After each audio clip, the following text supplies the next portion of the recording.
And we are back. Week number 12 of the college football season. We've got 59 games this week. We are approaching the end of the college football regular season. We only have 3 more of these videos, including this one, and then we move on, obviously, to the conference championship week and bowl season. But anyways, it is the third to last regular season college football predictions video of the year. Again, assuming this will probably be around 4 hours long. 59 games we predict, every single one.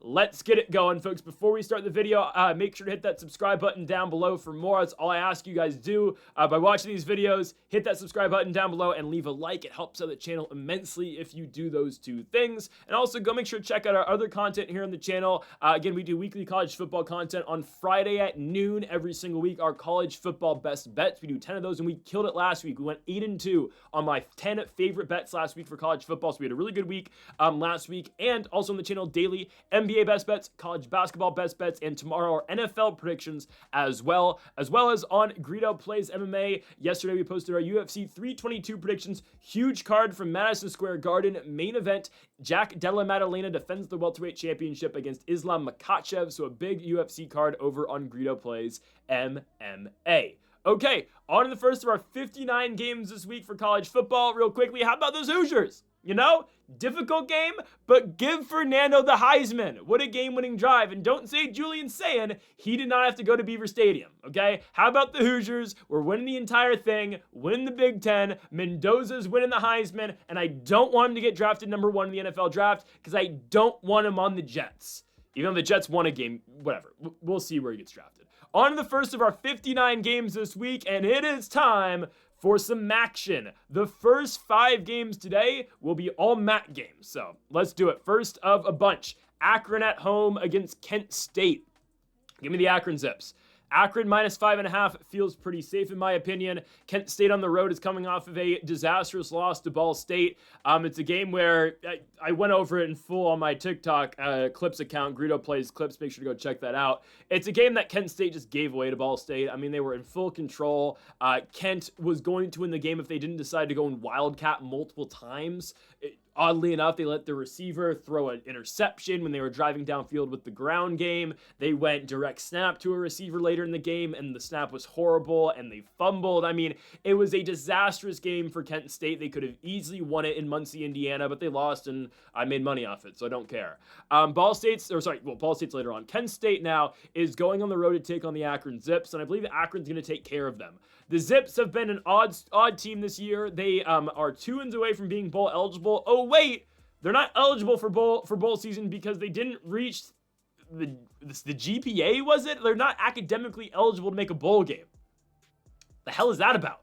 Now, they honestly, guys, Akron's probably going to go 6-6. They're probably going to beat Kent State, and they go to Bowling Green next week. They don't have a game, oddly enough, the final week of the season, which is kind of weird. They have the end of year bye week, okay. But they're probably going to go 6-6. I don't know. The Bowling Green game, we'll see. We'll cross that bridge when we get there next week. It's on a Tuesday. But yeah, they're probably going to beat Kent, and they are academically ineligible to make a bowl game, which is absurd. Now, I don't think the highest of the Zips, but last week I told you they were going to beat UMass, and they absolutely did that. Again, they blew out the UMass Minutemen, beating them by 34 points. Ben Finley with a pretty big game. Gant, their running back, had a really big night as well. Akron's playing all right. You know, back-to-back victories at Buffalo, win at home against the UMass Minutemen, and now they get Kent State at home. They should do the same exact thing to Kent State that they did to Massachusetts. Not blowout-wise. But I still think the Kent State offense leaves a lot to be desired. They found a lot of success late in the game against Ball State. They did. Struggled in the first half, second half really came on, and then again, if Mark Carney, head coach, who just got extended, the Kenny Burns era obviously ended fairly quickly for Kent State. He got fired. In comes Mark Carney, interim head coach. They make him the permanent head coach because they love the job he was doing. Hell, again, this team won 0 games the last 2 seasons. They've won 3 this year. Technically, they are still alive for bowl season, but I don't understand what Carney and company were doing last week. They were ripping off big carries with Gavin Garcia, not really Jordan Dubin, but it was all Gavin Garcia. They were dominating on the ground. Drew DeShields was making right reads, and they decided, all right, Sebastian Brown, go get in the backfield, pal. I don't get it. I don't get it at all. Akron's the better team. Defensively, I think the Zips are playing all right. They got into a weird 10-0 game early in the season against Wyoming. They played DeQuan Finn in Miami of Ohio about a month ago, only gave up 20 points. Ben Finley leaves a lot to be desired. Again, this is a guy who was at NC State with his brother, or followed in the footsteps of his brother, then went to Cal, couldn't really get the starting job there, so now he's here. Braden Rogow and Michael Johnson have also played this season, but it's primarily just it's just Ben Finley, the senior Michael Johnson from Kings Academy over in San Jose, California, has never really turned out. But Jordan Gant's playing phenomenal football this season. Gant's been a very effective rusher for the Akron Zips. Defensively, again, I think they're good enough. And for Kent State, they just make too many mistakes. And really, last game, again, like I always point to Kent, they make mistakes in the field. It was coaching that messed up that game for them last week. They should have won in Indiana, and now I think this is the game where they probably just get smothered. Now, would I bet on Akron this week? Probably not. Again, these videos, I'll tell you after each one of these games up until Friday if I bet on it or not, because these don't get included, obviously, in the best bets video on Friday, but I wouldn't bet on Akron -5.5. Should they win? Yeah, I believe so, and they should cover. But is it bettable? I don't think so. I'd leave it alone. Now, a game that I would bet is the next one in Kalamazoo, Michigan, as we've got the West Michigan Broncos at home against the Ohio Bobcats. Now, this is in play. This is very in play. I'd quite easily go Ohio here. Ohio is much better than Western Michigan. Western Michigan comes on late against Central Michigan, winning the game by 3 points 10 days ago of the time of game. So that was about 8 days ago right now, 9 days ago, where they beat Central Michigan at home. It's a game that we had WMU -2.5, or did we have -3.5? I don't remember. We had WMU, and they won by 3 points. No, we had 3.5. We did, because we did not win that bet. I parlayed it with something else, but regardless. Western Michigan wins the game by 3 points. They could not get CMU off the field, it felt like, and Central Michigan, we'll get into the Chippewas later. They're a confusing bunch with their multiple quarterbacks that they run. But regardless, WMU does not have a really good offensive day. If you've never watched Western Michigan, they are all Brock Lowry. He is a dual threat guy who obviously can run very effectively. He's been the leading rusher for the Broncos in each of the last 4 weeks. He's not a bad passer. I'll say he's a better runner, though, of the football. He is a mobile threat, obviously, can escape the pocket and give you trouble there. Defensively is where Western Michigan has won games this season. They shut out Ball State. Their offense, in all fairness, put up 42 points, but they played a competitive game somewhat in East Lansing against Michigan State, only giving up 23 points to Aiden Childs and the guys over there. Ended up losing 23-6, but that's okay. Hell, giving up 33 points and taking North Texas to overtime now has to be considered an achievement, considering that Drew Mestamaker and North Texas are on the doorstep of the playoffs. Played Tucker Gleason in Toledo to a 14-13 game. West Michigan's defense has won them games this season. Can they contain Parker Navarro in Ohio? So Ohio just played a massive game last Tuesday against Miami of Ohio. Parker Navarro and the Bobcats are victorious over DeQuan Finn in Miami of Ohio, regaining the number 1 spot in the MAC conference. Again, there are 4 teams right now. There are 4-1 in the MAC. They are the Ohio Bobcats, the Miami of Ohio Redhawks, the Buffalo Bulls, and the Western Michigan Broncos. And we're going to talk about all of these teams right now, essentially. You're going to hear about Ohio or Buffalo and then Miami of Ohio in a second. But so it's a fight, essentially, to be top 2 in the MAC and get in the conference championship game. This is going to be a big determining factor in this. Ohio's one loss is Ball State on the road, which was weird. West Michigan's one loss is at Miami of Ohio, which makes sense. I think Ohio wins this game. I know they've not been a great road team so far this year. They've won 1 game on the road all year long, and that's in Ysplanty, Michigan, if I'm saying that right, against Noah Kim and the Eastern Michigan Eagles. And yes, Ohio's been competitive in a lot of these games, but their running back is a monster in Say Bangura. Watch Bangura play. I mean, he impacts that game last week against Miami of Ohio in more than one way. I mean, it's not just the ground game out of Bangura. He's returning kicks. Obviously, he is the Parker Navarro safety valve. Navarro's not playing great football, say. Chase Hendricks, though, is their receiver. Bangura and Chase Hendricks have been fantastic this season for the Ohio Bobcats, and I just think it's too much for the Western Michigan defense to handle. Yes, it's a good WMU defense. Do not get me wrong. I think that they're playing great defense all year long. I like Brock Lowry quite a bit. I think Ohio's got the better talent. I think Ohio's got more ways to hurt them, because it's not just Bangura in the ground game as well. It's Parker Navarro. Navarro will run too. WMU, they are so one-dimensional other than Lowry. If you can find a way to keep Lowry in the pocket, they are way more beatable than they are when Lowry is escaping and Lowry's making throws in the run. So it's a very winnable game for the Bobcats, and they are slight favorites on the road, which I understand. I think they have the better talent. I think Western Michigan, if they're going to win, they need to win a dirty, not dirty like in terms of like they have to hit them after the whistle, but they have to play this like game in the trenches that is low scoring. I just don't think they could hold that Ohio offense to that low point total. I know Ohio played a bad game at Ball State. That's an outlier. They're 4-1 this year in the Mid-American. They will now be 5-1. They're going to go on the road to Kalamazoo and beat WMU. I think Navarro is very comparable. Honestly, this season, he's played very comparable football to Brock Lowry. He has. Lowry's been good since he took over for Brady Jones. I think, though, Hendricks, Bangura, those guys win it for Ohio. And the Bobcats, again, go on the road and beat WMU in Kalamazoo. Next up, let's go to another MAC game. Again, we have so many to start the video with. Let's go to Mount Pleasant, Michigan. Again, Wednesday. Oh, by the way, would I bet on Ohio? Yes, I would. I would bet on Ohio to beat WMU. Next up, Buffalo goes on the road to take on the Central Michigan Chippewas in Mount Pleasant, Michigan. I'm going Buffalo here. I'm going with the Bulls. Have I said that they are massively overrated this year? Not entirely. I've said that I think they, are fraudulent a little bit in the MAC, and I loved Buffalo last year, and I still, again, like the Bulls. They're a fun team to watch, don't get me wrong, but they're very rare, unentertaining Buffalo Bulls games because of their explosive offense and the fact that their defense isn't the greatest at times. They always get into close games. So Buffalo's fun, right? They played a close game against UConn earlier in the season. You saw what UConn just did last week, right? Went to Minnesota, was somewhat competitive over there. Somehow almost lost to UAS, but it's fine. The Bulls are 5-4, and they are still in control of their own destiny for the MAC championship game. Essentially, they do have to beat Miami of Ohio and Ohio to get there. They probably won't.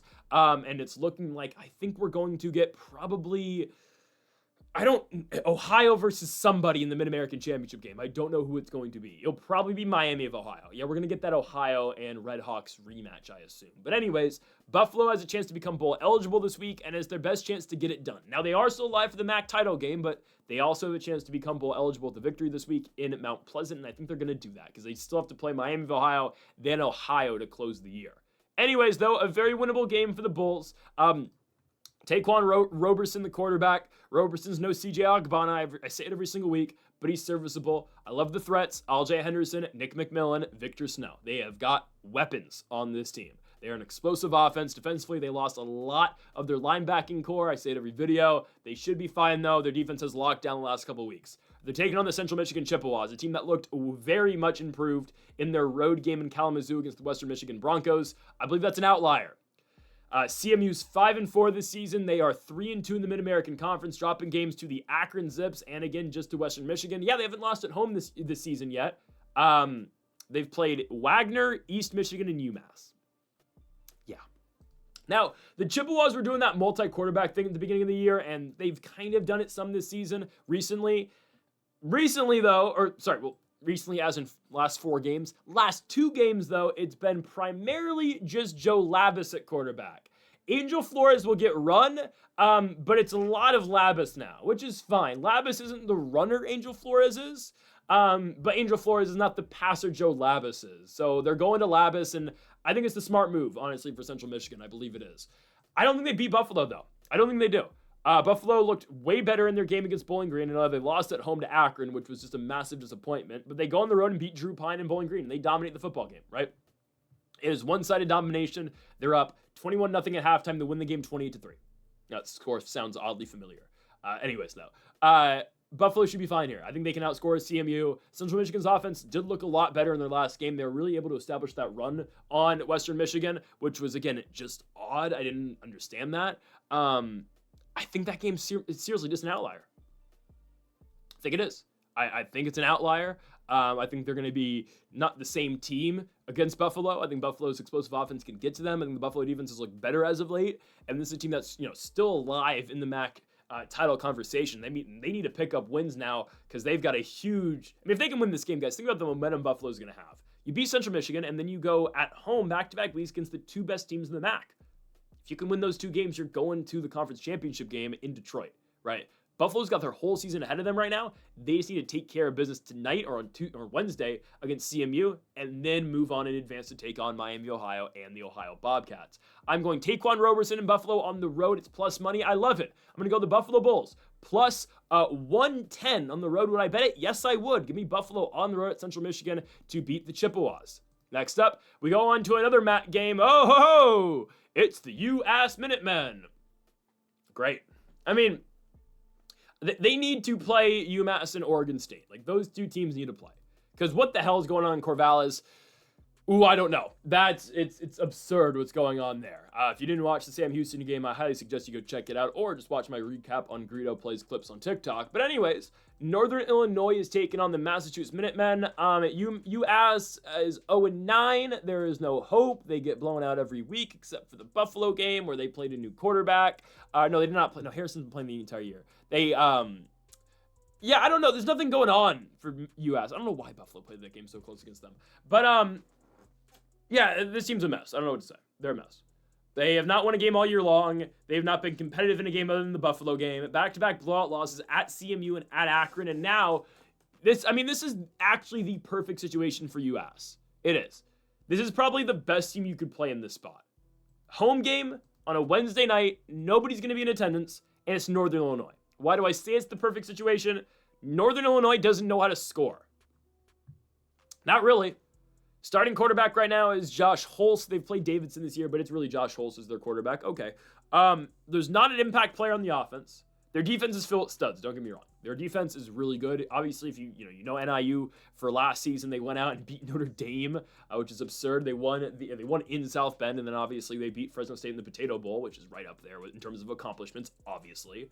They're horrible this year. They're horrible. They went from beating Notre Dame to 2-7. They'll go to 3-7, don't get me wrong. I mean, they are absolutely going to beat UMass here. UMass has not been competitive in a football game in a while. They don't score points. I have nothing to say. If you want to watch a low-level football game, watch this. So, obviously, this goes out saying, don't bet this game. I do think Northern Illinois can cover 10.5 points, and I think they're going to win outright as well. Obviously, we're taking them to cover. But I'm not, joking, and I'm not exaggerating when I say UMass is the worst college football team in the country.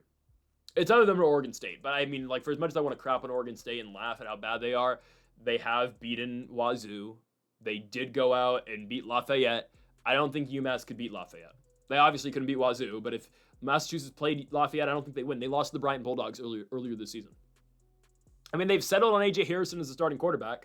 That's fine. I mean, I don't think Harrison does anything that well, nor do I think, that Brandon Rose was doing anything all that well. I don't think Grant Jordan was doing anything all that well. I think Brandon Rose probably is still the best quarterback out of the three, but whatever. They went to Harrison instead. That's fine. This team's not good. Northern Illinois is not good either. They both can't score. But I think Northern Illinois, ultimately, guys, their defense is still solid. And I know they just gave up 42 points to Tucker Gleason in Toledo. I don't care about that. And they did give up 48 to Ohio. But against these low-level MAC teams, Eastern Michigan scored 16 points against them. Ball State scored 7 points. Hell, San Diego State scored 6 points against them. Northern Illinois still lost the game 6-3. And by the way, San Diego State, we had him. It was a best bet for them to not cover. So we had that on Hawaii. I didn't think Hawaii was going to win outright, but I'll take it. My point being here, UMass is not scoring more than 7 points. No, they're not going to score a touchdown. They're not going to score more than 6 points. Can Northern Illinois essentially put up 17? Yes. Because for as bad as UMass is offensively, they may be even worse defensively too. So if there's ever a defense that will make the Huskies offense look good, it's right now. Because again, Akron just went out there and put up 44 points on UMass. And I watched a UMass player get a taunting call, and his coach kicked him off the field. It was a crazy game on CBS Sports Network with Logan Ryan on the call of all people. Yeah, this is an easy one here. We're going Northern Illinois. Would I bet it, though? Absolutely not. This is poor and just bad football. Not poor football. It's bad football. Next up, we go on to another matchup in the Mid-American Conference, obviously, as the Toledo Rockets go on the road to take on the Miami of Ohio Redhawks. Is this not crazy? Why are the Redhawks underdogs here? I don't know. I think a majority of the Mid-American population and the fan base that watches Mid-American football games, they're not as big on Daquan Finn as I am. I know, again, Daquan Finn sometimes throwing-wise leaves a lot to be desired. I know he, did not do a great job at the end of the football game against the Bobcats. Completely missed his receiver, Josh Ringer, on third down to throw a pick and give Ohio the victory. I understand that. I still think he can create for his own plays, and I think at home he's a much better player. I know, again, he hasn't been excellent this year, but he's been good enough. They're taking on the Toledo Rockets, a team that has not been a good road team all year long. In fact, they are still yet to win a game on the road all year long. I went over the same exact point when Toledo played that weird cross-country game in Pullman against the Washington State Cougars. They are 0-4 on the road this year. They are 5-0 at home. That says something. It just does. I mean, they've not gone over that hump yet on the road. They lost at Kentucky. We will have something on Kentucky today, by the way. Just you wait for that. They lost in Kalamazoo to Western Michigan. They lost at Bowling Green, and they lost at Pullman. Tucker Gleason's a talent. I understand that. Gleason's good. He's been around the Mid-American for quite a bit. He's having another pretty good season, okay? The running back, Chip Trainum, has been all right. They also run Kenji Christian as well. They've got players. I understand. But I think Miami of Ohio gets them here. The Redhawks defensively are solid, guys. They should have beaten Ohio. They should have. They let Ohio, return a kick at the end of the game. Ben-Gur returned a kick. Daquan Finn works his team down the field. They score. And then Parker Navarro finds Rodney Harris for a 49-yard touchdown and ultimately puts the Bobcats over the top and wins the game for Ohio against Miami of Ohio. Again, it was a blown game for the Redhawks. And sure, you can detail, Daquan Finn threw the interception at the end of the game. That's, his fault. Sure, the pick was. The loss was not. Okay? Defense was good in the first 3 quarters. They fell apart in the 4th. It's okay. This is a team that was on a 5-game winning streak, beating Lindenwood, Northern Illinois, Akron, Eastern Michigan, and West Michigan. So I think we still need to treat Miami of Ohio as a serious threat. They played UNLV to a competitive game, and I get it. UNLV doesn't have a defense either. Not either. They just don't have a defense. But I think the Redhawks should be okay here. I think Daquan Finn's going to have a pretty solid night, and defensively this team's been playing good enough. And I look at the Toledo Rockets. They're good, don't get me wrong. It's just the struggles on the road that really sticks out. Gleason's a monster. I get it. Last week in Northern Illinois, 309 yards. Impressive stuff. He's had multiple, 280-plus yard passing days. Just look at the difference, though, how this team plays on the road than they do at home. At home, guys, Toledo blows teams out. They've not played a one-score game at home all year long. What's happened on the road? They've lost nothing but one-score games, except for one. Wazoo dominated them. But game didn't feel like domination. If you watch that Wazoo-Toledo game, Toledo's moving the ball. They just can't punch it in. They can't convert in plus territory and in the red zone. I'm going to continue to pick against this team on the road. I think, again, that was a major reason why I liked Wazoo so much. I'm going to take Miami of Ohio here. Would I bet it? Yeah, I would, but I would much rather bet the Buffalo game. If you want one game to bet on Wednesday, and I'd probably just stick to one MAC game. I mean, multiple MAC games at the same time is just, I don't know. I don't like to bet multiple MAC games at the same time because it's just too much to watch because the MAC is something. I would bet Buffalo over Miami of Ohio. I would. If I had to make a choice, my favorite bet on Wednesday is the Buffalo Bulls. But I do think Miami of Ohio is going to win. I think Daquan Finn's got a good game. Going to have a good game. I just don't like Toledo struggles on the road. So I'm going to go with the Redhawks at home to win outright. Miami of Ohio plus 135. If you want the points, take them. It's 3.5. But I'm going to go with the Miami of Ohio Redhawks. That ends and concludes our MAC portion of the video. Are there MAC games on Saturday? I should know. I made the graphics. I don't think there are. I think we're done with the MAC today. No, there's one game. How can I forget Ball State? We'll be back with the MAC in about an hour. First, let's go to the one Thursday night game. Who needs Thursday night football in the NFL? I don't even know who Thursday night football is. Because we got Troy and Old Dominion. Love college football. I mean, because why not, Thursday night football in the NFL. Let's see if we're going to watch this game or not. What's Thursday night? Jets Patriots. I mean, Drake May is the MVP, but we might be watching Tucker Kilcrease versus Colton Joseph. So why not? I think 10.5 points is too much. I think it is. I'm going Troy. I know Troy has been disappointing the last couple weeks. They went on their run, and I'll call it a Linsanity run of sorts with Tucker Kilcrease. I don't know if I want to call it Linsanity, though, because they just lost one game. And that's the thing. Why is Troy a 10.5 point dog? They've lost one game in this stretch. Since going to Kilcrease as the starting quarterback, they've lost once, and that was last week to Arkansas State. Kilcrease beats Buffalo. They beat South Alabama in overtime. They beat Texas State in overtime. They beat UL Monroe on the road. They beat the Raging Cajuns in Lunch Winfield. And they lost to Arkansas State. Okay. I mean, would you have liked Troy to win the game? 100%. Should they win the game? Probably. That kind of kills same agenda's on if they can beat ODU of the whole, Sun Belt West championship game, final week of the year at Southern Miss, Troy versus, again, the Golden Eagles. That should still happen. Well, will happen. Will it be for the Sun Belt championship, Sun Belt West title? Don't know. There's a chance Southern Miss has already clinched the Sun Belt West by then, but it's okay. This is a big game for Troy.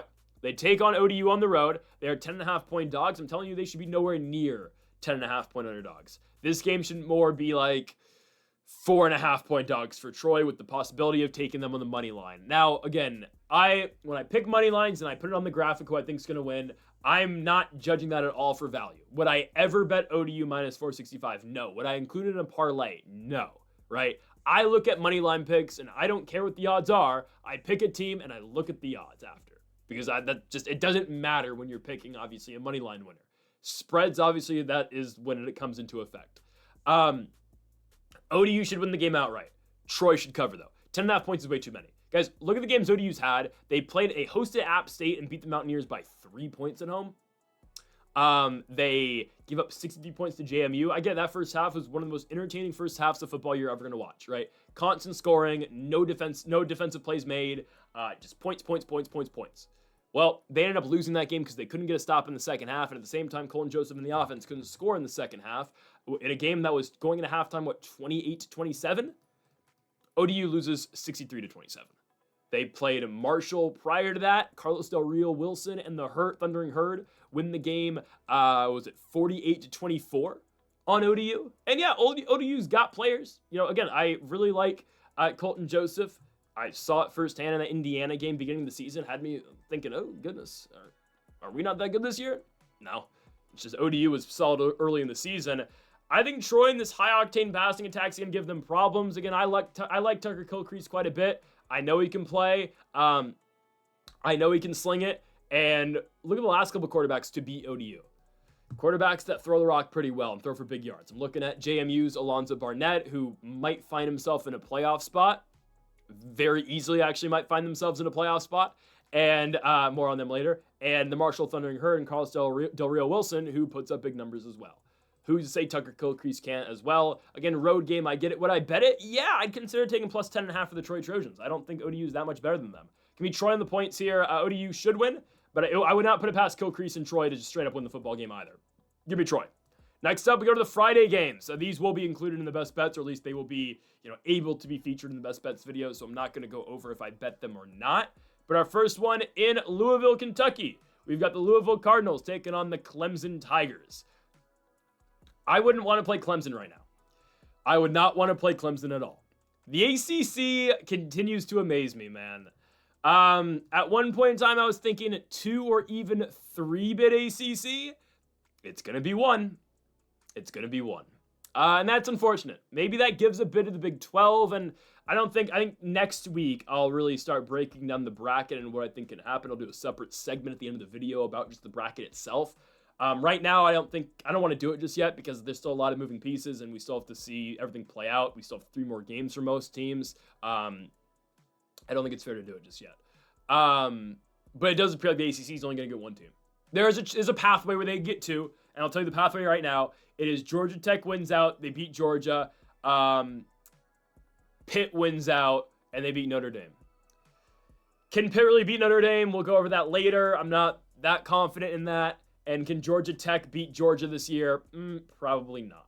So we're looking at a 1-bit ACC. The pathway to a 2-bit ACC was Miami with 1 loss, or even a 3-bit was Miami with 1 loss, and Virginia winning the ACC with 1 loss as well. Or hell, Virginia goes in the championship game with 1 loss. They lose to either Pitt or Georgia Tech, and now all 3 of those teams have to get in.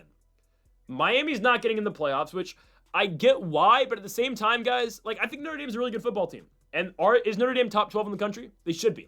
Pure talent-wise and watching the games, yes. Notre Dame is top 12 in college football. Do they deserve to be in over Miami right now? Deserve is the big word here. They have the same amount of losses. They have the same record. One team is ranked 18th. The other is ranked 9th. Make that make sense. I mean, Miami's beat them head-to-head. Yeah, Miami lost to Louisville. They lost to SMU. Well, is it their fault they play in a conference?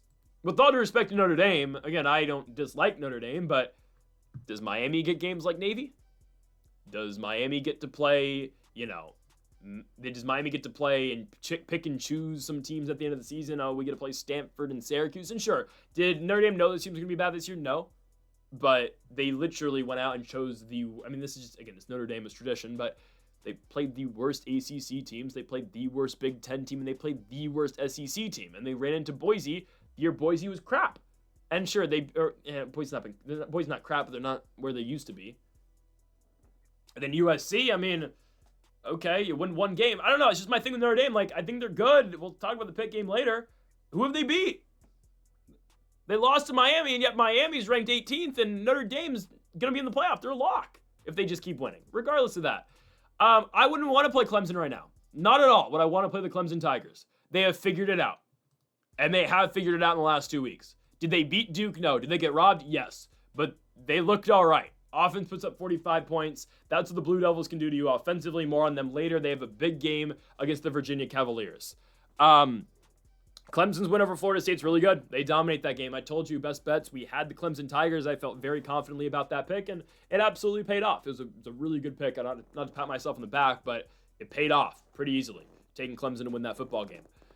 It's a team that's kind of figuring out. They're somewhat establishing a run game now with Adam Randall. Is it a good run game yet? It's not. Cade Klubnik's playing better. Dabo's kind of on the hot seat a little bit. I don't think they're going to fire him, but that was another part of my reasoning for taking Clemson last game against Florida State. Those guys are going to play for Dabo Swinney. Now they got momentum. Yeah, you got to go on the road to Louisville, but Louisville looked horrible last week. Lose to Cal. If you're in that spot, you could not lose to the Cal Bears at home. Miller Moss played a bad football game. They got bailed out by their run game and Keyshawn Brown. Other than that, oh my goodness, it was a bad game for Louisville. They could not score in the second half. Cal couldn't either, in all fairness. But you lose in overtime. Cal, so you have to settle for a 49-yard field goal because you go backwards on your drive, chop block, regardless. And then Cal gets the ball and they score. They go for it on fourth down and they score on you. It just can't happen. So I'm so down on Louisville now. I think Clemson wins. I think Clemson goes in there and beats them. Louisville's done. They were thinking playoffs still. They had the win over Miami on the road when Miami's ranked second. All they needed to do was win out, and they were going to get in. And now you don't even control your own path. You're not going to get in the ACC title game anymore. And instead, you're hoping you get into at least the Duke's Mayo Bowl. So you're done. I'm taking the Clemson Tigers here on the road. They figured it out. I'm going to go Klubnik and Dabo. I think they win. Give me Clemson plus 135 on the road against the Louisville Cardinals. Next up, let's go to another Big Ten, or the first Big Ten game, another power game. Oregon hosts Minnesota. Friday night game at Autzen Stadium in Eugene, Oregon. Again, the Oregon Ducks and the Minnesota Golden Gophers. So Oregon survives. Good on them. They survive at Iowa. I told you Iowa was going to cover. I was starting to get the feeling Iowa was going to win later in the week. I hinted at it in the best bets video. Regardless, the best bet was Iowa plus 5.5 or plus 6. Regardless of what we had, Iowa easily covered. They only lose by 2. That's why 2-point plays are important. I'll say that. Gronowski runs in for a touchdown. They can't get the 2-point conversion. Oregon wins the football game. What a drive by Dante Moore. In a week where we saw multiple clutch drives, Dante Moore and Fernando Mendoza stick out. Game-winning drives for both of those guys. And again, it is hard to go into Iowa and win. It's a difficult place to play against a difficult team who probably should be ranked too, by the way, but they're not. And yet, we're going to put Missouri's going to stay in the rankings. I mean, they're in the coaches poll right now. It's absurd. How is Missouri a ranked team? And how is Iowa not? Is Iowa even receiving votes? They're third in receiving votes. But I mean, it's just so absurd, man. Oregon didn't look great last week, and they didn't look great the week before against Wisconsin.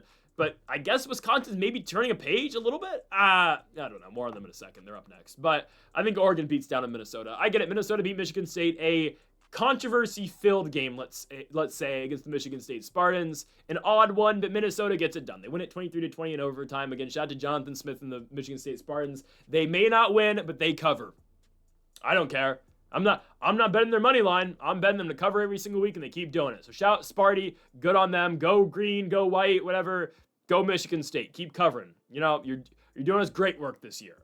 But Minnesota, man, beats Michigan State, loses 41-3 the week before against Iowa. That's the exact thing, okay? When Minnesota goes on the road, they suck. They went to Cal, lost by 13 points. They went to Ohio State, lost by 39 points. They go to Iowa, they lose by 38 points. And now you got to go to Autzen to play Oregon. Normally we say with Big Ten teams, well, they have their one West Coast trip and they don't usually perform. We've already seen Minnesota go on one West Coast trip in a non-con game against the Atlantic Coast Conference's University of California, Berkeley. They didn't play well. They played horribly. Now you got to go up north to play Oregon. Night game. It's cold. It doesn't matter for Minnesota. They're up north. They're in a hockey state. But you got to go play this team at 9 or 8 o'clock your time. This game starts. An Oregon team with momentum. I know they didn't play well against Iowa, but that's how Iowa games are. They are low scoring. They're, grind them out football games. They're, those games are battles in the trenches. They are ugly games that you just find ways to win. I mean, 18-16 is the most Iowa final score I've ever seen. But you get momentum after winning a game like that. Ask Indiana, right? That is a big win to go out there, and it's a great team win. You know, as Fernando Mendoza would say, it's a band of brothers going into a hostile environment and winning a football game. Oregon did it. They've got momentum now. Do I love them later in the year when they have some very tough games? I don't know. We'll see what Oregon is going to do against SC and UW. Those are tough games. This is the one to get there, though. I don't honestly think Drake Lindsay in Minnesota offers up too much in return. Nothing against the Gophers. I think they're an all right team. Their lack of a run game concerns me. I know they have a couple backs they rotate through, but it really puts a lot on Drake Lindsay's shoulders, and they've been horrible on the road all year long. Again, they're 2 Big Ten games on the road this season. They've got completely blown out. We'll see what happens in their next one, right? They go to Northwestern. I don't think they get blown out in that game, but blowout loss to Iowa, blowout loss to Ohio State. Here comes a blowout loss to Oregon. The Ducks in this one are a 23.5 point favorite, and they will cover that line. Give me Oregon quack at home, cover 23 against the Minnesota Golden Gophers. On to our next game. Let's go to Saturday. Let's start on the Saturday slate with, the Hoosiers, Indiana. Find ways to win. Win in advance. Advance, man. The record books don't care how you get the job done. They just care that you did get it done or not. And Indiana did that. Is it the way I thought they were going to do it? No. Did Penn State play their ass off? 100%. The best game Penn State has played since Drew Aller got injured. I don't care, man. Indiana's never gone to Beaver Stadium and won. They've never beaten Penn State on the road. And Kurt Cignetti and Fernando Mendoza did exactly that. And Omar Cooper did exactly that last Saturday. You know, that's the name of the game in college football. That's how you become an elite team. You win games in hostile environments. That was Penn State's Super Bowl, and Indiana found a way to do it. So good on the Hoosiers. They're still ranked second in the country. They should be first, but whatever, it's fine. I kind of get why Ohio State's won right now, but guys, put Ohio State at Penn State. Their game looks the same exact way. Just wait till Indiana gets the Big Ten championship game in Indiana. Just wait for that, okay? That's gonna be big. That's gonna be big time. Indiana versus Wisconsin in Bloomington. I wonder how this one's gonna go. Now, here's the thing. I did mention it a little bit earlier. Wisconsin is playing better football. They're playing much better football. 2 weeks ago, only lost by 14 points to Oregon. Last week, they stormed the field. They beat Washington, 13-10.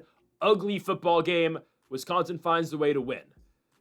Guys, Wisconsin's leading passer in that game against Washington, I'm not joking, was their kicker. Sean West. Is Sean West their starting kicker? He's a punter? I wouldn't know the Wisconsin punter by name.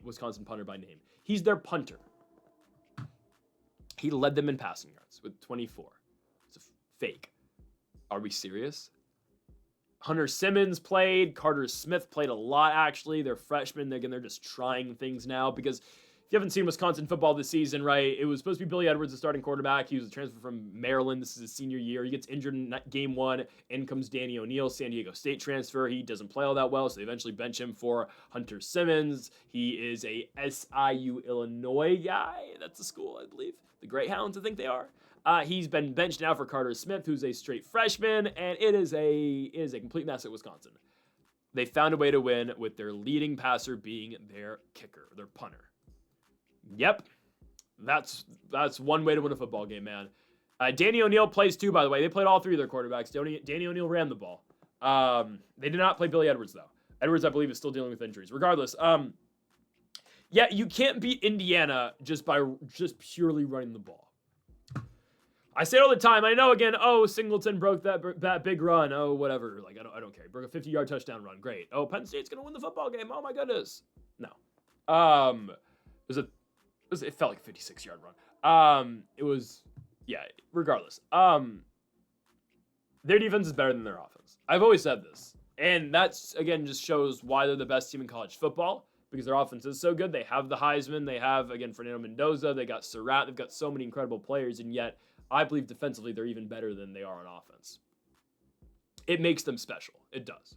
So how is Wisconsin going to score? They're not. Okay, I'll tell you this right now. Wisconsin's not scoring a point in Bloomington. This is going to be a shutout. Maybe they score 10. I'll give them 10 max, okay? The line is 30.5. Okay, Indiana easily is going to put up 42 points, okay? Weird seeing Cignetti emotional after a game.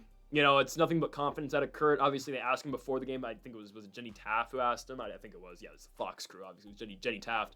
Asks Cignetti, Coach, Indiana's never won at Penn State. How do you change that tonight?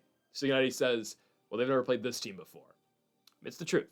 And so it was a little interesting seeing Cignetti emotional after the game. Somewhat emotional, obviously, still composed and whatnot. Said it was the most incredible thing he's ever seen in college sports. It is. I mean, Mendoza goes 87 yards. He gets sacked. Clock's ticking. No timeouts. Minute 50-ish left. He goes 87 yards for a touchdown. How about Charlie Becker, man? How about Charlie Becker? Sophomore, 6'4" in Nashville. You'd think Elijah Surratt's good. He is. Wait till Charlie Becker's the number one receiver next year. Oh, my goodness. If Alberto Mendoza's throwing to him next year, or we get, I don't know, Brendan Sorbsy to go throw to him next year, I don't know who that's going to be. Hell, you know, does DJ Lagway want to play here next year? I don't know. I don't know if you want Lagway. Maybe we'll just stick to Alberto Mendoza. Just watch and see what Charlie Becker does next year for Indiana. He's a monster. Indiana, I mean, I'm not concerned for the rest of the year. So what Indiana did against Penn State, they punched their ticket into the second round of the college football playoffs. Because at worst, they lose the Big Ten title game, and okay, they're still going to bye. You're going to have to give a 12-1 Indiana team with the potential loss to Ohio State a bye still. Because look at what they have for the rest of the year. Wisconsin and Purdue. Guys, if I got to choose two teams I want to end my year on in the Big Ten, I'm choosing Wisconsin and Purdue. It's perfect. It's perfect. Because, yeah, like Penn State and Michigan State record-wise are same with Purdue and Wisconsin, actually worse than Wisconsin. We all know that those teams are better than Wisconsin, right? Michigan State and Penn State would still beat Wisconsin. I don't know about Michigan State. They'd find a way to cover, but they might lose. Anyways, Indiana will dominate this game. Again, I can't speak more about how highly I think of Mendoza. I think he's the best player in college football. The composure in the pocket, the ability to escape the pocket if needed, run in big spots. Again, he is the complete player, man. Absolutely love that guy. And the Indiana Hoosiers will win this game. They're going to blow out the Wisconsin Badgers. I don't know what tricky-ticky shenanigans Wisconsin's going to pull out this week. It's not going to be enough. Give me the Hoosiers at home. Final game in Bloomington this season. They do get a home game, essentially, in the Big Ten title game, 45 minutes away at Lucas Oil. But give me the Hoosiers at home to cover 30.5. And my goodness, DeVries and the basketball team, they're balling too. They just beat Marquette. Everything's on the up in Indiana. Jonathan Taylor's the MVP. Next year, Tyrese Halliburton's going to be playing with AJ and Pascal Siakam. What more do you want? What more do you want? Next up, let's go to our next game, SEC ball. So here is the number 3 team in the country. That would be the Texas A&M Aggies, ranked behind the Indiana Hoosiers. Now, obviously, I don't know the college football rankings just yet. The official ones in the AP poll, Indiana State's put at 2. They should. I like how they're getting no first place votes, but A&M is. It's odd. It's okay. Indiana, I believe, should be number 1, but it's fine. It's okay. A&M's 3, though. A&M's 3, and they're hosting South Carolina. I mean, 17.5 points is not enough. A&M's really good. I've completely understood that from the minute they beat Notre Dame. I was all in immediately on A&M when they won that game. And I mean, the thing about A&M too, when we saw they beat Notre Dame and we looked at their schedule, like, all right, Florida's not playing well, Arkansas, LSU, Missouri, like they've had a very light schedule. For as difficult as SEC schedules are, A&M has gotten the easiest draw. They won their huge non-con game at Notre Dame. And their season's going to kind of hinge on that Texas game in the last week of the season in terms of the SEC title game. They're already a lock for the playoffs. Actually, this is the game that can lock them in. They'll beat South Carolina. They get Samford next week, obviously an FCS opponent, and I'm not going to cover the FCS games except for the one this week, and I'll tell you why in a little bit. But A&M should roll right over South Carolina. Absolutely. They should roll over South Carolina. Marcel Reed doesn't get talked about in terms of that, elite class at quarterback, which I don't know. I mean, he's young. Like Marcel Reed next year, I believe, is going to be one of the favorites to win the Heisman Trophy. He's a sophomore. He's playing really good football this season. And A&M, again, is just blowing teams out right now. Some of their blowouts, it takes a while. Like the LSU game was competitive in the first half, and then A&M just pulls away. The Arkansas game was really competitive. They won by 3 points. But look what they did to Missouri last week. I mean, I've told you Missouri's fraudulent. I've been saying they're fraudulent. And A&M walks into Columbia and destroys that team. They beat them 38-17. In comes South Carolina over to Kyle Field in front of 100,000 people at A&M. Okay, well, Lenora Sellers and these guys, like, all right, I want to believe in South Carolina. I've wanted to believe all year long, and I think Lenora Sellers is a talent. I think, at the beginning of the season, he was looked at as being potentially number 1 pick in the draft. He needs to go back to school. He has to go back to school, and he will be a phenomenal quarterback in Bloomington next season, okay? That's the thing, too. Not to keep going to the Hoosiers real quick, but still, if you want to win, if you want to go to the NFL, it's a pipeline now of quarterbacks. Curtis Rourke is on the Niners. He's injured, but still. Rourke, Mendoza. Who wants to go to the NFL next? Is it Lenora Sellers? Is it Brendan Sorbsy? If not, hey, it's just going to be Alberto Mendoza. That's what Cignetti's building over there. Anyways, Sellers is he's just waiting to leave. That's all it is. Just his objective for the rest of the year, don't get hurt, put on good film, and Lenora Sellers can transfer to any school in the country next season. That's just what it is. He needs to get the hell out of South Carolina. They don't have enough talent around him. It was made very clear early in the season this team was a one-man show, and it's absolutely that. And I'll tell you this, a one-man show can't beat Texas A&M. A&M's incredibly good. Are they the best team in the SEC? I would pick Alabama to beat them. I will say that. In the SEC title game, I probably will be picking Bama, but we'll see again we'll cross the bridge when we get there. But I completely understand how good A&M is. I believe, again, if you match up every single team in the country, I believe A&M is the 4th best team. I think in terms of pound-for-pound rankings, in my opinion, it's Indiana, it's Ohio State, Alabama, A&M. But there's no shame in being 4th, and any team on any given day can beat the other 4. So I believe, again, A&M is very talented. We know how good Marcel Reed is. They will beat South Carolina. That is a one-man operation. I feel for Lenora Sellers, but again, he will be gifted a bunch of money wherever he wants to go next season.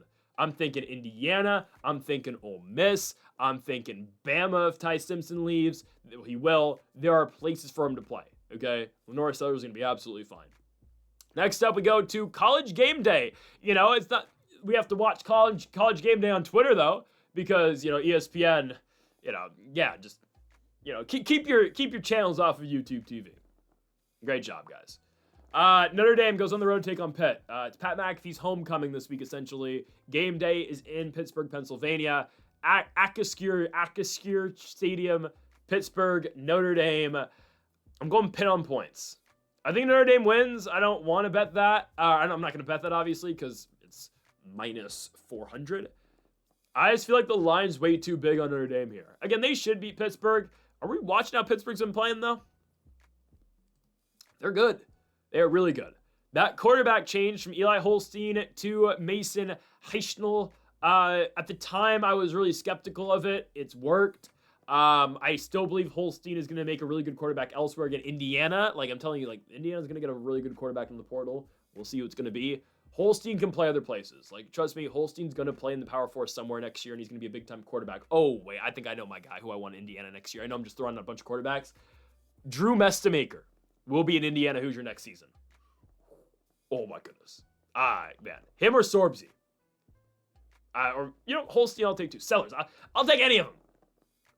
Mestamaker's the guy I want, though. That is the number 1 player I want in Indiana next year, assuming Mendoza goes to the draft, which he will. Drew Mestamaker. Oh, my goodness. Mestamaker wants to go... If Mestamaker wants to go to the NFL after his sophomore year next year, absolutely. Go to Indiana. You'll be fine. Pitt, though, makes the quarterbacks change again from Holstein to Heichnel. Obviously, last year, Holstein won the battle out against Nate Yarnell. Heichnel's been better. He's been good. Can they beat Notre Dame is the question. Pitt, again, has won 5 consecutive games between Boston College, Florida State, Syracuse, NC State, and Stanford. They're 5-1 in the ACC, still very alive in the ACC championship game, like the Duke Blue Devils, who are 5-4 overall this season. And now here they come again, ACC versus a non-con game. And the ACC struggled all year long against non-con games in general. Look at SMU, lost to 2 Big 12 teams. Duke just lost to an independent Group of 5 team in UConn. Yikes. Maybe we need to bring back Big East football. Let's bring Georgetown up to the FBS. Oh yeah. I think Pittsburgh is going to cover here. I think they are, guys. Pittsburgh has covered this line every single game that they've played. I understand their losses are Louisville and West Virginia, and those are not the monsters that the Notre Dame Fighting Irish are. And if you watch Notre Dame and you watch the last game against Navy, it was not competitive, sure. Do yourself a favor and watch the 48-yard touchdown run by Jeremiah Love.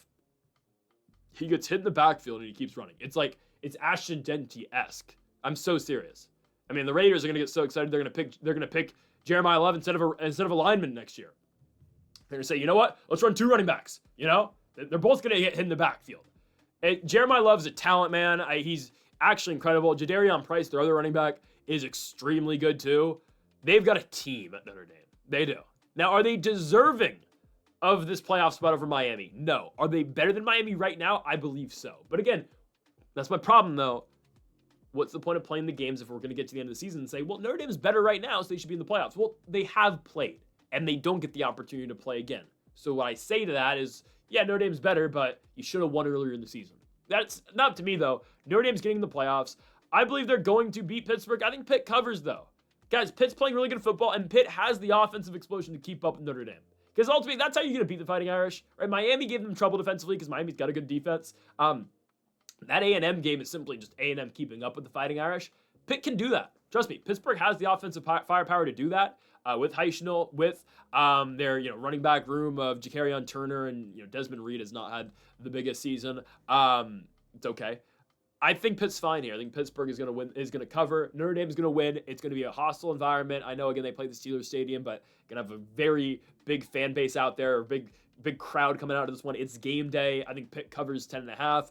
Ultimately, though, I do believe the Fighting Irish win, which does a lot more damage to the ACC, which maybe Notre Dame should just join the ACC permanently. You're already there in basketball. Maybe you should do it for football, too. I don't know. Next up, let's go to Evanston, Illinois. This one's at Wrigley. Whoops. Wrigley Field. Northwestern Michigan. That's why this game's on Big Noon kickoff. Now that makes sense. Okay. Because, why are they going to Evanston? Okay. They're going to Chicago. Wrigley Field. The Northwestern Wildcats taking on the Michigan Wolverines. Obviously, this will serve as a home game for the Wildcats. If I'm not mistaken, I'm very sure about this. They do this every single year. I remember a couple years ago they had this against, was it Rutgers or Iowa? It was the worst football game I ever watched. I think it was Iowa, where they played this game in Chicago, and it was 10-7 or some crap. I could be wrong on that, but anyways, if I'm not mistaken, right, this is a yearly thing Northwestern does. I think they can play competitively against Michigan. I think they can. Guys, 10.5 points in a neutral site. You're playing on a baseball field. It is cold as all hell in November in Chicago. And I know, again, Big Ten football, you're used to the environment, you're used to the weather. I get that.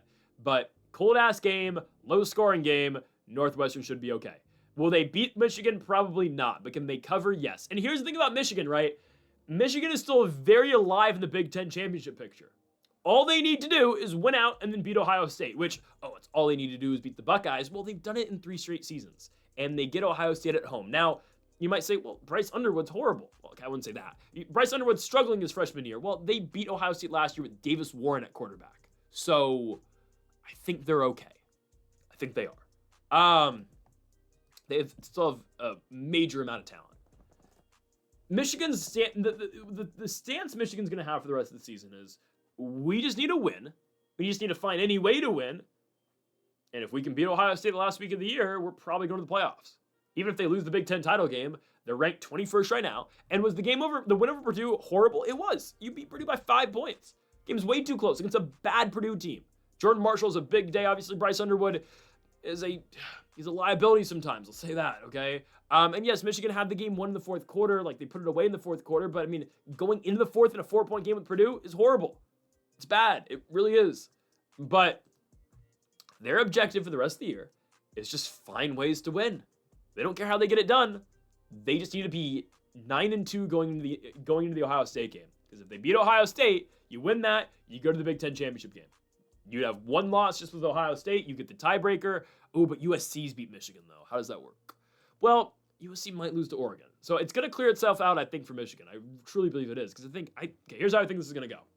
Michigan's going to beat Ohio State. Yes, I stand by that. They're going to beat Ohio State. Indiana's going to go undefeated, so they're already in. Michigan's going to beat Ohio State.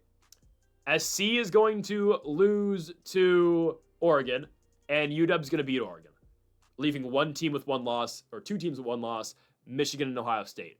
Michigan gets in on tiebreaker. They play Indiana in the Big Ten title game. All 3 of them now get in. It's kind of how I see it going. Again, we had to cross that bridge when we get there. How does this game play out, though? Extremely low scoring. I don't think many points are scored. Michigan is just in a win in advance mindset right now. Any ways possible, any means necessary. We just need to go out there and win. And that's what they'll do. They'll find any way necessary to beat Northwestern. The Wildcats play good enough defense. Is it great defense? Not all the time. but they play good enough defense. And really, to me, more it's just the Michigan offense sucks. So I'm going to go Northwestern here to cover the points. 10.5, guys. If Michigan only beat Purdue by 5 points at home, what the hell's going to happen when they go to Wrigley Field in that cold environment? I don't like that. It's going to be freezing cold. Northwestern should cover. I think Michigan wins. It's going to be a low-scoring game. The Wolverines win like 17-10, 17-13,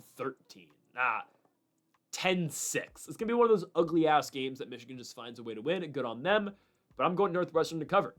Next up, let's go to Nippert Stadium over in Cincinnati, Ohio, as we've got the Cincinnati Bearcats hosting the Arizona Wildcats. Cincinnati's still kind of alive. Not really, but kind of. I mean, no, actually, they are still very alive.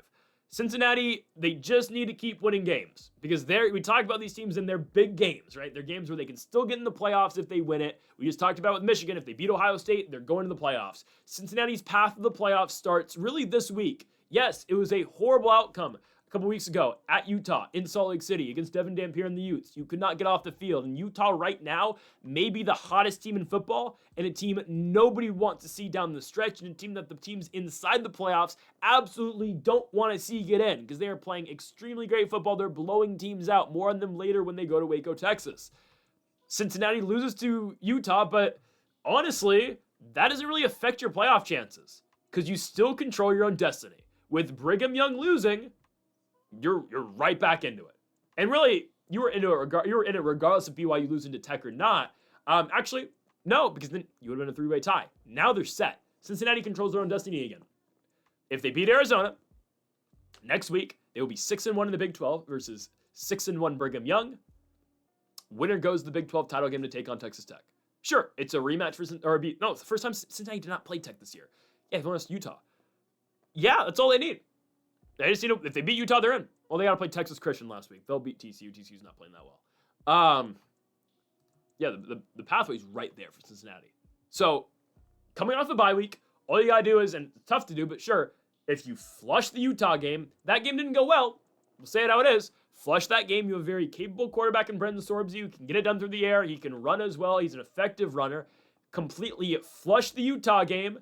And now you got 3 games plus the Big 12 title game. You got 4 games and you're in the playoffs. Your entire season's still ahead of you. So yes, does the Utah loss suck? It does. You probably weren't getting into the playoffs anyways with an at-large bid. You weren't. You had to win the Big 12 title anyways. And with Brigham Young losing to Tech, completely opens up for you. Because you beat Arizona this week, and BYU is going to Cincinnati. Yeah, they can't get the at-large like Utah can. I believe Utah, I think right now, the way I'm looking at it, I think Utah's going to get an at-large bid. I think they are. Their only 2 losses are BYU and Texas Tech, and if Tech keeps on winning, which they should, I believe Utah's going to get in the playoffs. Cincinnati, again, it is wide open for them still. So objective doesn't change. You just got to keep winning football games, and I believe that's what they're going to do this week. They're going to beat Arizona, man.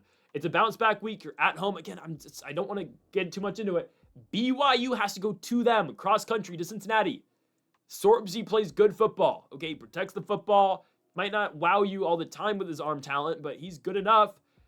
And we look at their opponents this week in the Bearcats. They're taking on the Arizona Wildcats. Now, Arizona's coming off a victory of the Kansas Jayhawks. Unfortunately, I cannot rate a victory of the Kansas Jayhawks because my local high school team right now might be able to be the Kansas Jayhawks. I don't know, man. The Hawks are not playing that well. They are not. They started off the season fairly hot, but regardless, looking at what the Wildcats did last week, Noah Fee doesn't have a great game. Defensively, they play really well. They win a low-scoring game, 24-20. Arizona's a really good home team. On the road, they leave a lot to be desired sometimes. They went to Iowa State in a game that I remember. I said, I think Arizona's going to be really competitive. I think they're going to be tough in this game. I think they're going to give Iowa State some problems. Now, they go to Ames and they get blown out. Okay, they went to Houston, played a competitive game, but ultimately lost. They only went to Boulder and won, but right now, anybody could go to Boulder and win. The bottom of the Big 12 right now is really bad. I don't think Arizona can go to Cincinnati and win. It's just a different environment too. I mean, you're a warm weather team down in the desert in Tucson, going to Cincinnati. It's not particularly warm anymore in the Midwest. Tough environment. Bearcats have had a week off. They've had a lot of time to prepare for you. And I think they're going to come through. I'm going to go with Bren Sorbsy and the Cincinnati Bearcats to beat the Arizona Wildcats and as well cover the 6.5 points. I think Cincinnati is by far the better football team, and they are refocused going in now to this final 3-game stretch where if they win out, You have a game in Texas for the playoffs against Texas Tech. Now, it will be a virtual home game for the Red Raiders, but that's unfortunately what teams are going to have to go through this year. Whether it be Cincinnati, BYU, or potentially it can't be Utah. It's going to be either Cincinnati or BYU is going to play Texas Tech in the Big 12 title game. We will determine that winner next week. But for now, give me Cincinnati to win at home against the Arizona Wildcats. Speaking of bad Big 12 football, Oklahoma State. Great. This game's been relegated to ESPNU. I'm surprised it's even on TV. I'd put it on ESPN Plus, or I'd put it on YouTube for free. Oklahoma State takes on Kansas State. Oh wow, I'm jumping for joy for this game. Wow, it's so awesome. Kansas State blows them out. It was a game at the beginning of the year. We said, oh, this might just be the ultimate toilet bowl. Both teams suck. Not entirely, K-State's playing much better now. Dylan Edwards left the team, I believe, because he's geared up for the portal. That's what's happening with him? I've been too in touch with K-State football. I believe that's what's happening. Yeah, Edwards is entering the portal, so he left the team. Okay, I mean, I get it. It's what guys do, but if I'm a coach from another team, why? Stick it out. You're not gaining more eligibility by not being out there. Stick with the team, and then, all right. As soon as the regular season ends, right as bowl season begins, I'm out of there. Sure, whatever. I don't like this whole I'm leaving midway through the year crap. I don't like that. Joe Jackson, by the way, has been the starting running back, and Dylan Edwards has been phased out. So I get it, but dude, stick with the team. I know you may hate people there, but how does that look for your next squad? Regardless of that, though, again, Edwards will find his way. Probably, if he's smart, he's going to go to the MAC, or he'll go to the American. No, he'll go to the American next year. If he's smart, he's going to go to the American. He's going to go to USF. He's going to go to UTSA. He'll go to a JMU. I know it's not in the MAC. I mean, ACC, AAC. And he'll go put up a lot of yards next season and look like what Dylan Edwards was supposed to look like over the last couple seasons, okay? That's if he's smart. If he's not smart, he'll go to Ohio State and be a fourth-string running back. Guys like him, I'm not going at, trying not to go at Dylan Edwards too much. You got to know what you're actually worth and know where you can be really successful and put yourself in the best possible chance to go pro. His best chance is going to the American Conference and tearing it up at UTSA or tearing it up at North Texas or at USF, right? Or Temple. Those are spots for him. K-State should dominate Oklahoma State. So again, at the beginning of the year when K-State was horrible, we're like, oh, this is going to be the ultimate toilet bowl. It's going to be horrible. K-State's playing better football. Oddly enough, they will find themselves in a bowl game. They're going to. They're going to beat Oklahoma State this week in Stillwater, and then they're going to beat Colorado last week of the year. They're going to be in the playoffs. Or not, definitely the playoffs. They're going to be in a bowl game. They're going to get the lowest bowl game you can possibly get in the Big 12. I don't know what that is. Is that the Guaranteed Rate Bowl, maybe? Or is it the Liberty Bowl? Whatever the lowest bowl game that K-State can possibly get, they will be there because they're going to get 6 victories somehow. Oklahoma State, it's sad, honestly. I'll say that. It's sad what's going on with Oklahoma State. You're 1-8 this season. They beat UT Martin first game of the year. They lost to Tulsa at home. Although Tulsa's geared up for a really big matchup this week. Can't wait to get to that in a little bit. It's a massive one with them in Oregon State. Ooh boy. But Oklahoma State, has lost now 8 consecutive games. They beat UT Martin. Obviously, starting quarterback goes out for the season. So now here comes the rotation of Zane Flores, Sam Jackson, a couple receivers, Noah Walters. Who's the quarterback? It's Zane Flores. I think that's the right move to go back to Flores. They were actually moving the ball a little bit a couple weeks ago against Kansas.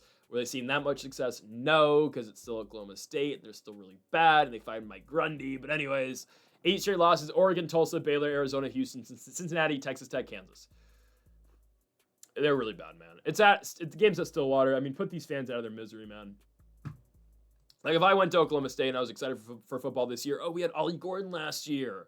You finished your year last year on 9 straight losses. You don't win a single game in the Big 12, and now you're 0-6 this year. Holy crap, it doesn't get worse than this. I mean, they should be relegated down to the Sun Belt. I'm so serious. This is atrocious football, man. Avery Johnson and K-State's been playing much better. They should go into Stillwater and completely dominate this game. One team is a football team, the other team is not, okay? No disrespect. That's actually really harsh, but give me K-State to dominate Oklahoma State in Stillwater. Next up, we go to a matchup here. UConn is back yet again. Here's a non-con game because every game for UConn is non-con as the UConn Huskies host the Air Force Falcons. What a win last week for Air Force. If you told me Air Force was going to go into San Jose and beat the San Jose State Spartans and Liam Zarka would be under 120 all-purpose yards, I would have called you crazy. Air Force found a way to do it. Walker again in San Jose State and Ken Namoto, whatever the hell his name is, Ken fashion, and Walker again in San Jose State fashion. Again throws for 350 yards in a 16-26 loss. Yeah, I'd hate to be a San Jose State fan. I absolutely would. I mean, oh man. After you beat Hawaii, and Hawaii just beat San Diego State. It's absurd. It's absurd stuff. Air Force, big victory though, right? I mean, we have spoken at length about how great Zarka is. I still believe Zarka is phenomenal. Again, 1,200 passing yards this year, 900 rushing yards. He is Air Force football this season. Did not have his best game last week. Instead, it was the running efforts out of, for the first time all year, their leading rusher was Owen Allen. Had 109 rushing yards on 20 carries. The junior out of Southlake, Texas, was massive for the Air Force Falcons, and they win that game on the road at San Jose State. Guys, they're covering against UConn. There's one thing I can rely on Air Force to do, that's score points. They only scored 26 against San Jose State, and that's not entirely how I thought that game was going to go. I know for a fact they can score. And really, the way Air Force plays, they kind of play up to their opponent. Like, they play to the level of their opponent. Guys, Air Force has not gotten blown out all year long. Why do we think UConn's going to be the first? I mean, I guess it's only an 8.5-point line, but look at all the games they played. San Jose State they beat by 10. Lose to Army by 3. Wyoming win by 3. UNLV lost on the road 3. Navy on the road lost 3. Hawaii lost 9. Boise 12. Utah State 19. It's the only blowout loss they have there. Every game has been close. Why would this one be any different? It's not going to be. UConn has played really good football. They hosted Duke after. So here's the thing about Duke, man. Still very alive in the ACC. Probably won't get in, but some things can go their way. They still have a game against Virginia. Like, they can kind of control their own destiny. Not really, but kind of.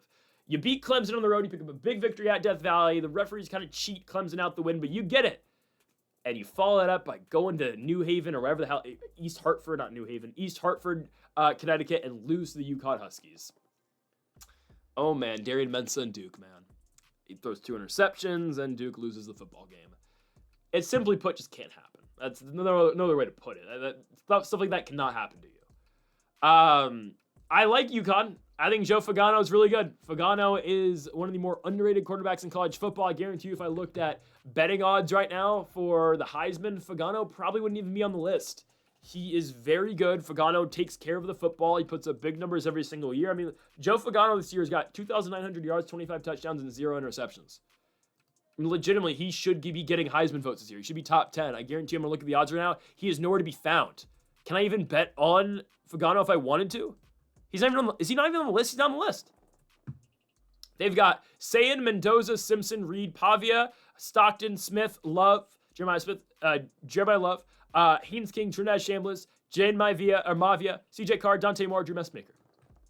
And yeah, again, they probably would never give it to Fagano, but he gets no respect. He's a senior quarterback, 6'4". Guys, Fagano's going to be on an NFL roster next year. Started at Maine, transferred to UConn. He's been the guy at Connecticut for the last 2 seasons. He's going to find himself an NFL roster next year. He's going to be a late-round pick, or he's going to be an undrafted free agent who's going to stick around the NFL for a very long time. If not, he's going to tear it up in the UFL, or he's going to be very good in Canada. One or the other. Like, he's going to find a job somewhere. He's like 24, though, is he? 25, 24? I don't care. Fagano's playing good football. So I will give you that from UConn. Again, though, Air Force plays up to their competition. Like, just trust me on this one. They've played up to their competition, played really at the level of their competition in their last 8 games. So even in games where it's low scoring, okay, Air Force just plays at that level and wins a low scoring game. I'm not telling you they beat UConn. What I am saying, though, is the game will be close. Plus 8.5, that's too many points for the Falcons. They will go into Connecticut and cover against the Huskies. Next up, we go on to, oh, wow, another great football game. Oh, my goodness. Okay, all the really bad teams are at the beginning of the video. Charlotte, Charlotte versus UTSA. The 49ers are horrible. Just like the San Francisco 49ers, who can't get a stop defensively. I digress. Charlotte's 0-6 this year in the American Conference. They are the only winless team in the American, them and the Tulsa Golden Hurricane. And the Golden Hurricane have the chance this week to do the funniest thing ever. More on them later. Charlotte's 1-8 this year. They won a game against Monmouth, 42-35. Other than that, nothing but L's all year long. The 49ers are just completely in shambles. They are struggling. Grayson Loftus is at the helm at quarterback. Fair, is he better than Connor Harrell? Yes, and Zach Wilkie probably. Their leading rusher has 215 yards. It's Rod Gainey Jr. He's got 56 carries for 215 yards this season. Holy crap. Look at their opponents. The University of Texas San Antonio Roadrunners. Back-to-back losses for UTSA, a team that I desperately want to see in a bowl game just because I want to see Robert Henry play one more game, hopefully against a team that has been dismantled by the portal, and I want to see what Owen McCown can kind of do. I don't know. So last game for UTSA, Thursday night spot on the road at Raymond James against USF. Uphill climb immediately, I understand. Owen McCown plays a bad football game. They bench him in the second half. I don't think he's benched going forward, but they do play Brandon Tennyson instead because first play of the game, McCown throws a pick six. He fumbles then right after. Disaster after disaster after disaster for UTSA on the road at USF. And Byron Brown and the South Florida Bulls put up 55 on UTSA. Unbelievable stuff. Well, that's just what South Florida does. Regardless, though. And Robert Henry, by the way, game script doesn't call for him, so he has 10 carries for 27 yards. Who know? I don't think they're gonna play Tennyson. Tennyson has not made a start yet in collegiate football. He is a sophomore. He's next in line behind Owen McCown. But I don't think Tennyson's gonna play. I don't think he's gonna start at least. It's Charlotte, guys. They should dominate. I don't care the games in North Carolina. The 49ers are not good at all. They don't have an identity offensively. They can't run the ball. Loftus tries, but by the time Loftus is getting his big yards and Charlotte's figuring things out offensively and they're kind of moving the ball, you look at the scoreboard and they're already down 28 points. Just a problem, man. It's just a problem. The 49ers are a 1-8 football team again. Only victory this season is to Monmouth. After that, losses to Rice, USF, Army, Temple, North Texas, East Carolina, and more specifically, when we're looking at the spread, Charlotte has not been close on the spread so far in the American Conference. ECU losses by 26 points. North Texas losses 34 points. Temple losses by 35. Army losses by 17. Who they cover? Whatever. South Florida game is by 28 points. It's not really a competitive line for them, and I know UTSA at their best can score points when McCown's not making mistakes and Robert Henry has the chance to run freely. This team can score points. Trust me, UTSA beats up on bad teams. Like when they get a bad opponent, they beat up on them. Go watch the Rice game.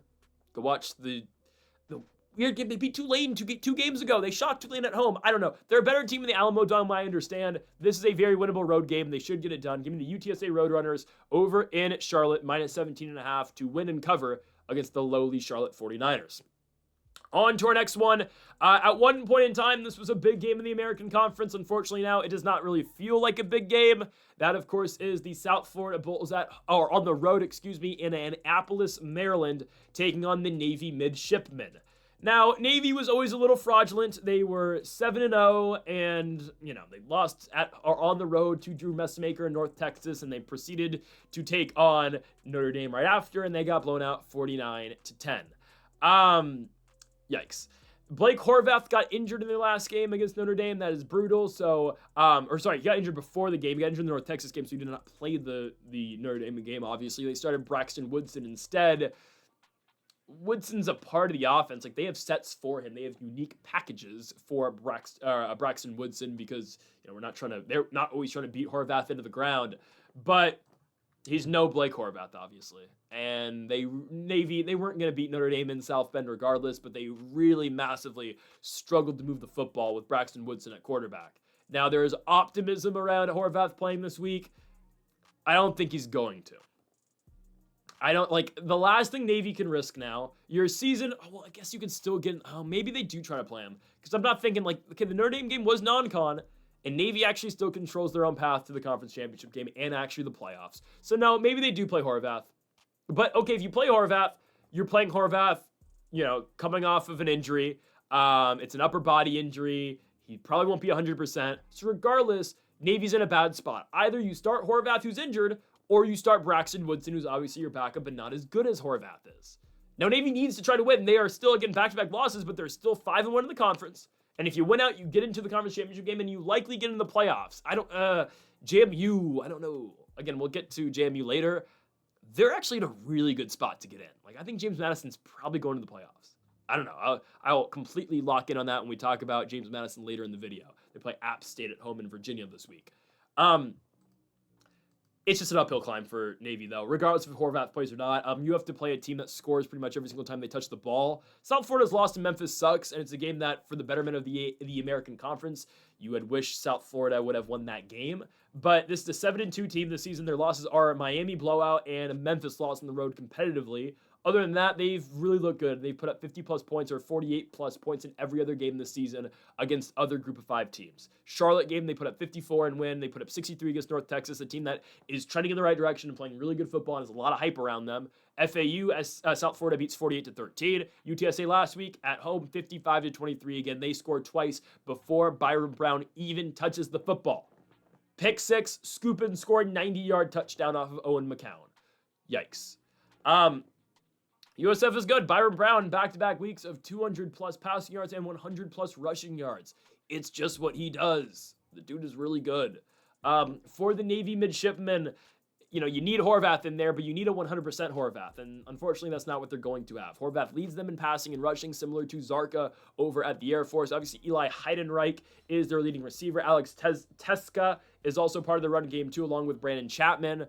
It's just an uphill climb, man. I don't love it for Navy. I think South Florida scores pretty much every single time they touch the ball. Navy defensively, they've gotten exposed the last couple weeks. They've always never been a great defensive team. It's just their offense bails them out. Like, they scored, guys, Temple scored 31 and Navy scored 32. So Navy won.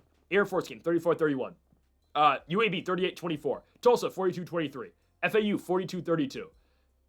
Offense can't bail them out right now. And that's why they haven't beat North Texas. They haven't beaten Notre Dame. They're just, again, offensively, they're not good enough to beat a team like USF. Because I know the Bulls are going to put up points and consistently put up points. So give me the South Florida Bulls here on the road to beat and cover against the Navy midshipmen. Minus 10.5 for the USF Bulls on the road. Next up, we go on to the final game at 9 o'clock. And then we keep the slate moving. Maction. I believe the last Maction game, I said it way earlier on in the video when we were talking about the midweek Maction games that, oh wait, we've got one more. Here it is. As we have at home, the Ball State Cardinals from Muncie, Indiana, coming off a big victory. Ball State hosts the Eastern Michigan Eagles. Ball State still alive in terms of a bowl season spot. I don't know how they're going to beat either Toledo or Miami of Ohio on the road, but, God bless them. Maybe they can find a way. Ball State, though, this week gets Eastern Michigan. Bottom of the barrel football, right? And, an Eastern Michigan game that's not even on that cool field. I, for one, love the gray field from EMU. I think it's unique. I think more teams should do cool, funky-looking fields. Maybe I'm not, in the majority in that take. I love the cool-looking fields. What do I think of when I think Eastern Michigan football? I think of the gray field. Eastern Washington football, I think of the red field. Boise State, the Smurf turf. Coastal Carolina, the cool teal turf. More teams should do that stuff. Trust me. I think it would make. I know I might offend some people. I'm sorry. I know some of the old heads might not like it, and I mean that with the utmost respect because it's not traditional. I completely understand why people, folks who grew up with, straight green fields and grass fields at that wouldn't love the colored turf. I'm sorry. I grew up watching Boise State on television, right? So I for one love the weird colored turf. I think a lot of teams should do it. I think it gives uniqueness to teams. And sure, again, you'd get rid of the uniqueness for different squads if every team had a color. Okay, well, limit it. And different teams can find different ways to be unique. Hell, again, Coastal's found a way to be unique. Eastern Washington's found a way to be unique. Eastern Michigan has found a way to be unique. More teams should try to do the same. Especially, here's the thing. Obviously, this should be a group of 5 thing only because Power 4 schools already have their own uniqueness to them. Group of 5s, sure, there's tradition. There's not enough tradition, though. So if all these group of 5s, guys, what if Ball State went out there and did a checkered red and black field? Would that not be kind of cool? Is it funky? Yes, but now we're watching a Ball State game. Okay, weird looking field. I can get ready for this. I can get excited for this game. Just a thought. Group of 5 teams should all, at least not all of them, some of them should try to do some weird colored turfs. I've never really put that discussion into words before. Anyways, Balls, I don't know. Actually, that was probably a more entertaining conversation to listen to. Conversation by myself. More entertaining spiel to listen to than the winner of Ball State Eastern Michigan. So I'm sorry if you came into here completely looking for Ball State EMU picks. I just don't have a lot to say about this game. And I didn't go on that rant because of, I don't have a lot to say. It popped into my mind. Ball State can't throw the football. They can't. Kyle Kelly can make some throws, but guys, I watched Ball State run Kyle Kelly into the ground to the point where like this dude's hurt, but third one, go run. 3rd and 5, okay, keep pushing. We're gonna get the first down with you on the ground. I mean, their coach has the utmost confidence in Khalil Kelly. Like I'm sure Khalil Kelly is very popular in Muncie, Indiana, because he does everything for this team, and I'm sure he's very popular in the locker room because he does a lot of stuff for this football team, injured at that. They don't throw the ball. But against a team like EMU, who's defensively not very good, and teams have been running over them all year long, I think we're fine. I know EMU's coming off victory over Bowling Green. Bowling Green isn't good either. You know, shout out to Noah Kim, the former Michigan State quarterback, now at Eastern Michigan. He's doing his thing this season. He's playing very good football in his senior year. I'm glad he's been able to salvage his collegiate career, seriously. I'm going to take the run for his team, though, in Ball State. I'm going to take Khalil Kelly and the guys. Games in Muncie, Indiana. Eastern Michigan's a 3-7 team. Ball State is still fighting to make a bowl game. Now, what 6th game do they win? I don't know. Good luck against Gleason and Toledo, or Finn and Miami of Ohio. But for now, I think Ball State's going to get this game. I think they beat Eastern Michigan. I'm going to go money line here for the Ball State Cardinals, plus 120 at home against the EMU Eagles. On to our next game at 9:45. It's the SEC slot at 9:45 because it's just different in the Southeastern Conference. 9:45 on the SEC network. The Louisiana State Tigers are at home against the Arkansas Razorbacks. What is LSU doing at quarterback this week? Do they know what they're doing at quarterback? I mean, okay, here's the thing, guys. I know Nussmeier has been bad. No way you think Van Buren is the solution. That's my thing. Like, no way you think Van Buren's the guy. Okay, I watched Van Buren at Mississippi State last year. I get it, you want a spark. He's probably your guy next season, which is fair. I think that he should be your guy next year unless you go back in the portal. Nussmeier, really? I know Nussmeier's been bad. I kind of attribute that to play calling sometimes, though. It's tough to be that good when, you have no routes past 5 yards, at least that are open. And your offensive line's, doing okay, but okay, he's got to get it out quick. Boom, check down. And he's benched? I don't know. I've been critical on this team, sure, but we'll see. We will see. I think that might be it. He's a senior. This is a guy who, at one point in time, was the favorite to be the number 1 pick in the draft. Obviously, that is now the Men Dynasty over in Indiana. But this is crazy. I mean, it's legitimately crazy what's happened to Nussmeier. And just the fall off of this LSU team. Obviously, Brian Kelly's gone, so they have really no more ties to Nussmeier. They are trying to figure out what they have, and I think they'll jump into the portal next year maybe for a quarterback, see if they can get anyone better than Van Buren. They'll probably, if I had to guess, they'll take a chance on currently a junior quarterback in the group of 5 trying to find a job, like a Mikey Keene type situation. I don't know why Keene wasted his senior year at Michigan, sitting behind Underwood, who's not good. But if I'm, LSU, that's who I'm trying to get. I'm going to do an open competition next year with Van Buren and a veteran quarterback from, I don't know, the Mountain West who thinks that they, can find a role better. I'm looking at a guy like, Caden Anderson if he wants to come in. I'm looking at I don't think it'd be smart for Caden Anderson. I'm looking at a Braden Fowler-Nicolosi from Colorado State who left the team already. Like, that's the type of guy I'm looking for if I'm LSU. Like, yeah, we expect Van Buren to win the competition, but if we need a veteran guy like Nicolosi who's played in big-time games before against Colorado and Boulder, that's who we can go to instead. Anyways, though, LSU versus Arkansas. We'll see, man. I think Arkansas covers. Hesitantly, I have minus 210 for LSU. I wouldn't bet it. The only reason I have LSU winning is the game's in Baton Rouge. Only reason. LSU, I mean, they're not ranked anymore. You're 5-4. You're still going bowling because you're probably going to beat the Hilltoppers of Western Kentucky. I love the Hilltoppers, but I don't think the Toppers are going to be able to top them off. No, not top them off. No, that's not what I meant. They're not going to be on top against LSU. Yeah, they'll be bowl eligible. They'll get into what's the crappiest bowl game the SEC gets into? No, actually, we're not even going to go to that. I hope they get into the Detroit Bowl, and they get to play a MAC team. I know they don't have a bid for that at all. They'll probably be in the Texas Bowl like LSU is every single year. Just the Texas Bowl is just the disappointment bowl, is it not? Like, I'm so serious. They'll get the Outback Bowl. No, it's too good for them. Gator Bowl. Gator Bowl. Yeah, they're going to get the Texas Bowl. I think Arkansas might beat them, though. That's the thing. I legitimately think Arkansas might win. I'm only taking LSU, like, here on the pick. It says LSU because the game's in Baton Rouge. I think Arkansas might win it outright, guys. What does Arkansas do? They score points. What does LSU not do? They don't score. Is the LSU defense still really good? It is. They've got a really good defense. They can hold teams. They played Bama last week. You know all the weapons Bama has. You know the quarterback Bama has. I mean, that ball that Ty Simpson throws in the third quarter, beautiful stuff. He is, I believe, the second best quarterback in college football, only behind Fernando Mendoza.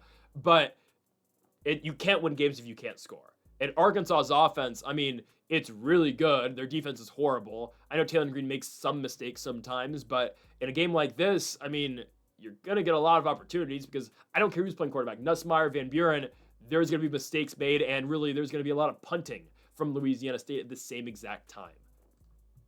Look at the points Arkansas has put up in the last couple weeks. You know what you get out of Taylor Green. You know what you get out of Mike Washington, their running back. Last couple weeks, look at the point totals. 31 against Tennessee. Let's go back. No, let's go back up. Ole Miss game lost 41-35. Memphis game lose 32-31. If Green doesn't fumble, they win. Tennessee game lose 34-31. Again, I did not talk about the Notre Dame game because Notre Dame blew them out. 45-42 loss against A&M. 33-24 loss against Auburn. 38-35 loss against Mississippi State. Now, last 3 games have been at home. Not like going to Death Valley is that difficult right now. Especially during the day. Who cares? You know? I mean, you can get into this game for $13. I might need to take a trip out to the South right now. I don't know what I'd do at an LSU Arkansas game. I'd be entertained. I should go to Baton Rouge, Louisiana for the first time. I should go to the South for the first time. Anyways, I'm taking Arkansas on the points. I think they can easily win. I think this is automatic, guys. I do not trust in what LSU has. Yes, the LSU defense is really good. Eventually, Arkansas is going to break through because you know what? They do that every single week. Arkansas scores 20 points. They're covering. LSU's not scoring more than 24. It's just how they play. Give me the Razorbacks, plus 5.5. Give me Taylor Green and the Razorbacks. This is an easy money pick in my opinion. Arkansas goes on the road and covers the 5.5 points against the LSU Tigers. LSU probably wins. I don't know. Don't care. They'll beat WKU and they're going to get into the crappy Texas Bowl. So, great job. Next up, oh boy, here we go. Our weekly toilet bowl. Let's go. Let's go. Tulsa, Oregon State. Oh, man. ESPN Plus game. Not even on the CW. ESPN Plus game. Tulsa, Oregon State. It doesn't get worse than this. The Tulsa Golden Hurricane. 2-8 this season. 2-7 this season. 0-6 in the American Conference, but 2 non-con wins over Albany and Christian, whatever. And Oklahoma State on the road in Stillwater, another team who's also miserable and horrible. And how about the Oregon State Beavers? Oh, you thought they had momentum being Washington State? How did they beat Wazoo, by the way? How did they win that game? Hankerson just had one drive where he decided to rip off a bunch of runs just to screw me on my bet. It's okay. They lost to Sam Houston State. Sam Houston, whatever they want to be called. They lost to the Bearcats. Sam Houston guys had not won a game this season, and yet they walk into Oregon State and win. I don't want to completely retell the game because there's a lot of moving pieces there. Just know Oregon State should have won. Hankerson dropped a touchdown pass, and it bounced literally off his chest. There was a lot just went wrong for Oregon State. Again, full recaps on Greedo Plays clips on TikTok. I dive into the game way more in depth than I'm going to right now. Just know Oregon State should have won. But no, they found a way to lose. There I am at 10 o'clock at night. I'm about to record my college basketball videos, and I'm sitting there on my phone watching Sam Houston play Tulsa, and I'm watching. Oh, my goodness. Oh, wow. They actually lost. You know? I'm thinking to myself, like, no way this team loses. I'm sitting there watching. They get the ball back. Sam Houston throws a really bad interception, a very bad pick. At the end of the game, they were winning. All they needed to do was get a first down, just knee a couple times, and give Oregon State the ball back with a couple seconds left. They threw a pick. Oregon State still can't convert. So here's the thing. Oregon State now on the road at Tulsa. Why would we think Oregon State wins? Why would we think that? Why would we think they can win this game? They've gone. Blake Murphy's not starting anymore. It's Jabari Johnson. You know, cool. I guess. I don't know. I mean, literally the only thing I can say is sure. I don't know. Tulsa has not won a game since they went to Stillwater and won, which is absurd. I remember I made a TikTok about that, and all the comments from the Tulsa fans were because I was shitting all over the game. And I got a bunch of comments from Tulsa fans saying, well, maybe it's just Tulsa's really good. And I just kind of laughed because we saw them lose to New Mexico State. And they proceeded now to lose 5 straight games, sorry. They're horrible. Baylor Hayes is still starting at quarterback. They played him and Kirk Francis this year. It's Hayes right now. That's fine. I think they're going to beat Oregon State.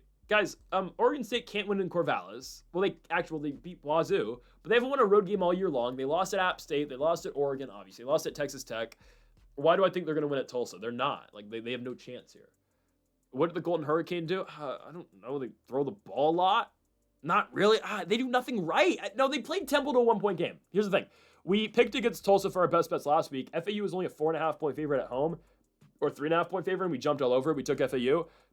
I'm jumping on Tulsa. Will this be a best bet? I sure hope not. Maybe it is. I don't know. I just need to really look into more stuff throughout the week. But for now, yeah, I'm going to be going with the Tulsa. I'm actually picking Tulsa to win. Oh, my God, I am. I'm taking the Tulsa Golden Hurricane to win at home. Yeah, I'm going to take Tulsa to win at home. Baylor Hayes has been okay.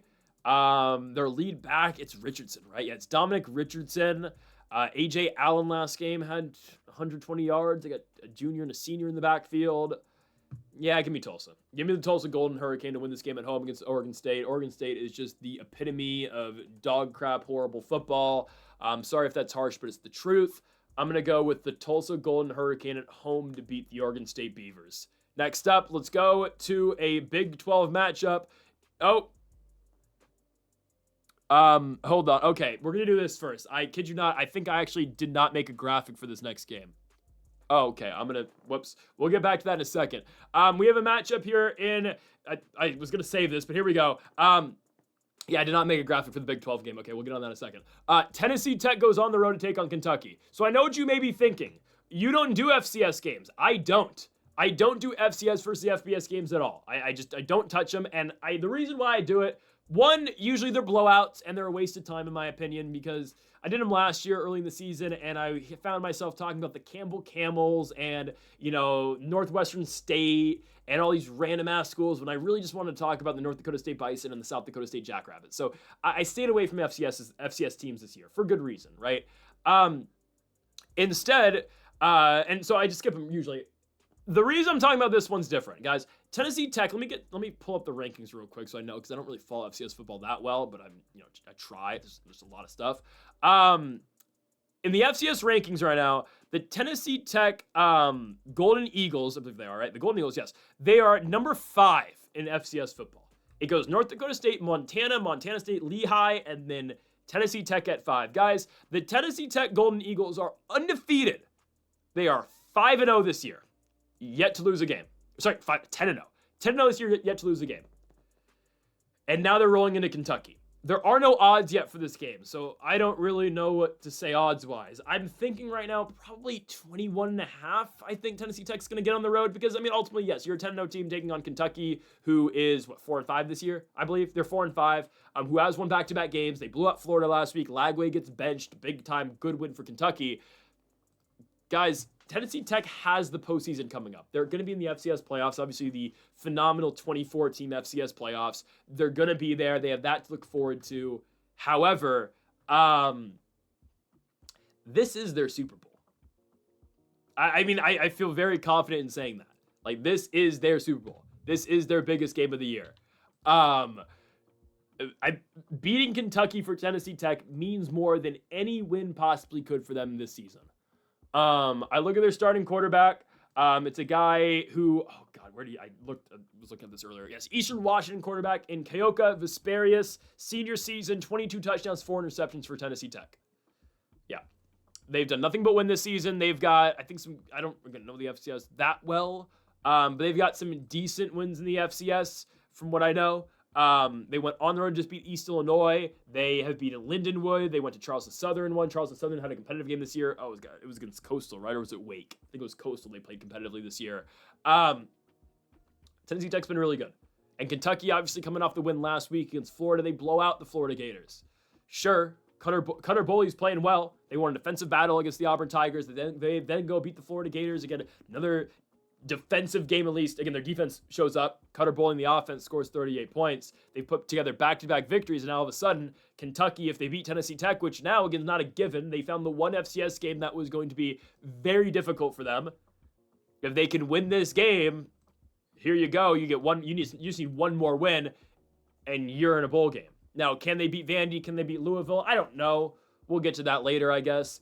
But what I am going to say about this, I believe Tennessee Tech's actually going to cover. That's the only reason I want to put this in the video, because I can't believe Kentucky found a way to screw up a bye game or a FCS opponent. They found a way to screw this up because they scheduled the one team that's actually going to give them fits. I mean, either them or like NDSU or Montana. Obviously, Kentucky's going to win, okay? Covering, though, it's a whole other thing. I would say the line's going to be like, no, more accurate play, 28.5 points. I would probably put it at. I think then Tech covers. I just wanted to include it because I found it really funny and a storyline that I wasn't really thinking about going into the week. So there's that. Again, I don't know the odds, so that's why I just put TTU cover. I think they will, not team total under. Tennessee Tech University is going to cover. And that's that. Okay, just wanted to include in the video a little fun tidbit. Next up, again, we are going to get to the Big 12 game after this one. I will get on that graphic in a second. First, though, let's go to a matchup. Georgia State at home against Marshall. We're going to break this up again with the Big 12 game right after. The Marshall Thundering Herd are on the road taking on Georgia State, and I don't understand why the line is only 6.5. Am I missing something here? No? Okay. Why is it this? I don't get it at all. I don't get it at all. Marshall's actually playing good football. And we had spoken at length this season about how they got ripped to shreds with the transfer portal. They did, because all their guys go to Southern Miss. Their coach goes to Southern Miss. It sucks. You know, that's the name of the game now in college football. They've responded in a big way this year, in a way that I didn't really think they were going to be able to.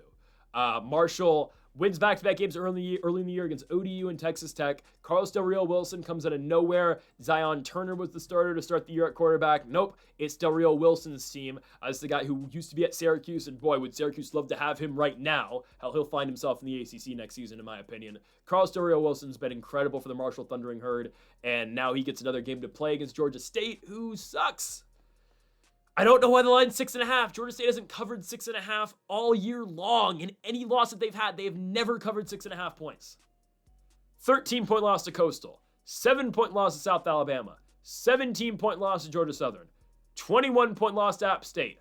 7-point loss to JMU. 50-point loss to Vanderbilt. They have not covered this line all season long. We watched them play South Alabama. I was like, you know what? I'm going to take Georgia State. I'm going to put U.S. currency in Georgia State to cover a football game. We had plus 6.5.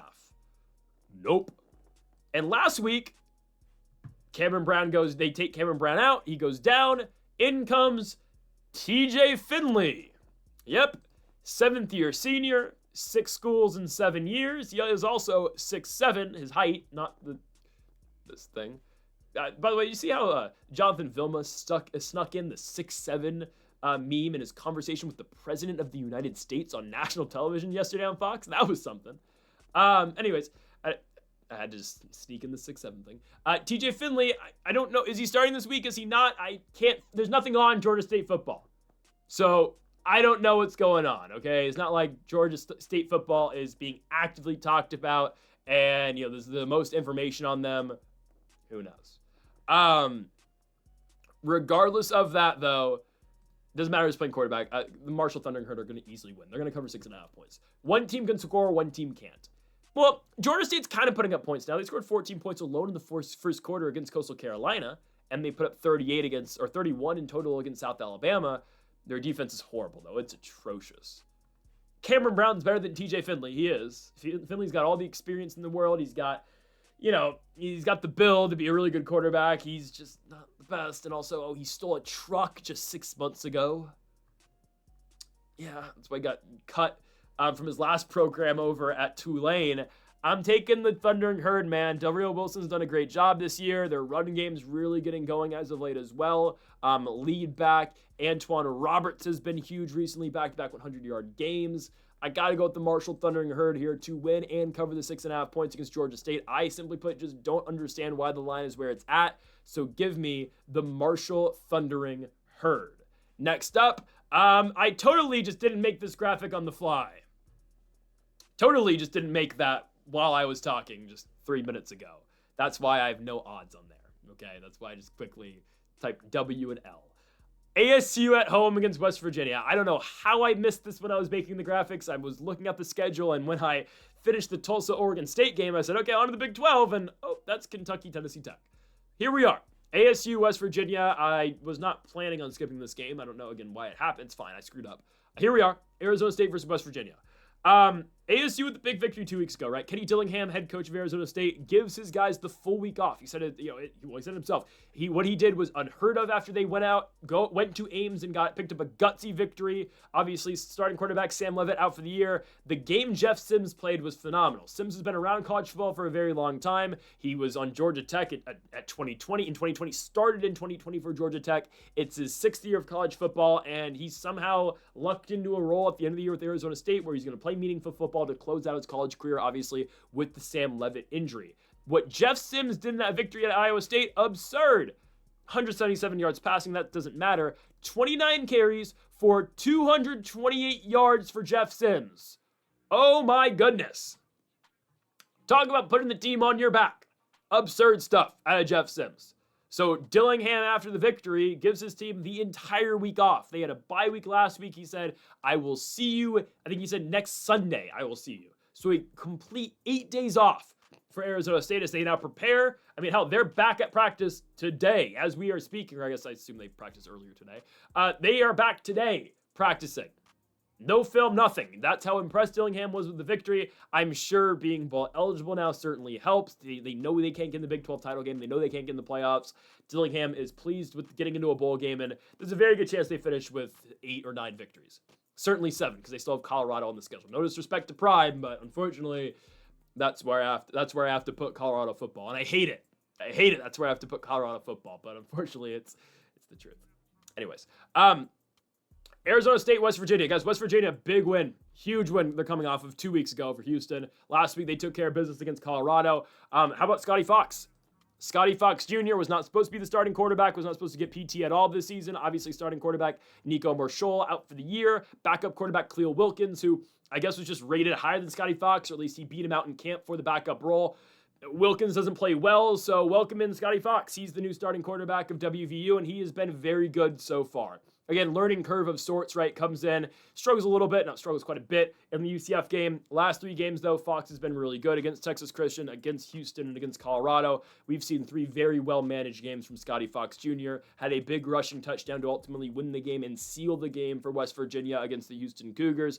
Big victory after that against Colorado. Don't look now, WVU is winning football games. They're 4-6, and they're fighting for their bowl lives. They play Texas Tech in 2 weeks, so yeah.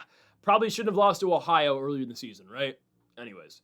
Marshall, by the way, got a year back. He's going to get a medical red shirt, so good on him. Because he completed 3 games played in 4. They're going to give him another year, so good on him.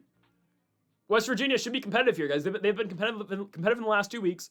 They went to Houston and won, and it's not like Houston's a bad team. I mean, I'll be honest, I didn't know it was Space Night when I picked against UCF, but, well, someone's always got to go. Houston beats UCF on Space Night.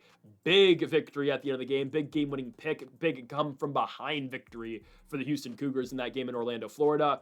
Doesn't matter. Again, Space Night, don't care. Big win for the Cougs. What I'm getting to, though, it's a pretty good win for West Virginia. West Virginia going on the road and beating the Houston Cougars. Because it shows, like, all right, Houston, after their last victory, still a very solid team. So, WVU on a run right now. Scotty Fox, true freshman quarterback, playing good football. I think they cover 10.5 at ASU. Do I think they win? Ultimately, no. I don't think they do. I don't think they cover against Arizona State. I don't think they beat Arizona State. I think they cover against Arizona State. I think Jeff Sims, the more he plays, is going to get figured out. I mean, that's what happened in the ACC. That's what happened at Georgia Tech. Teams figured out, oh, this guy's not the best thrower. Okay, blitz, make him throw, keep him in the pocket, picks. Same thing happened at Nebraska. So, just saying. That's a spot where if I'm West Virginia, I'm taking advantage of that. I think the better team is Arizona State. But I think the easy cover spot's WVU. Ranked teams go to die in Tempe, Arizona. West Virginia's not a ranked team, so they're immune to that. I think they cover 10.5. Ultimately, I think ASU wins. But I'm telling you, as Sims continues to play and teams get more tape on Sims, at least recent tape on Sims, they're going to figure out and realize, oh, wait, there's a pathway, and there is an easy, actually, pathway to beat this guy. For now, hey, credit to Jeff Sims. He's playing great football, but I got to go with West Virginia here on the road. Plus 10.5 to win. Yeah, probably ASU. Cool. I'm glad you guys liked my makeshift graphic. Next up, let's go back to the American Conference. Again, we had to jump back in time a little bit for that 10 o'clock game. We're back now in the 11 o'clock hour, and actually the final game of the 11 o'clock hour between the UAB Blazers and the North Texas Mean Green. I can't pick against Drew Mestamaker, right? Future Indiana Hoosiers quarterback Drew Mestamaker. Just you wait. Just you wait. He's going to put up big numbers in Bloomington. I'm so excited. No, we'll see. Maybe. I don't know. I feel like he's going to have a lot of loyalty to UNT, though. Because he never started at quarterback in high school, and now he's probably going to go to the NFL someday. I don't know. We'll see. He's really good. North Texas on the road at UAB. Drew Mestemaker has been phenomenal this season. Obviously had a game earlier this season in Charlotte, North Carolina, where he threw for 608 yards. 2 weeks ago, North Texas, big victory against Navy. First loss of the year for the midshipmen before they obviously went on to lose in South Bend, Indiana. Mestemaker's really good. They have a run game behind him too, right? Like I was saying earlier, like for Dylan Edwards, if you want a place to go play football next year and want to be successful, go to the MAC. Go to the AAC. I would not suggest going to UNT though, because Caleb Hawkins is here. True freshman running back Caleb Hawkins has 744 yards in his true freshman year, and he's just ripped off 200 yards and 33 carries last game against Navy. My goodness. So again, Dylan Edwards, choose the right spot in the American Conference to go to. UTSA is right there. That would be my spot if I was him. Playing a dome, great spot. Anyways, Drew Mestemaker and North Texas will obliterate UAB. See how many points the North Texas Mean Green put on Charlotte? Okay, see that? Look how many yards he has. He probably won't put up the same yards against UAB, but it is a bad offense that the UAB Blazers have. Now, we picked against UAB last week, and I put U.S. currency against UAB. I bet on Rice, and we won. We were 8-2 last week for our college football best bets. It was one of the better weeks we've had all year long, and we dominated last week. Was it kind of a ballsy play to go to actually put money on Rice? It was, but it worked. UAB's offense looked bad. I was picking Rice because I thought they were going to have a really good offensive day. It didn't really happen. It's okay. We won. A win is a win. I'm not going to complain. But UAB, I think they need to go back to Jalen Kitna. I think they do. Okay. Starting Ryder Burton for the game against Memphis was huge. It gets you a win. Memphis was not preparing at all for Ryder Burton. Earlier on the video, I said, I forget who I said, wasn't prepared. I think it was Buffalo. I said it wasn't preparing for a UMass quarterback. I completely flipped that game and UAB versus Memphis. That was the game. Memphis was not prepared for, they were preparing for Kitna. They were not prepared for Burton at all, and it worked. Ryder Burton wins them the game and plays well in that game, but now he's figured out. 19 points against UConn, 200 yards, 17 points against Rice. Offense looked horrible in the Rice game. Yeah, this new Blazers team's kind of figured out. Oh my goodness. Defensively, this is what UAB football's got me saying. Got me feeling, oh my goodness. Drew Mestemaker and the North Texas Mean Green should dominate the football game. They should be able to score. Again, like I said, look at the Charlotte game. Charlotte's defense is piss poor. UAB is not as bad as them, but their defense is on that level of they just completely get shredded every single game, which makes you question, like, how did they beat Memphis? Again, it was the quarterback change. It threw Memphis off. Saturday night game, Memphis had all the momentum, and it just screwed up their season. And obviously, right, Memphis' season is just over now because of Tulane. But I think Mestemaker and the Mean Green completely dominate the game. I think the addition of having a running back again, like Hawkins has been a factor all year, has been like involved all year long. He's a massive factor now. Caleb Hawkins ripping off 200 yards and 30 carries is absolutely big time. I mean, you put that side by side, your quarterback who has been great this season, a quarterback that is going to, I'm telling you, Drew Mestemaker went from not being a high school quarterback or not starting in high school as a quarterback to getting changed into one, and now all of a sudden he's going to get a massive payday in the offseason to play quarterback for a big-time school. Whether that be in Indiana, whether that be in Ole Miss, whether that be in LSU, whether that be a school like Alabama, I'm telling you, those are the type of schools next year that are going to try to get Drew Mestemaker. That's the type of school that schools are going to try to get him. If I'm any of those schools, I am contacting Drew Mestemaker and I'm paying him a boatload of money. So that's why I'm like, Mestemaker probably, again, as I think he's going to be, I think he wants to be loyal to North Texas. But as soon as, you get that Bloomington money, you get that Bama money, how do you turn that down? So that's just something to look out for. Again, I think Mestemaker is going to be on the move after the season. In this game, though, North Texas is going to do North Texas things. Drew Mestemaker is going to do Drew Mestemaker things. Big yardage, big points, Mean Green run right through UAB. UAB's defense still sucks. Offensively, they're not the same. They might need to go back to Burton at quarterback. To Kitna at quarterback and get rid of Burton. We shall see. On to our next game. And we go now to the 12:30 hour. Nope, not yet. This is definitely not a 12:30 game. 12 o'clock game. 12 o'clock hour, now the noon hour. CUSA football. Oh, how I did not miss you. Missouri State versus UTEP. Yeah, Missouri State's playing really well. They win these close games every single week. They don't score more than 30 points. They don't score more than 28 points. But they win these low-scoring games. They win these gritty games, and they find a way to do it. Liberty, man. I mean, oh, goodness. I cannot, get a Liberty game right. Whenever I fade Liberty, all of a sudden they can score, and then when I pick them, they lose. I don't understand that team.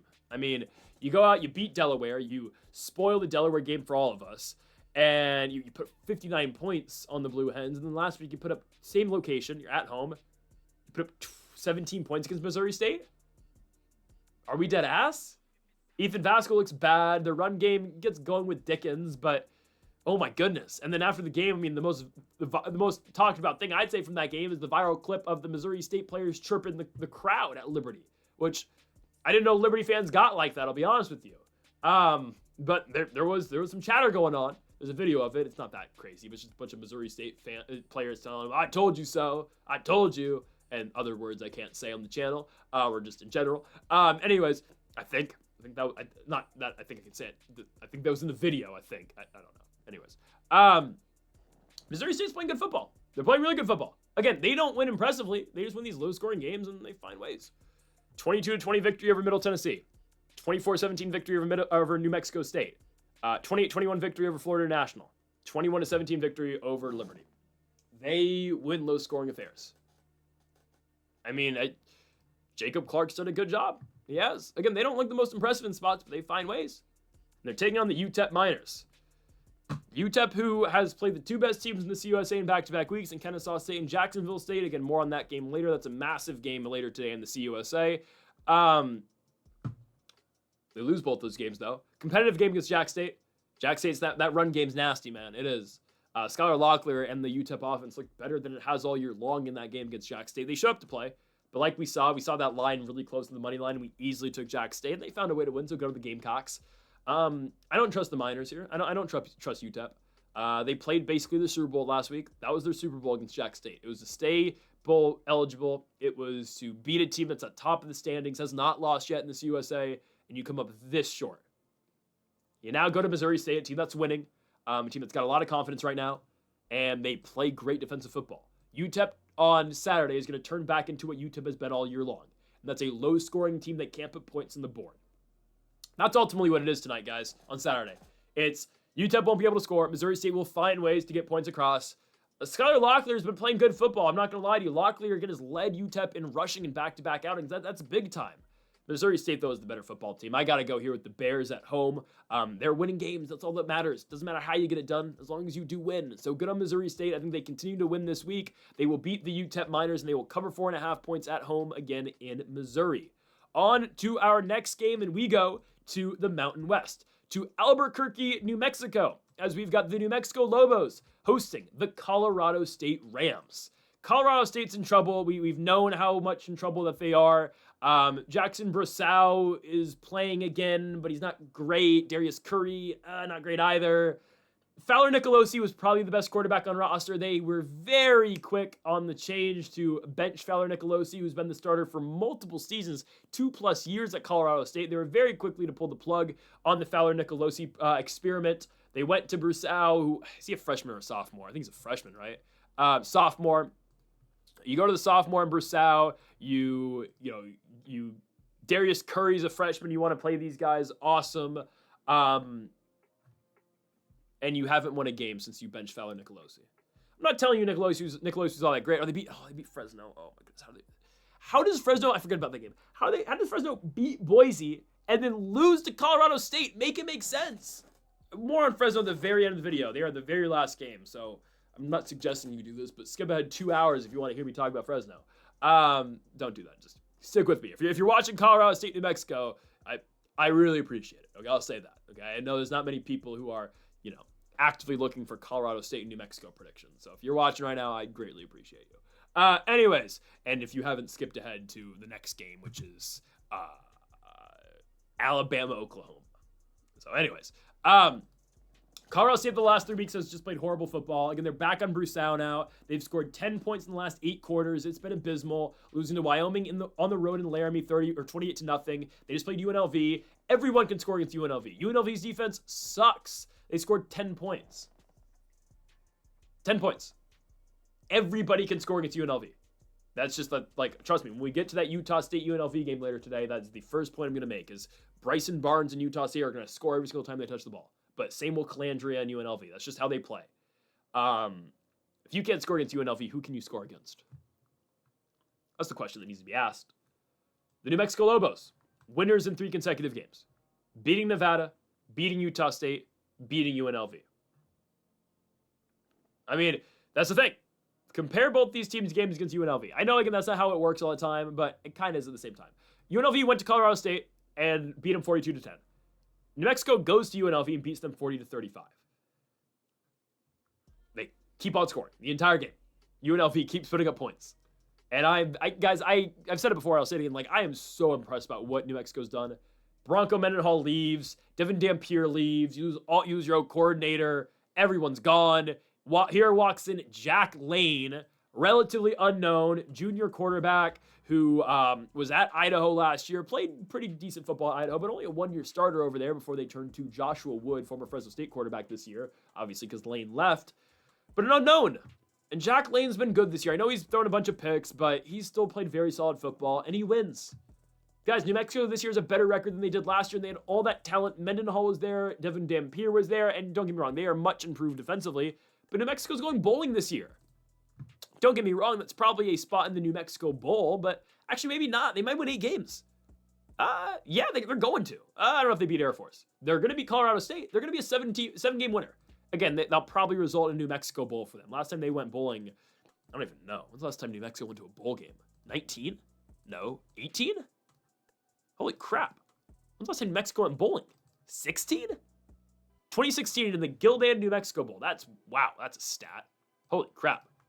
Starting quarterback Lamar Jordan, who went to the NFL and played receiver. Wow. That's the thing. Like, they are building something right now in New Mexico. And they score. And they score a lot. Teams have scored on Colorado State. Colorado State can't score on other teams. Maybe Colorado State only beat Fresno because E.J. Warner threw 3 picks in the first quarter of that football game. But still, how did they lose to Colorado State? I don't know. Quite easily, though, I'm going to be taking the home team here, the New Mexico Lobos. They are much better than this lowly Colorado State team, and you're going to see it on Saturday. On now to the afternoon games, kicking things off on ABC. Alabama in Tuscaloosa hosting the Oklahoma Sooners. Bama is a 7-point favorite in this game, and they should cover, guys. Alabama, they are, again, I said it earlier, if you missed it, I power ranked the top 4 teams in the country. Maybe I'll give you a 5th right now. I'll power rank you right now the top 5 teams in the country. This is not based on, resume and who you've beaten. It's about who I think is just truly the best. If you line everyone up, who beats each other. Some makers disagree, but this is my rankings. The top 5 teams in the country are number 1, Indiana, number 2, Ohio State, number 3, Alabama, number 4, Texas A&M, number 5, Texas Tech. Those are the top 5 best teams in the country. If you match those teams up against anybody else, they should win. Georgia, Oregon, maybe. I'm personally taking Oklahoma. I'd probably put Notre Dame 6. I would.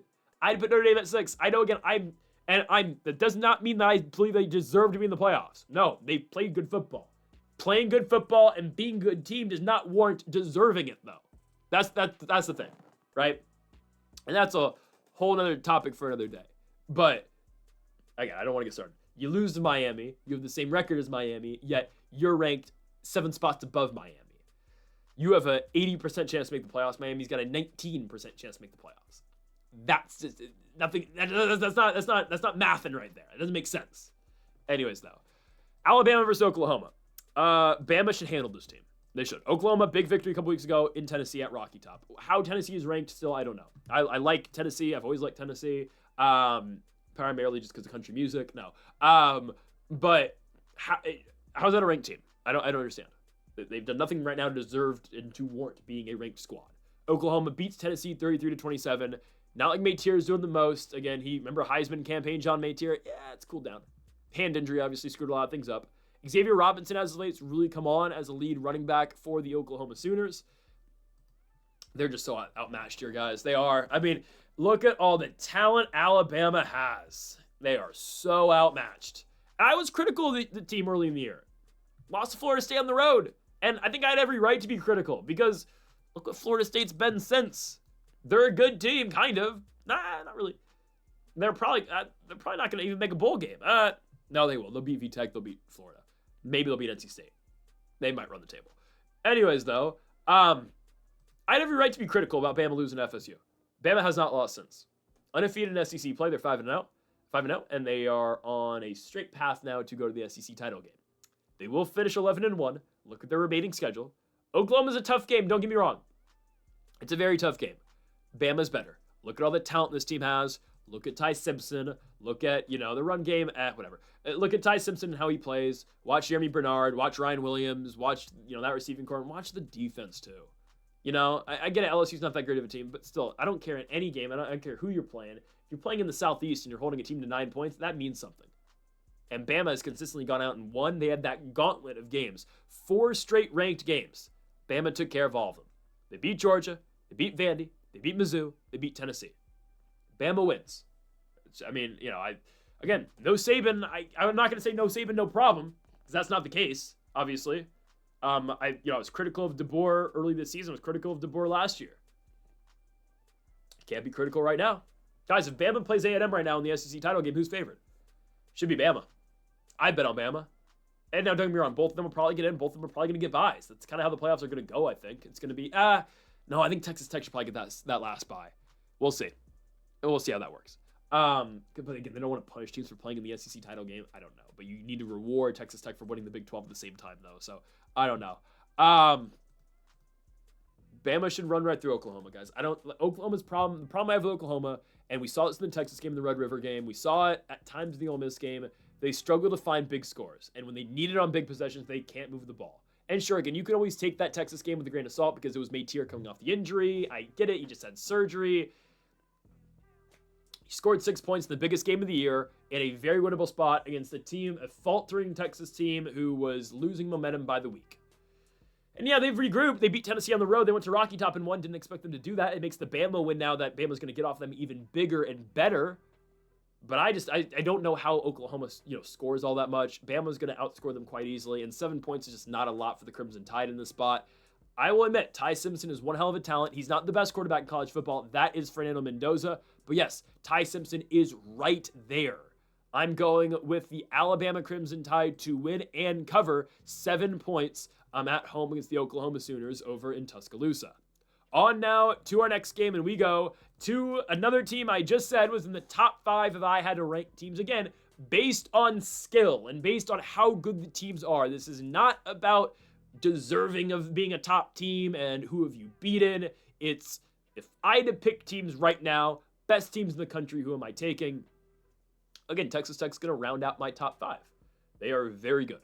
And the game that I said it last week, and I'll say it again. If they beat BYU, okay, I'm all in. I'm back in on Tech. If they beat BYU, and I didn't know if they were going to, I thought Brigham Young was going to definitely cover. They did not, but they did exactly what they needed to do in that game. They have won me over, and now I'm going to be back on saying every week how good the Texas Tech Red Raiders are, because they are exactly that, very good. I'm 100% back on board with Texas Tech. 3 consecutive wins, 1 loss in Tempe. Again, the expression or the saying that I think I just made up, I don't think I heard that anywhere. I know for a fact my saying, ranked teams go to die in Tempe, could never have been more true this year. Anyways, though, that's their 1 loss. Their 1 loss is at Tech. At Tech at ASU. Other than that, they have been perfect this season.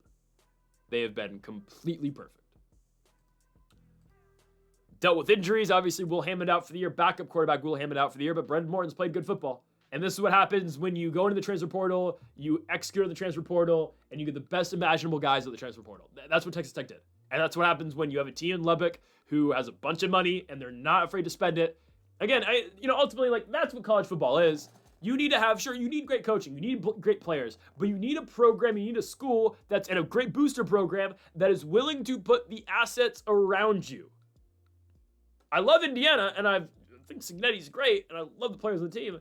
I'm not going to lie, that's how they've built such success recently, this year.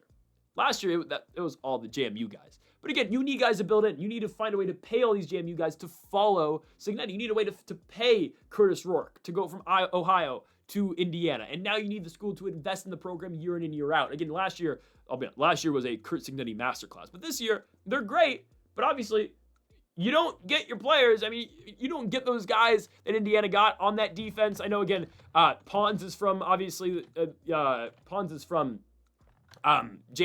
but you don't get a guy, the biggest example, you don't get Pat Coogan, who's from Notre Dame, starts at Notre Dame, and now he's at Indiana, starting his senior year there. You don't get a guy like Pat Coogan, who played in the playoffs for Notre Dame, without the school investing and putting money into the team. The same thing applies to Texas Tech. This school has put so much money into actually making their program a winner, and here you go. It's what you need. That's why, also, by the way, SMU is going to be a powerhouse. Just wait. They've got so much money down there in Dallas. They've got so many rich donors. Trust me.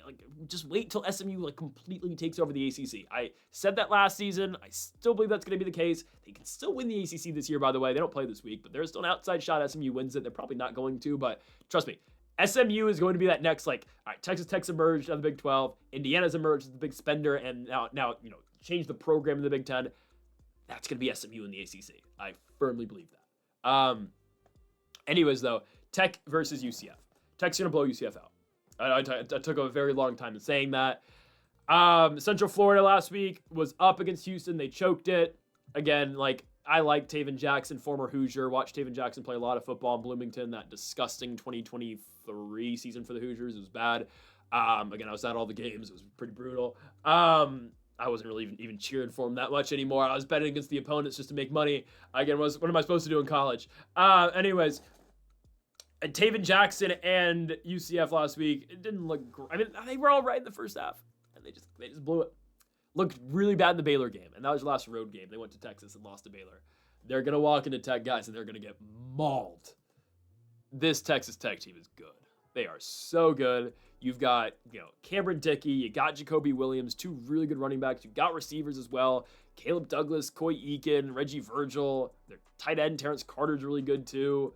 And obviously it all starts with Brendan Morton as well. It's a great Texas Tech football team. 3 straight wins, and that win over Brigham Young in the way that they do it with game day there. You can't ask for anything better out of Texas Tech. I mean, that is a premier victory for the program, and they got it. They're going to beat Central Florida, guys, and they're going to blow this team out. Again, they only got one more game. They got West Virginia, then they got the Big 12 title game. They get to sit back and watch next week BYU play Cincinnati, because they're going to watch them. Whoever wins that game, that's their opponent. So they're in a great spot. Good on Tech, man, and that's what happens when you invest in a program. I can't hate it. That's how college football works now. Good on Tech. They're going to keep winning. They're going to blow out UCF this week. Jackson and the Knights have nothing for Texas Tech. I'm glad, again, UCF demanded respect. Call us UCF. They're not even going to go to a bowl game. Cool. Next up, oh boy, Virginia. Oh my God, they really ruined it. Oh my, I was really leading the Virginia propaganda. I was trying to push this team, and really, it's not entirely their fault they lost last week. It's not. Home game to Wake. I don't know. Wake looked like crap against Florida State, and they go out and beat Virginia. You know what, guys? Have we not just considered the ACC is just really good, and it's like the Pac-12 used to be, where any given Saturday, anybody can beat anybody? Have we really thought about that? Because, Florida State's 1-5 in the ACC, and they'd be favored to beat Virginia right now. If they played again, they'd be favored. And I'll tell you why in a second. But, yeah, Virginia loses to Wake Forest 16-9. Now, here's the thing. If Chandler Morris never gets injured, I still believe Virginia wins. Morris gets injured early in that game. I think it was late first quarter, early second quarter. Morris gets injured. It's a concussion. It's a hit to the head. I don't know if they've ruled it a concussion. I'll tell you this, they're not going to push him back. There's no reason. Well, no, there is a reason, but this day and age in concussions, they're not going to put... There's no way Chandler Morris can play this week. There's not. We've seen it in the NFL. We've seen it in college football. Guys don't play that quickly off of concussions. I think... who did it this year? Was it Lenora Sellers who did that this year? I don't think Chandler Morris is playing. Backup quarterback Daniel Kalen really struggled. They couldn't really move the ball downfield. Kalen's a sophomore. First ever big action in a college football game was that Wake game with the season on the line. Team that's the favorites at the time to win the ACC, and now here you are. You lose to Wake 16-9 because you don't have your quarterback. Wake beats you up on the ground. By the way, Robbie Ashford, starting quarterback for Wake Forest, went 7 for 16 passing for 46 yards. Their other quarterback, Deshaun Purdy, 2 for 7 passing for 18 yards. Oh, how is that? That's dandy, isn't it? I mean, Wake had like 100 yards of offense, 203 yards of offense. They win with the punt return. That's what it was. I mean, it was the punt return in the second quarter that ultimately won the game for Wake Forest. And Virginia stalled out too many times in plus territory, stalled out too many times in the red zone. So that's how Wake Forest has gotten themselves and dug themselves into the situation. Because it's a bad situation. Let's not lie. It is a very bad spot to be in. Because now you're staring down playing Duke on the road, a good Duke team that I know lost to UConn, but on the road they lost to UConn, and still, here's the thing, Duke can score. Virginia's offense without Chandler Morris, I hate it. I do. I would not bet on the game until we know if Morris is playing or not. I'm under the assumption he's not going to, though. Here's the problem for the ACC. This is the odds on FanDuel odds for most likely to win the Atlantic Coast Conference. Plus 190 Georgia Tech. More on Georgia Tech in a little bit and how I think they might be lucking into. Actually, they're coming up next. So, okay, we'll apply this in a second. Georgia Tech won at plus 190. Duke plus 290. Ooh, man. Team has lost to UConn. They might find themselves in the playoffs at 9-4. That's horrible, guys. That's really bad. SMU plus 450. They're 7-3. Pittsburgh plus 800. Virginia plus 800. Virginia wins this game, they're back in it. Nothing changes if they can win this game. I don't think they're going to Duke and winning, though, guys. I want to believe in Virginia. I really do. I can't. Like, I would love to see the Virginia Cavaliers in the playoffs. Like, again, like this team has not been good since Bryce Perkins graduated. This is it for Virginia, man. It is. I mean, the committee might put them outside the top 25, even though, like, Jordan Travis situation, like, oh, they don't have their quarterback now, so I guess, yeah, we got to send them out the top 25 now. Duke just lost to UConn, but I know they can score. They put up 34 against UConn. They put up 46 against Clemson, 45 against California, 45 against NC State. This game is as simple as Virginia can't match them scoring. So how does Virginia win? And the answer, unfortunately, for the Cavaliers is you just can't. That's the answer. How do you win? You can't win. If you don't have your starting quarterback, you're not going to be able to win. You're not going to be able to win by just running the ball against this team because Duke is going to be in your face every single possession. Every time they touch the ball, I think they're going to score. So I hate to say, again, this is officially the end, in my opinion, for the Virginia title hopes, championship hopes and, playoff potential. It's unfortunately, guys, it's over. I am afraid to tell you it is over for the Virginia Cavaliers. Duke wins at home and they cover 6.5 points. Give me the Blue Devils at home in Durham. Next up, here they are. The Georgia Tech Yellow Jackets are going to go to the playoffs. Oh my goodness, how did this happen? This team is not good. So I did just say, every team in the ACC is not that bad. The bottom of the ACC can beat the top of the ACC. Yes, it's true. How is this team going to be the one to make it out? They're not good. They're a first-round exit waiting to happen. Oh, my goodness. That's brutal, man. Georgia Tech is going to go into the playoffs. They're going to be the 6th seed, and they're going to walk into Eugene, Oregon, and get blown out. This is what's going to happen. That's what's going to happen to Georgia Tech, guys. I can almost guarantee you that's exactly what's going to go on. Or they're going to go to Lubbock, Texas. And I'm sure that's going to go well for them, right? I'd much rather see SMU. Much rather. Those teams don't play in the regular season. And there is a way for SMU to still get in the playoffs, and it's actually a simple path. Pittsburgh, I believe. So the tiebreaker, from what I've understood, from my understanding, the tiebreaker actually is college football rankings. Because obviously the conference ACC wants their best teams in the championship game. They want their teams the best chance of getting to the playoffs and multi-bids, obviously, getting into the championship game as well. So here's how SMU gets in the playoffs. And it's not that far-fetched. And I hope they do it because I think SMU's got the best chance to win games in the college football playoffs this year. Just with that offense alone. Georgia Tech, or right off the bat, Pitt needs to lose to Notre Dame this week. And we think that's going to happen. I think it's going to be competitive, but I think Pitt's going to lose. Okay. Regardless of that, though, actually, that doesn't matter. Pitt just needs to lose to Miami. Because then there goes the tiebreaker. I don't think Pitt's going to beat Miami. I think Miami's at this point of the year now, they're on spoiler watch now, and they're going to give teams trouble. Okay. Pitt then loses. So Pitt does that. They beat Georgia Tech, though. Pitt goes to Georgia Tech and wins. We need it to happen. Because I cannot stand watching Georgia Tech in the ACC title game. But that doesn't really matter. Again, we just need SMU win. So regardless of that, though, someone's got to lose to Pitt Georgia Tech game, so someone's going to get a second loss. And as long as Virginia loses, I think SMU's in, but then it could be Duke. Duke might not lose a game, but Duke, no. But the thing is, Duke's not going to get in the playoffs unless SMU loses another game, because the ACC's not going to want to put in a 4-loss team into the postseason. Definitely not. SMU just needs to get by Louisville, which they get that game at home. I think they will next week. So yeah, I believe we're looking at, guys, I believe we are looking at SMU versus the winner of Pittsburgh versus Georgia Tech in the ACC championship game, assuming Virginia loses to Duke this week. If Virginia wins, that throws a wrench into everything, and Virginia probably gets back in the playoffs. And then we're looking at probably still the winner of Georgia Tech and Pittsburgh, then playing Virginia. So if you're SMU, you need Virginia to lose this week. Undoubtedly, you need the Cavaliers to lose to get into the ACC title game and potentially make your way back into the playoffs for the second consecutive year. Now, I don't have much to tell you about Georgia Tech, Boston College. Boston College is just the definition of horrible. Nothing but L's this team takes. Last week, losing to the Southern Methodist Mustangs, like expected.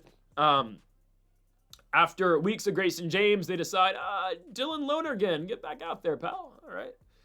They lose 45-13 to SMU. Great. This team is 0-6 this year in the ACC. They're 1-9. They beat the Fordham Rams week 1. And maybe I should have known about Michigan State. Michigan State, game 2. They barely got by Western Michigan in their first game, but they won a thrilling double overtime game in East Lansing against Boston College. Michigan State has not won a game since. No, they've won one. They beat Youngstown, but they have not won a conference game. Ooh, more on Michigan State later. I got a lot to say about Michigan State right now. Anyways, I'm going here with Georgia Tech. I don't think they're very good. I think Haynes King's good. The rest of the team, though, they're not great. Okay, and they're not, that's not the most fan-friendly style of play. It's really not. They win, and good on them. That's all that matters. It's that you win games. But that loss to NC State, so unexpected, man. Haynes King throws for 400 yards, 103 rushing yards, and 500 all-purpose, and they still lose. They're trailing the entire game. I think they beat Boston College. They're in trouble next week against Pittsburgh. But if they beat Pitt, they clinch their spot in the ACC title game, which is just absurd the way they've been playing. So, I don't know. They barely got by Duke. They barely get by Wake. But good on them. They're winning games, and Georgia Tech might find themselves in the playoffs. I think, though, they're going to lose the ACC title game to whoever they play. Virginia. I think Virginia beats them. With Chandler Morris, they beat them. I know Pitt beats them, but if Georgia Tech beats Pitt, obviously Pitt won't be there. Georgia Tech, SMU, though, yeah, SMU is going to get in the playoffs then. So, I don't know. There's a lot of moving pieces still at the ACC. We just got to play this by ear, play this by week. But for now, yeah, I'm going to take Georgia Tech to blow out Boston College. Boston College sucks. It's going to be Georgia Tech. Next up, let's go to another ACC game. NC State's on the road at Miami. Might be a little bit of a controversial take. I'm taking Miami to cover. I think quite easily, actually. Miami, something about a team now with no expectation. That's what Miami is. Now, last week there was literally no expectation because you're playing a bad team. I'm going to be nice here. You're playing a bad team in the Syracuse Orange last week, a team that is struggling to find out any sort of identity offensively. They took you so long to put Ricky Collins back, and I know Collins didn't play well, but we could have used Ricky Collins in the game a couple weeks ago against North Carolina, other than Filardi. I mean, come on now. Anyways, Miami blows out Syracuse like expected, 38-10 final for the Hurricanes. Carson Beck's not putting on the Heisman-esque season like I thought he was going to put on at the beginning of the year. It is what it is. It's fine. Carson Beck, unfortunately, is going to be like a 6th-round pick in the NFL draft. It wouldn't be hilarious if he got drafted by the Cowboys. Wouldn't that be really funny? Anyways, if you know, you know. Miami is taking on NC State. NC State, after a huge win against Georgia Tech, will immediately fall right back down to earth. Because that's what the ACC is. Anybody can beat anybody on a given week. Stylistically, though, I think Miami actually matches up fairly well with North Carolina State. North Carolina State is just dependent on that offense. Defensively, they are god-awful. They are so bad defensively. 48-36 win over Georgia Tech, great. Give up 53 points at Pittsburgh. Go to Notre Dame, 36-7 loss. Duke game on the road, 45-33 loss. They just don't play defense. Miami is a team that's been struggling offensively the last couple weeks. This is a get-right game. Because if Miami can't score on this team, I don't know what to say. Again, they look like they are en route for back-to-back Pop-Tart Bowl appearances. I think so. They lost it last year to Iowa State and Brendan Morton. Maybe they get their get-back this year. You know, that's what I'd hope for. Not Brendan Morton. Oh my goodness, Rocco Becht. Wrong Big 12 quarterback. But if you can't score against this offense, I don't know what to tell you. Like this should be the week where Miami actually puts it on a team, and I think they should. North Carolina State, Hollywood Smothers out the backfield. Obviously, you get C.J. Bailey at quarterback. Jaden Scott put on a pretty big performance last week. It's a homecoming for C.J. Bailey's from Miami. There's that. I just don't think North Carolina State's going to be competitive here. It really comes down to their defense. Offensively, they're going to score their points, but I actually like Miami defensively. Like, even in their losses, it's not the defense's fault they lost to SMU. It wasn't the defense's fault they lost to Louisville. Their offenses really needed to step it up. And an offense that is filled with talent, and unfortunately, again, I was wrong. Carson Beck has not been able to step up to the plate. Carson Beck has not been able to take that leap that I thought he was going to be able to take. I thought, Kirby's just holding him back. He's going to be much better at Miami, not Carson Wentz, Cam Ward was at Miami. I was wrong, okay? They're still a good team. They're still a top 10-ish team. They should be in the playoffs. That's the thing. They should be in the playoffs. Or, I don't know if Notre Dame's in the playoffs, why isn't Miami in the playoffs? They should honestly just both be out. I'm going to take Miami, though, to beat North Carolina State. They are 14-point favorites, 14.5-point favorites. They should cover this line. When you don't play defense, this is what happens to you. Games in Miami and also North Carolina State has not played well on the road all year long. That shall continue this week. Next up, let's go to the Big Ten. How about those Iowa Hawkeyes? They didn't win. We don't care. They covered. Hey, good teams win. Great teams cover. That's all I care. That's all I care about. We're watching those games. Honestly, guys, I'm watching that Iowa game against Oregon. I didn't care who won, honestly. I didn't really care because Indiana's beat both those teams. So, either way, it's a great win still for Indiana. Seeing them not get the 2-point conversion, I was ecstatic because I knew Oregon wasn't going to score a touchdown. I knew automatically we were going to cover. So, anyways, because in overtime, then it gets tricky a little bit, right? Do we cover, do we not? Shout out to Iowa, though. I mean, when you go to Iowa City, you play an ugly, dirty football game. That's what happens when you go there. Oregon barely survives. Dante Moore, I'm telling you, they have no confidence right now in Dante Moore. I don't know if Dante Moore has got much confidence, but no, that final drive, they should have all the confidence in the world now, actually, in Dante Moore. So I take that back. Defensively, though, obviously, Iowa is such a problem. I mean, there's not many teams in the country that can figure out this Iowa defensive equation. They are so good. The run game is, persistent, I'll say. Mark Gronowski will make one big play a game through the air, and then obviously mostly it's just run. But the Iowa Hawkeyes are a stifling defense that should still be ranked, but they're not going to be ranked because we need to make room in the rankings for Tennessee and Missouri because, they play in the Southeastern Conference, right? Great.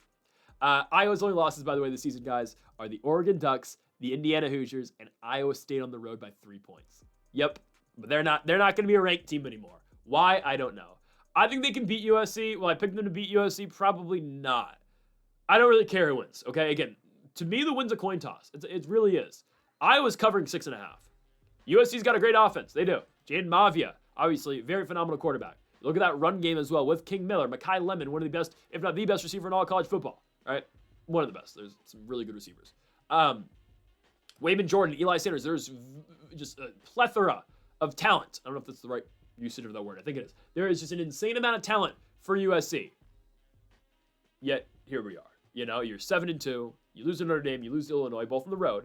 And you barely got by Nebraska a couple weeks ago in Nebraska. You blew out Northwestern, which, you're expected to blow out Northwestern, so good on you there. But out here we are. I'm going with the Iowa Hawkeyes here to cover 6.5.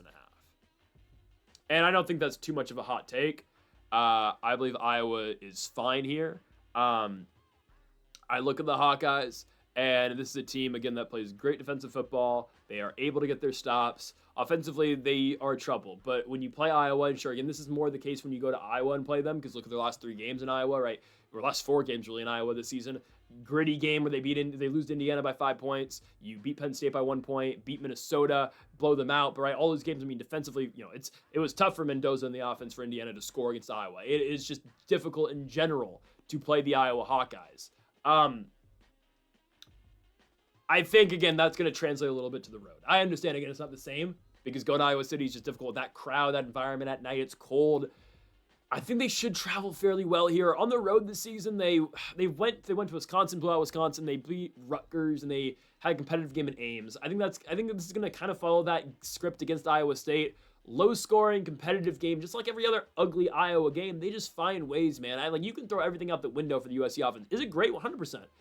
Indiana's got a great offense too, and they went to Iowa and scored 20 points. And they went life and death with Iowa. And, Mendoza, back foot, hits Elijah Surratt, touchdown. He's looking up to the skies, thanking God for the victory, man. All the glory to God for Mendoza, obviously, but, that's the type of competitive game that you get against Iowa. USC's in for it this week. They'll win, I think, but I can't be confident in that. What I am confident in is Iowa plus 6.5 on the road. Undoubtedly. Iowa's covering this game. You do not get an easy game against this Hawkeyes team. They should be ranked. Will they? I don't know. That makes them even more of a sneaky team to come up and get you. Give me the Hawkeyes.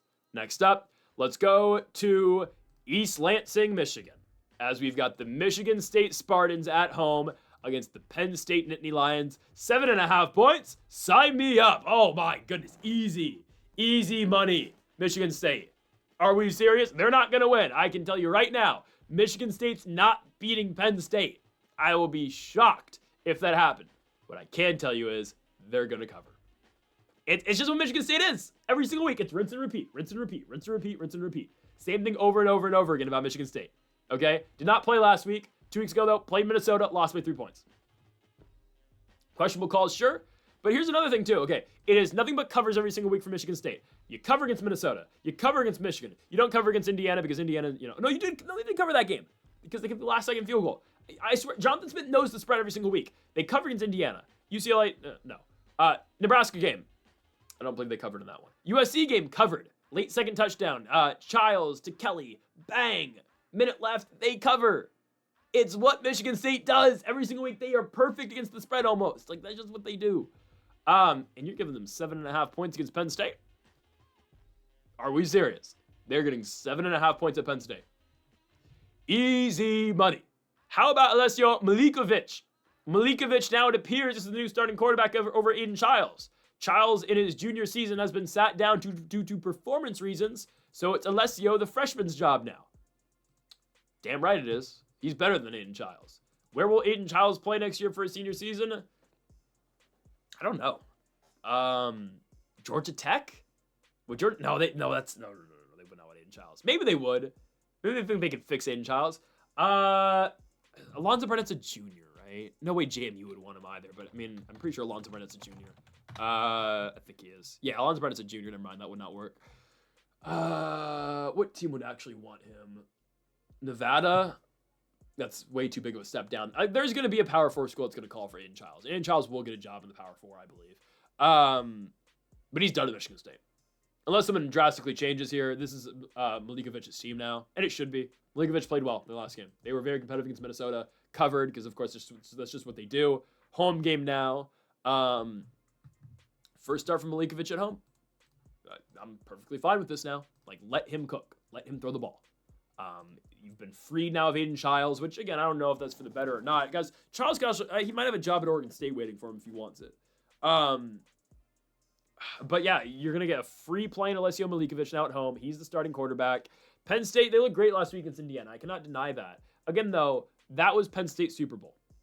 That was their, that's their last big home game. Yeah, they have a Nebraska game at home later in the year, but no, that's the game that matters to them, right? Indiana at home, that's the number 2 ranked team in the country. You win that game, and now you're thinking, maybe we can actually go bowling as well, right? I know that's not on the top of those guys' minds, but that was their biggest game of the season. And honestly, again, I think I overlooked Penn State a little bit. They have not lost a game by more than 1 score all year long, other than the Ohio State game. And, that doesn't apply because that game's at the shoe, okay? If they played Indiana and Bloomington, they get blown out by the same amount as they got blown out by Ohio State by, okay? I don't want to hear it.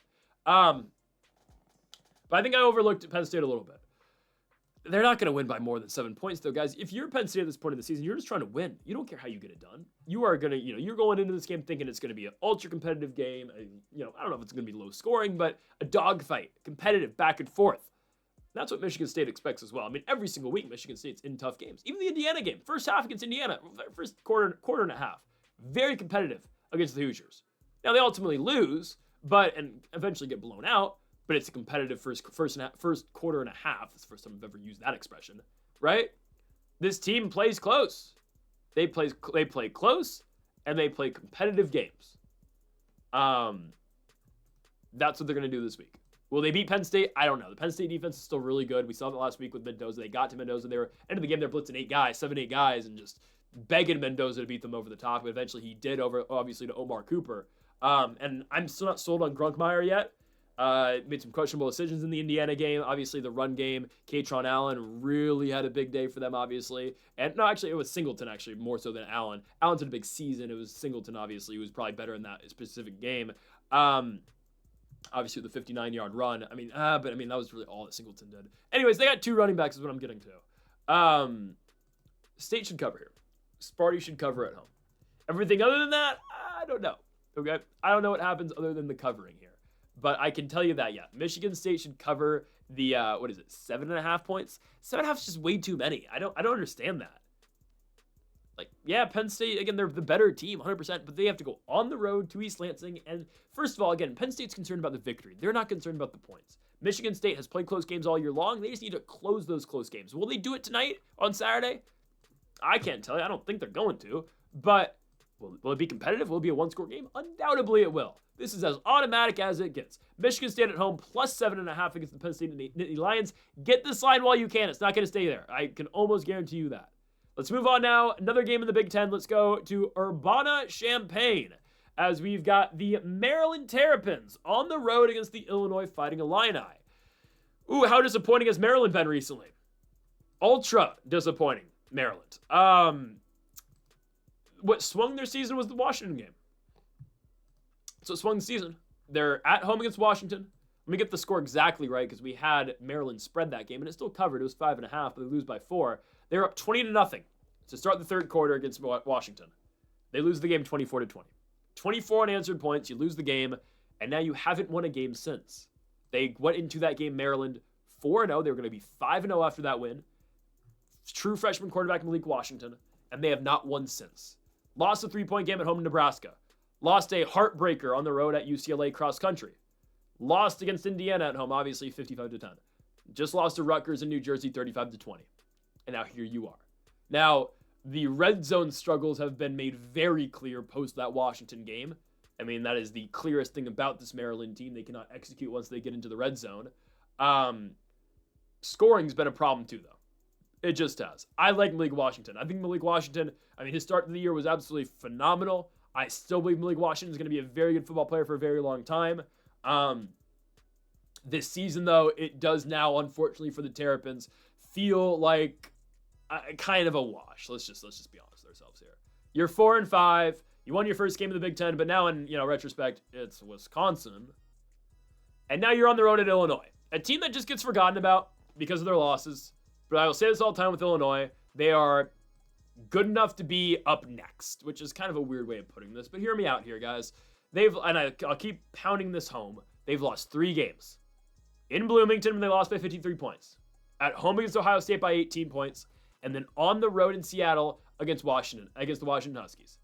They've lost 3 games all year long. They beat USC at home. They go to potential ACC, we'll see. They go to potential ACC conference championship game team in Duke, and they win. That's all Illinois has been competitive this season. I like the talent, Luke Altmaier. Again, don't forget, this team was ranked like 8th going into the season, and they played Indiana, and they got smoked. It's when everyone came to the realization, okay, I didn't. I already knew this was going to happen, but then everyone came to the realization, okay, yeah, the Hoosiers are legit. They are back in a big way. Anyways, Illinois beats up on teams like this. Yeah, the UW loss isn't really in line with losing to number 1 and number 2 in such with Ohio State and Indiana. But Rutgers win. They win by 22 against Rutgers. They beat Purdue by 17 points. They blow out Duke on the road. Illinois' got talent, trust me. It's just not elite talent. It's good talent. It's not top of the bill Big Ten talent. And the Big Ten, Cignetti says this all the time, it is the toughest conference in college football. Maybe the SEC is tougher. I believe, no, it's the Big Ten. I don't care. Oh, you have Rutgers and you have Purdue. I do not care. The environments in the Big Ten are unlike any other. Every game is hot in the SEC. You don't have to play in the cold. You don't have to play with crazy winds in the snow in the South. Nothing against the SEC. I love watching SEC football. I just believe it is tougher to go play in the Big Ten, especially now with the travel too. In the SEC, you don't have to go cross country to go play in California. in Oregon and Washington at the end of the year. Screwed up Illinois. They went to Washington and lost. Guys, you throw in randomly, this team's going to catch a stray. You throw Missouri in halfway through the year and say, oh, go play Washington. Go. You're used to your Missouri weather. No, yeah. Go all the way to UW. Go play in the rain. Go play in 50-degree weather. It's different, man. The Big Ten is just different. Trust me. Illinois is a good team. Altmaier's been good this season. Obviously, they're not where they want to be, and that's a playoff squad. They are still a very credible team. They're going to finish with either 9 or 10 wins, in my opinion. 8 or 9 wins. And they're going to beat the Maryland Terrapins this week. This is easy money for Illinois, minus 14.5. The Terrapins have just been bad, unfortunately, with Malik Washington. Retool, get guys in the portal. See you next season. Give me Illinois here at home, minus 14.5 against the Maryland Terrapins. Next up, we go on to a matchup in the CUSA. Western Kentucky at home against the Middle Tennessee Blue Raiders. I like WKU, there's no secret. I've been pretty high on WKU for a very long time. It all actually starts when I was a lot younger. I'll give you a detail into my life a little bit now. I've always kind of liked Western Kentucky when I was growing up. If you remember the mascot challenge for the Capital One mascot challenge, I would always go onto my computer every day and vote for Big Red, the mascot, to win on the Capital One mascot challenge. He never won, by the way. He would always lose in the playoffs, and I missed the Capital One mascot challenge. Why did they ever get rid of that? That was the best thing in college football. Legitimately, they kept track of standings every single week, and usually it was just, the team with most fans would win, and that was usually, oh goodness, it was the Cincinnati Bearcat, the Navy Goat, the Texas Tech Red Raider. Those would usually be the schools that would win, but every single year it was Western Kentucky who was, the Big Red was always in it, but obviously WKU never had enough fans to actually go out and win the thing. Auburn Tiger won, Syracuse Orange won. Yeah, I don't know why they got rid of this thing. This was unbelievable. I loved the Capital One mascot challenge more than anything as a kid. Anyways, though, Akron won one year. That was crazy. How did Akron win that year? 2008 Akron won. That was unbelievable. Anyways, Middle Tennessee, Western Kentucky. I still love Big Red, by the way. That is the best mascot in sports. I absolutely love Big Red. I love the Indiana Bison. I do, but Big Red, man. Nothing beats Big Red. WK is going to smoke Middle Tennessee. This is as easy as a 13.5 point spread is going to get. Yeah. WKU scores. Now, Rodney Tisdale, the starting quarterback, Tisdale's been fine. Tisdale is a freshman. He's doing a good job so far. So far, so good. He's 2-0 as a starter. They beat La Tech on the road. Upset win. They beat New Mexico State. They've had a bye week going into the Middle Tennessee game before their showdown next week against Louisiana State. Yeah. It's SEC scheduling for you, right? That's the toughest conference in college football. Hey, the Big Ten gets their games out the way early in the season. We're going to be in week 13 next week, and we're going to watch LSU versus WKU on the SEC network. I like the Hilltoppers, but really? Which, by the way, Hilltoppers, they could get in the playoffs still. Actually, that's not too crazy to say. And I just thought about that. They're not going to beat LSU. But if I'm WKU, your losses are FIU and Toledo, whatever.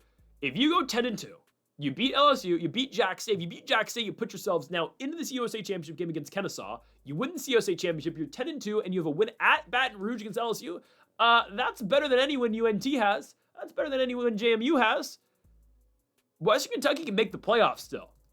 I did not think about that. They're the only team alive in the CUSA because Kennesaw doesn't have a victory like that. They lost to Wake. They lost to Indiana early in the year. Jack State, I don't think, really played a Power 4. Or they played UCF and lost. I mean, WK is not going to beat LSU, but honestly, LSU's not very good. They have quarterback problems. Ooh. I just thought about that right now. So if I'm WKU, you're thinking, okay, watch LSU's playing. They're beatable. If we win our last 3 games, we replace essentially Jack State in the championship game. We get a revenge last year for losing the CUSA championship to them. They're not the team they were last year. They're good. They're not as good as they were last season with Tyler Huff. And we get in the playoffs. That's the mindset for WKU. The Hilltoppers are still in the playoff race, guys. As crazy as that sounds, they are very in it. So they need to go out here this week and make a statement. Coming off a bye week, they'll be fully rested. They will destroy Middle Tennessee. The Blue Raiders are horrible. Again, good on Vallado for being, going out there every week and taking a beating. Nicholas Vallado, he's their starting quarterback. He's a senior. They're not going to move off of him. Vallado's been the guy for Middle Tennessee since 2022. He started his freshman year. He's been starting since 2021 for Middle Tennessee. The senior out of Plantation, Florida. He's been playing for a very long time. This is his last year, and he's finishing it probably 1-11. No, they'll probably beat Sam Houston 2-10. No, they might beat New Mexico 3-9. But this week they're gonna get mauled. Give me WKU at home. Western Kentucky again should have playoffs in the back of their mind. They should have something to play for right now. Give me WKU.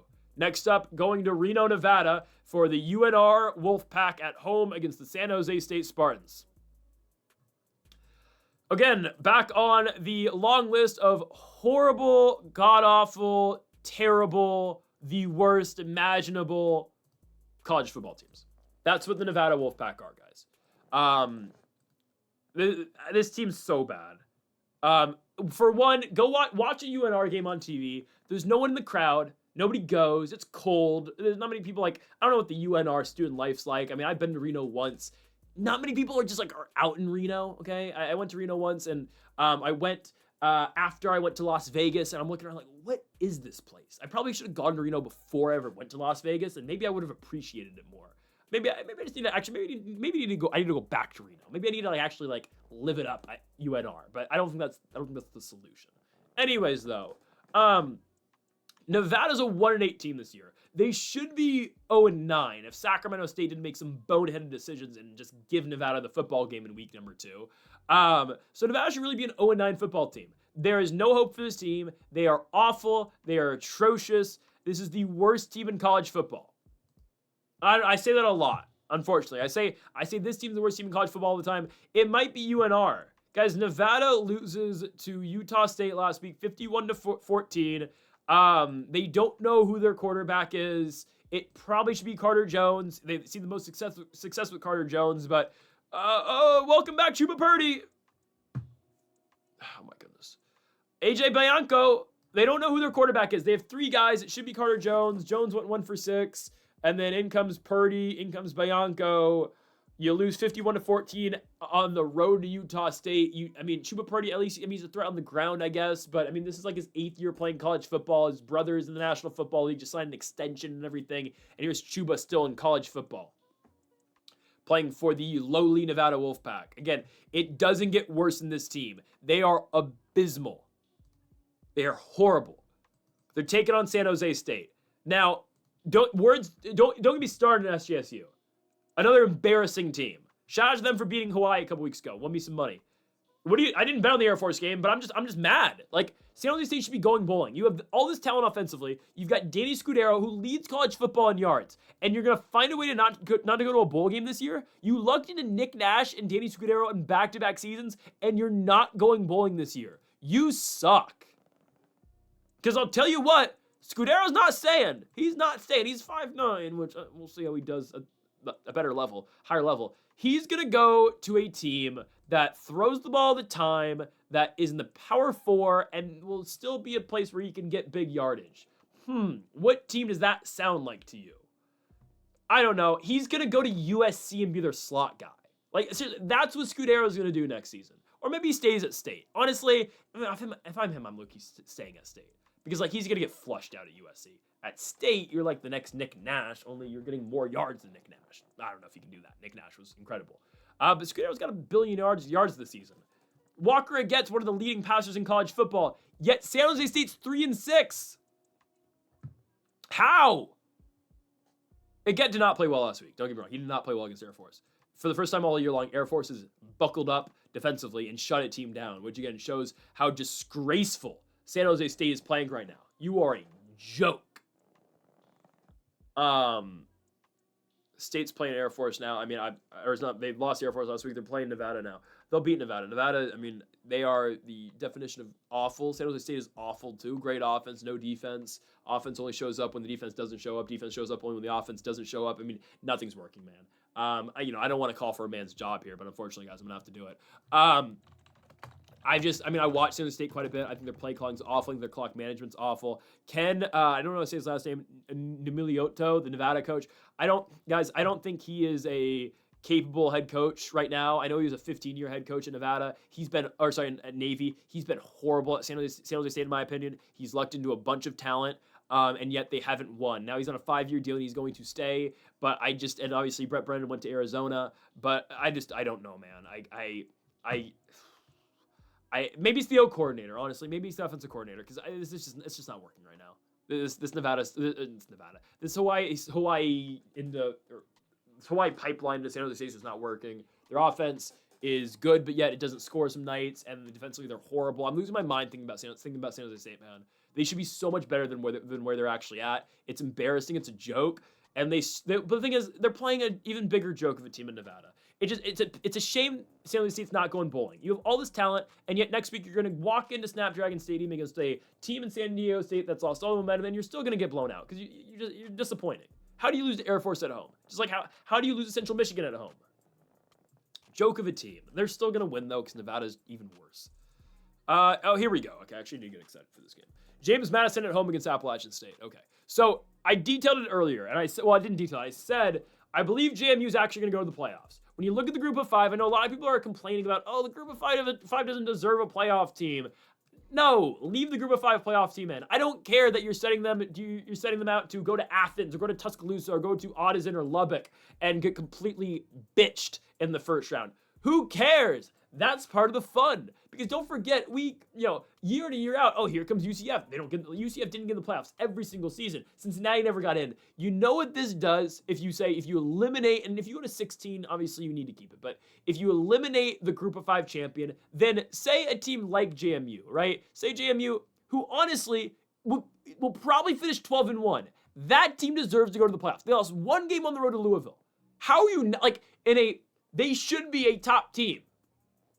Yet, just because they're in the group of 5, they don't have a bunch of 5 stars, they never get the opportunity. So if you eliminate the group of 5 automatic bid, then again, you eliminate the Cinderella story. You eliminate teams that should have gotten chances in the past, like UCF, the Cincinnati team the first year round. They only got in the second year round because they got lucky with some, conference championship results. But you know how long it took for the group of 5 to get one last time out in the 4-team playoff? It took, again, a big swing going into the conference championship weekend, and Cincinnati was just, back-to-back undefeated years. Great on the Bearcats, and that was an absurd Bearcats team. I mean, look at Alec Pierce and Sauce Gardner. They're both on the Colts. Desmond Ritter, they had Jerome Ford. There was so much talent. Kobe Bryant was on that team, too. There was so much talent on that Cincinnati team. It was crazy. And obviously, they went to play Bama and lost. But, I mean, the Bearcats were great that season. It was a sight to behold what Cincinnati did in 2019. No, my goodness, no. 2022. 21. Yeah, 21, 22, 21, 22. Regardless, you can't eliminate that. So I don't understand this whole bitching about, we just need to see another SEC team in. If you can't finish in the top 11, you don't deserve to be in the playoffs. So I don't want, we need another, get rid of the group of 5 so we can put Texas in the playoffs. I don't care about Texas. Yeah, it's about money, sure. Guys, Texas is going to walk into Lubbock and lose anyways. Give JMU a chance. Give a team like WKU a chance if they can beat LSU, which they won't, but still, right? Give these teams the opportunity. I'm not dying to watch Texas go play on the road in the playoffs because they're just going to lose. I'm going to watch Texas, Georgia. We're going to talk about that in a little bit. We know how that game's going to go. We don't need to see them get in the playoffs. We don't need to see more SEC teams in the playoffs because that's all you're doing. You eliminate the group of 5, SEC, put them back in. We're going to put Vandy in the playoffs. JMU is going to beat Appalachian State. So the path is there. Beyond my rant, JMU is going to get in the playoffs, I think. Unless, again, something crazy happens, like Western Kentucky beats LSU, which I still think they probably give it to JMU. JMU should be ranked this week. Will they? Probably not. But the committee doesn't watch Group of 5 football, and they don't understand beating Marshall's actually a really good win, especially the way Marshall's been playing. Again, I guarantee you the Group of 5, or the committee doesn't watch Group of 5 football. They don't. They don't watch, they don't pay attention, and it's a damn shame because Group of 5 football is fun. It's more fun sometimes than the big time games, especially on weeknights. But regardless, James Madison, the American, you're going to get a good team out of the American, but they're not going to have the same resume that the Dukes are going to have, especially with JMU being 12-1 with the victory over Wazoo in there as well. Again, the only team I think that can overtake them is probably Western Kentucky, especially because San Diego State just lost last week in Hawaii and got blown out. Appalachian State's the opponent this week for JMU. I'll keep this short. I don't think they're starting AJ Swan again. That's fine. They're not going to be able to keep up offensively. You got rid of so when they started JJ Cole, the offense was moving. They were scoring a bunch of points every single week, and then you bring back in AJ Swan, and now they can't score again. All right, whatever. they're James Madison will score every single time they touch the ball, and that's the one like intrigue point, like that's the only thing that's gonna intrigue people about them playing potentially like a Texas Tech or a Oregon or a Georgia in the playoffs or a Bama in the playoffs will be their offense is great, and they got great talent obviously, but not 5-star talent or 4-star talent, but they can score. Alonzo Barnett's a good quarterback. That's what's gonna carry JMU into the playoffs if they get there. That's what's gonna be fun about them. This week though, this is what they do to other teams in the Sun Belt. They dominate. Completely dominate. App State doesn't have a damn chance. Also, by the way, if you eliminate the group of 5 team in the playoffs, think about the 2 teams who were prominent fixtures of the 14 playoff of trying to get the group of 5 team in. Cincinnati, UCF. And I know, again, expansion of college football, regardless, whatever. Both those teams end up in the Big 12. And now, not UCF, but we're talking about Cincinnati this year. Cincinnati, if they beat BYU next week and then eventually beat Texas Tech in the championship game, they'll find their way in the playoffs anyways, right? So you're expanding the game of college football. You're expanding these schools that, who knows what happens, because Cincinnati already had a lot of talent that year with, again, Sauce, Pierce, Ritter, Ford, Bryant. But who knows if they don't get that playoff run. Now, again, we don't get players that come into that school. And now you've built a program because you let them in the playoffs once. Boise obviously has already been an established name, but if you put JMU in the playoffs, JMU now becomes a G5 powerhouse, and every team every single year that gets in from the G5 becomes that G5 powerhouse. And eventually, there is going to come a day, guys, where James Madison is going to be legitimately, the conference they'll probably be in is the Pac-12. I know that doesn't make sense geographically, but the Pac-12 is going to need teams, and they're going to take a team like JMU and put them in there. I'm serious. If they put Tulane in the Pac-12, they're going to put JMU in the Pac-12 as well. So you're growing the game, you're growing the sport. If you keep the G5 team in, it would be stupid to not do that, to get rid of it. So anyways, JMU minus 19.5 at home against App State. They are so much better than this team. They're going to touch the ball every single time they score, or they're going to score every time they touch the ball. My goodness. And I don't love the quarterback change from Cole to Swan. So there's that too. Next up, let's go to a matchup here. I'm not going to spend much time on this. As I say that, I'll probably spend 4 minutes. I probably will. UL Monroe at home against South Alabama. Okay. I can get really excited for Group of 5 football, and then there's this. With all due respect, there's this. UL Monroe and Aiden Armetta. I'm very shocked. I'll be honest with you. I don't watch every single week UL Monroe football games live. I don't. If you do, power to you, man. I don't have the time for that. I watch the highlights of every single game. At least I attempt to every single week to the best of my ability. Now it's a lot of college football to digest and think about. But every UL Monroe game I watch, at least highlights-wise, they don't move the ball. And all their highlights are either them not converting on third down or it's just the other team scoring. So it's to the point where I don't know how Armetta has retained his job. I know Landon Graves started a couple weeks ago, but they've gone back to Armetta. I believe that Armetta was hurt. I just don't know how Armetta's still starting. It's obviously, it has, I can tell you what it is right now, and I answer my own question. They obviously don't have anybody they think is better. They've seen it in practice. We're not behind the scenes in Monroe.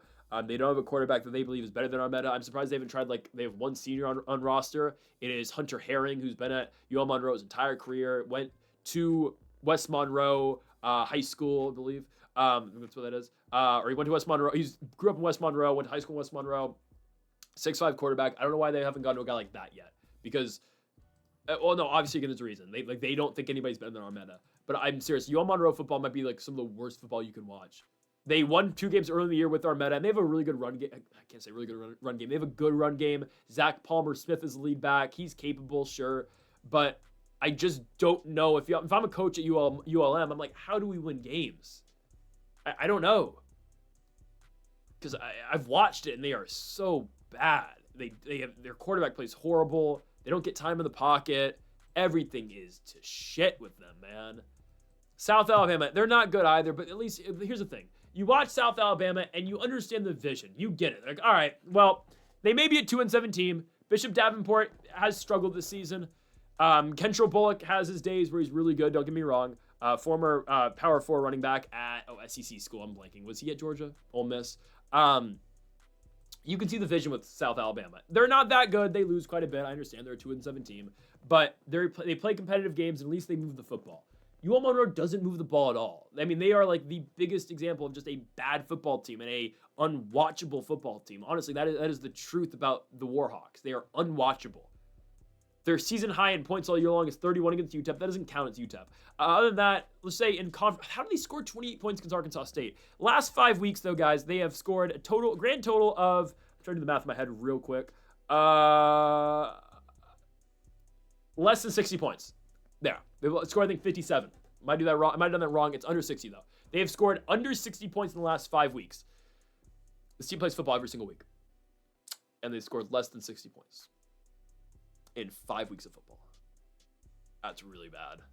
It is. I mean, I don't know where you go if you're a team like that.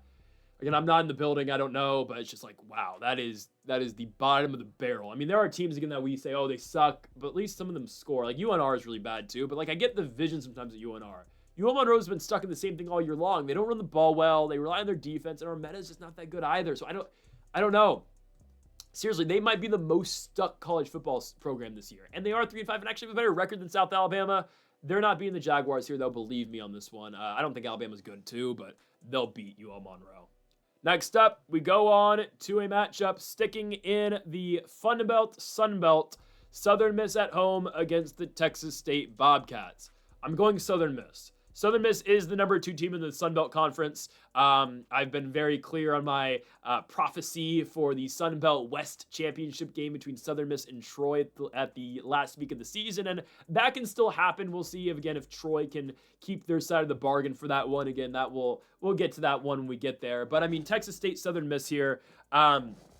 Southern Miss's levels ahead of Texas State. You could name any number right now, and I'd take it for Southern Miss. So 6.5 is absolutely absurd. Are we dead ass? Like, I forgot myself and made this graphic. 6.5 points. Are we serious? Have we watched Texas State play football? Have we watched Texas State against a good team? Wait, 6.5 points? Games at Southern Miss. What? I don't get that. I really don't get that. Wow. I was high on Texas State at the beginning of the season, and I still know, again, what they do. They are a high-scoring team that doesn't play defense. Brad Jackson's good. Brad Jackson's got all the potential in the world. He's a freshman quarterback. I'd like to see him back at Texas State next year. I'd like to see him, again, just improve on what he did this year. I mean, last year, Texas State they were competitive with Jordan McLeod. They went to the First Responder Bowl and won against North Texas, against Chandler Morris, or Morris already left at that point. But regardless, they were a capable team last year. I want to see Brad Jackson back here next year. I want to see them, retool their defense. Because offensively, they're really good. Defensively, they suck. And here's the thing, guys. Southern Miss is better than every other team they've played on their schedule other than JMU. At least in the Sun Belt, I want to clarify, right? Every other team Southern Miss is better than in the Sun Belt other than JMU. So when Texas State's losing 48-41 to Troy, 40-37 to Marshall, 42-39 to Louisiana. Yeah, those games are close. They're competitive. 2 of those went into overtime. It's a whole nother game when you play the Southern Miss Golden Eagles. And I say it every single week. Team that's been together. They were all at Marshall last year. They won the Sun Belt last year at a different school. Same coach, same players, same quarterback. Braylon Braxton and company. They won it last year at Marshall. They all decided to pick up their stuff, follow their coach to Southern Miss. Here they are. They are doing nothing but winning in the Sun Belt yet again. They're going to beat Troy. I've been setting up that game for a while. They're going to beat Troy. They're going to be at home. And they're going to have a big matchup with JMU where Southern Miss is going to try to spoil James Madison's playoff run. They're going to try to boot him out of the playoffs if they can beat him in the Sun Belt Championship game. Ultimately, that's what Southern Miss's season is going to come down to. And they've done it before, not booted him out of the playoffs, but they've won the Sun Belt before. These guys have. They are great. Okay, I know they played a close game against Arkansas State. That's on the road. I don't put much into it. Road game, Braylon Braxton played well enough. I don't care. This team, when they're playing good football, they blow teams out. Want to talk about Jack State, how good they are in the CUSA? Yeah, Southern Miss beat them 42-25. And by the way, game's at home too. So game is in Hattiesburg, Mississippi. I think that's what it is. Hattiesburg, Mississippi. It's at home. Southern Miss is a very good home team. They've got all this talent, man. Braylon Braxton, Jeffrey Pittman, Elijah Metcalf, Robert Briggs. There's some good players. Matt Jones, some good players on this team, man. It's a good football team at Southern Miss. They will dominate the Texas State Bobcats. Don't get me wrong. Texas State, they'll score. They will score. But on the road, Southern Miss is much better again in Mississippi. And Texas State's defense will not be able to keep up, in my opinion. They won't be able to get enough stops against the Southern Miss Golden Eagles. And it is an easy play, in my opinion, for Southern Miss at home, -6.5. It's kind of an absurd line, in my opinion. Next up, let's go on to the American Athletic Conference, the AAC. ECU At home, taking on Memphis. This kicks off the 1 o'clock hour. Memphis has fallen this much that they are underdogs at ECU. Really? I don't know about that. I know Memphis had a disastrous loss last week. They were still in control of their own destiny going to the playoffs. They had a Navy game coming up, obviously the ECU game here. They were going to get that game, likely a rematch against South Florida in the American Championship game, and they blew it. They lost at home to Tulane, and Tulane has always been a dangerous team. They've always been a tricky team with Jake Retzlaff at the helm. BYU quarterback last season. Always been a difficult game, I understand, but they blew their chance. They had it, and they blew it. And now here we are. Memphis is on the road at ECU. I don't think, again, yes, you can think from the perspective their season's over. They don't care anymore. Sure, they're a better team than ECU, guys. These are two good offenses. I know Memphis' offense didn't show up until the second half last week against Tulane, really the fourth quarter against Tulane. They'll be fine, guys. ECU's defense is not that good. They've just been beating up on bad teams. Caden Hauser's good. I like Caden Hauser. I've always said, Caden Hauser's a really good fit at ECU. I like what London Montgomery's been doing in the run game. Anthony, not Lionheart Smith, their receiver as well for ECU. He's been very good. They've got talented players and a talented team over in the American Conference here, or even here in East Carolina. They lost to Tulane this year on the road. And I know Tulane beat Memphis as well, but I'm telling you, look at their victories. It's not really more about Tulane. It's about, look at their wins, guys. Their wins in the American Conference are, let's read them. Army, no Bryson Daly, not the same team. They're not that good. Tulsa, Temple's their best win on the road. They dominate Temple. And I was very shocked about that outcome, too. Beating Temple 45-14. By far the best win. But still, that's their best win. And then Charlotte, 48-22. Perfect buy low spot for Memphis. Perfect buy low spot for this team. They're still very talented. They had a bad couple quarters, and they lost. They comeback fell this short. This short. I think Brendan Lewis is still capable, right? I think this team's still all-around good. They just, again, they had a bad game against Tulane, who has always been a capable team. Guys, this is a Tulane team that beat Duke this year, beat Northwestern, beat some really good football teams. Tulane's only got 2 losses. They're alive in the American Championship, too. They're not going to make the playoffs, but they're alive. And actually, if Duke makes the playoffs, Tulane could, too. I don't know, man. There are teams alive in the American right now. Tulane actually is still one of them. They have a cupcake schedule here right now. They just need some teams to lose for them. Memphis is fine, man. Memphis is fine. Memphis is on a different level than ECU, in my opinion. I think their offense is better. I think defensively they're better than East Carolina as well. And ECU, to me, has just, built a season upon beating up on bad football teams. And while you could make that case for pretty much any team in the American, if they just get, the right teams and the right schedule, you could say, oh, they just got lucky schedule-wise. Sure. This is where ECU gets got. And if they win this game, guys, ECU is going to finish 9-3 in the regular season. Going to the Alamo Dome and taking on the Roadrunners is difficult. Do not get me wrong. But I believe the Memphis Tigers get them here. I think it's the perfect buy low spot for Memphis. They're good enough to beat ECU. We've seen them win big games this season on the road. Their best win is Troy. They did lose to UAB on the road. I'm taking them here, though. Again, when everyone's counting out Memphis, this is the time we still get back on them here. Memphis is out of it for the playoffs, but they will respond in a big way this week, beating the East Carolina Pirates. It's going to be Brendan Lewis and the Memphis Tigers to win this game on the road over in Greenville, North Carolina. Staying in the American Conference for another game, as we've got the Florida Atlantic Owls going on the road to take on the Tulane Green Wave. Perfect sell high spot on Tulane. I think they're going to win the game. They're not winning by 17 points. Tulane's won by 17 points all year long. They're not doing it this week, guys. Absolutely not. Imagine if Tulane didn't lose the UTSA. They'd be very alive. That's such a weird game, man. They went to the Alamo Dome. They got ran all over. Owen McCown had a great game, and Tulane lost it 48-26. Again, something about the Alamo Dome, man. Something about that building is difficult. UTSA, not a good road team. At home, they are very dangerous. Again, I love Group of 5 football. The American Conference is the conference to watch, even though I do watch probably more Mountain West football than I do American football. The American competition is absolutely great. It's awesome to see. We're picking up on the fact that UTSA is so difficult at home. The Green Wave go on the road and beat Memphis. It's a fun conference to watch. Here's the thing, though. 17.5 points is ridiculous. Tulane's won one game all year long by 17 points. 16.5 points is the line, but they've won one game all year long by 17. It's their win at Tulsa. Oh, they beat Northwestern. Whatever. Okay, other than that, though, they've not won a game by more than 17 points. ECU wins by 7. Army wins by 7. They lost to UTSA and beat Memphis by 6 points. They're a good team. They don't blow teams out, though. I just, it's weird because Retzlaff's really good. It's just the offense has stalled out so many times this year. Like, look at the games that they play, especially the Ole Miss game. They were horrible. I mean, Retzlaff started like 0 for 11 passing, but I get that. That's at an SEC school. But like, look at the ECU game. Look at the Army game. They win those games. Hell, even the Tulsa game at times. They win those games, but the offense is stagnant for extended periods of times in those games for the for the Tulane Green Wave.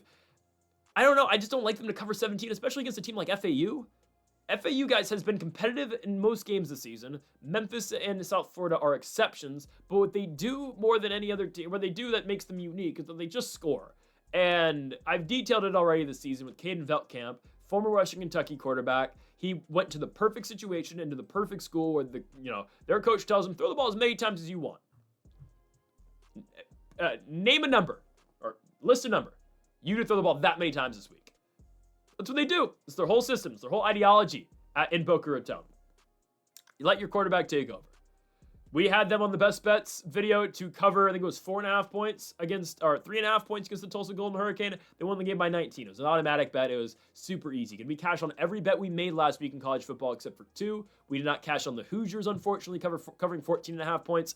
And we did not cover, I'm blanking on one. Later in the day, UCLA did not beat Nebraska. Other than that, we hit every other best bet we made. It was a great weekend. 8-2, plus Michigan State won in college basketball as well. Oh my goodness, it was a great day. Anyways, I'm taking FAU to cover, guys. I can rely on this team to do one thing, and that's score. It's literally what they're built upon. It's a lot of points, and that's what they brought Veltkamp in to do. I don't know if Veltkamp's going to stay. Again, he's just like the typical gunslinger, man. 20 touchdowns, 11 picks, bunch of yardage. Statistically, he might have been a little bit better at WKU last year. Don't forget, Veltkamp entered last year at WKU as the backup. It was TJ Finley's job, actually, and obviously Finley's since gone to 2 more schools. He went to Tulane, got kicked out for stealing a truck, and we talked about him earlier in the video at Georgia State, right? But FAU, again, this is a team that scores a lot of points. I know it did pick them to cover in a spot like this a couple weeks ago against South Florida, but it's kind of different against Tulane, man. Tulane's good, but they don't blow teams out. They just find ways to win. And good on them. Again, Retzlaff is a very capable quarterback from Brigham Young. He's a good quarterback. I just think this game's going to be more competitive than the books and the lines think. I'm going to go FAU here on the road, plus 16.5 points against Tulane. It's the perfect sell high time for the Green Wave. So give me the Boca Raton Owls. I know they're FAU. I like to call them the Boca Raton Owls. Give me FAU. Great. Welcome back to Rocky Top. Good old Rocky Top. Rocky Top, Tennessee. See, the thing is, I like Tennessee, and I don't want to be critical of Tennessee because I really like Tennessee for the longest time, and I still want to. I want to go to a Tennessee football game so bad at night, and this was the game actually to go to. It would have been dirt cheap. I could have just got a cheap-ass flight to Tennessee. I don't know if those exist, and I could have watched Tennessee play New Mexico State. Wouldn't have been competitive, but it would have been a night game, and it would have been really cool. I like Tennessee, okay? Partially is that because of Morgan Wallen? Kind of. But no, I mean, I've been on Tennessee for a while. Again, the Hendon Hooker Tennessee years were absolutely brilliant. Somewhere, if you dig on my channel, there is a full college football or NCAA football 14 series of me playing as Tennessee during the Hendon Hooker days, when they had Jalen Hyatt, when they had Cedric Tillman. It was a really fun team. Joe Milton was a backup on that squad as well. He started, obviously, the year after and obviously got drafted to the Patriots. And I was on the Dallas Cowboys. But I've always liked Tennessee, and I've always enjoyed watching, Tennessee Volunteers football because it's high-paced, it's quick. I will always, like Tennessee. It's usually been the one team, like if I cheer for a team out of the SEC, it's actually usually the Volunteers. They shouldn't be ranked, though, okay? They should not be ranked, all right? And I'm, obviously, as I've gotten older, I don't really pick favorites as much, and after I went to the University of Indiana, I actually have a reason to cheer for a team now, too, rather than, I like, country music. Anyways, Tennessee, they should not be ranked. You're 6-3. Your best victory all year long is Syracuse? Back when Angeli was playing? Arkansas? Mississippi State? Guys, look at their wins. Yeah, two of their losses are competitive. You should have beat Georgia at home. Disgusting L. We had plus 3.5, so I don't care. Disgusting L, though, to Georgia. But you lose. You lose to Bama. You lose to Oklahoma. Why are you ranked? Who have you beaten? Syracuse, East Tennessee, UAB, Mississippi State, Arkansas, Kentucky. Oh, you're adding a banging victory here. You get the New Mexico State Aggies. Woo! Like, I mean, come on. And I get it. It's what they do down at the SEC. And that's fine. Again, I get it. Like, I didn't understand this, honestly. Like, here's, again, like, I'm going to fill this time slot for Tennessee, New Mexico State, because you know what's going to happen, all right? I'll just break this down for you right now. New Mexico State sucks, okay? Logan Fife sucks. He's been in college football for 5 years. He's still horrible, okay? I'd take that with a grain of salt, too. Like, but, like, he's not, like, I don't actually hate Logan Fife, but he's not good, okay? The team sucks. New Mexico State's horrible. They are competitive in some games. They're not going to be competitive in Neyland at Rocky Top, okay? This game's a blowout. Tennessee wins by 50, okay? Because I know Joey Aguilar is going to put up a bunch of yards, and they're going to be able to take shots all day long against New Mexico State. New Mexico State can possess the football for 5 seconds because they keep trying to throw because their run game sucks, and Fife's just going to keep throwing the ball in the dirt. Okay. But I understand why Tennessee does games like this. And I understand when the SEC does this at the end of the year. I mean, I didn't understand this fully until I, actually played football myself in terms of, like, I always bitched about this as a kid when I was, like, in middle school. I'm sitting there and I'm watching, I don't know, Furman play Auburn in week 14 and 2012, and I'm mad, like, why is, or even, like, when Bama, like, sitting down, why is AJ McCarron playing, with so-and-so, and I'm, I'm in early elementary school, or actually, no, I'm in late elementary school watching that game, AJ McCarron, late elementary school, watching AJ McCarron play football. No, am I in middle school yet? I might be middle school watching. No, damn, I'm old. No, I think it's elementary school. Regardless, like, I'm bitching about, why is AJ McCarron in Alabama? Why are they playing these teams? Again, that's a stretch. I don't even know if it's Alabama specifically, but I remember, like, watching, like, as a kid, like, I'm mad. It's week 13 and Mercer's playing Georgia. What are we doing here? Coming to understand from, both a perspective of playing football and coaching football, and not at the college level, all fairness, at the high school level, I understand this. I understand tune-up games now. I get it. Now, I am going to give the SEC a hard time because, my team plays in the Big Ten and they don't do that this late in the year. Well, our version of that's Purdue. But, it's just, like, I get it, though. Like, you need games like these. You're taking beatings every single week. And all fair, it's like Tennessee's not losing, but you're playing competitive games, and now you just get to roll over a team at home. It's a big momentum boost for everybody. And I quickly learned that my second game of junior varsity football, my freshman year of high school. Not going to get too into this, but my freshman year of high school, we got dominated in our first game of the year. Played a team in the upper division, and we got completely bitched first game. We played a team from the lower division the week after. We beat them 49-0. We then went on to not lose a game for the rest of the year. It's just like that's just how football works. I get it. I just don't love it from a viewing perspective sometimes. But again, from playing the sport and also coaching too, like I understand what it is. I know I didn't you didn't need to hear me say that, but I thought I'd say it anyways. Tennessee wins. I don't care about this game. Minus 38.5. Okay. Next up, let's go to the ACC. Wake Forest at home takes on the North Carolina Tar Heels. So how about Bill Belichick in North Carolina, right? I mean, I thought this was over. I thought, honestly, I thought the Cal-Berkeley game, I thought Cal was going to blow out UNC. And honestly, UNC should have won the game if they didn't fumble at the goal line. But I thought going into that game, North Carolina's going to lose. There's talk about buying out Belichick's contract. Obviously, the controversy with Belichick's girlfriend and whatnot, whatever. Like, he's about done. The Belichick's era is over. He's done coaching. He's going to ride off into the sunset and, enjoy his 23-year-old. Anyways, that sounds really weird the way I put it. But you know what I mean. Anyways. No, he's turning around. Like, I'm going to give Belichick credit because I haven't done it all year long. I think Belichick's done a phenomenal job the last couple weeks. Defensively, North Carolina looks amazing. And they've looked amazing the last 4 weeks. The Cal game looked good. They shut down JKS on the road in Berkeley. They almost won the Virginia game. They couldn't convert a 2-point conversion. That's fine. You played really competitive against a top team in Virginia. You shut down Syracuse, and you beat Stanford last week. Stanford almost got back into it. They came back to cover. Shout out to Stanford. But, North Carolina was up big. They're up 20-3 late in the game. Again, the Cardinal put some points on the board late to cover the spread. Belichick was very enthused after the win. Great pump-up speech in the locker room was, all right, guys, great win. We have to prepare for Wake Forest next week. We got a big one. Let's win another one. But here's the thing, guys. North Carolina might get a bowl game. They might. Belichick, I was skeptical. I was critical. Belichick scheming for teams now. He's really putting quarterbacks in trouble. His defensive schemes, again, it's Steve Belichick. I get it some too. Offensively, North Carolina sucks, and that's always going to be Belichick's downfall, in my opinion. Again, he doesn't have Tom Brady to bail him out. So, instead of having the greatest quarterback of all time, he's got Gio Lopez. So, a sophomore quarterback who's still young as well. So it's obviously difficult for North Carolina to straight up just outscore teams. But defensively, they're doing a great job. They're at Wake this week. I think they cover against Wake. They might beat Wake. I don't know. Again, I'm not going to pick a winner of this game. Wake Forest became bowl eligible with their victory over the Virginia Cavaliers. Huge win again. Here's the thing, though, guys. Wake is going to continue to have trouble scoring. The last 3 games, they scored 13 points against SMU. They won a defensive showdown. They scored 7 points in a loss in Tallahassee against Florida State, and they only scored 16 points in a victory on the road in Virginia against the Cavaliers. Good wins, but you have struggled to move the ball at all. Whether that be, again, quarterback-wise with Deshaun Purdy or Robbie Ashford, Damon Claiborne is your guy, but, other than him, there is no offensive presence at all. It's tough to win football games like that, and that's the absolute truth. So this game fits right into North Carolina's hands. It does. It's a perfect matchup for North Carolina. The way they've been winning is how Wake Forest has been playing. Perfect all around. They are playing a Wake Forest team that can't score. North Carolina can't really score either, but they're playing lockdown defense. So in a game like this, where it's a defensive battle, where both teams are struggling offensively, you take the team getting the points. And North Carolina is getting 5.5 of those points.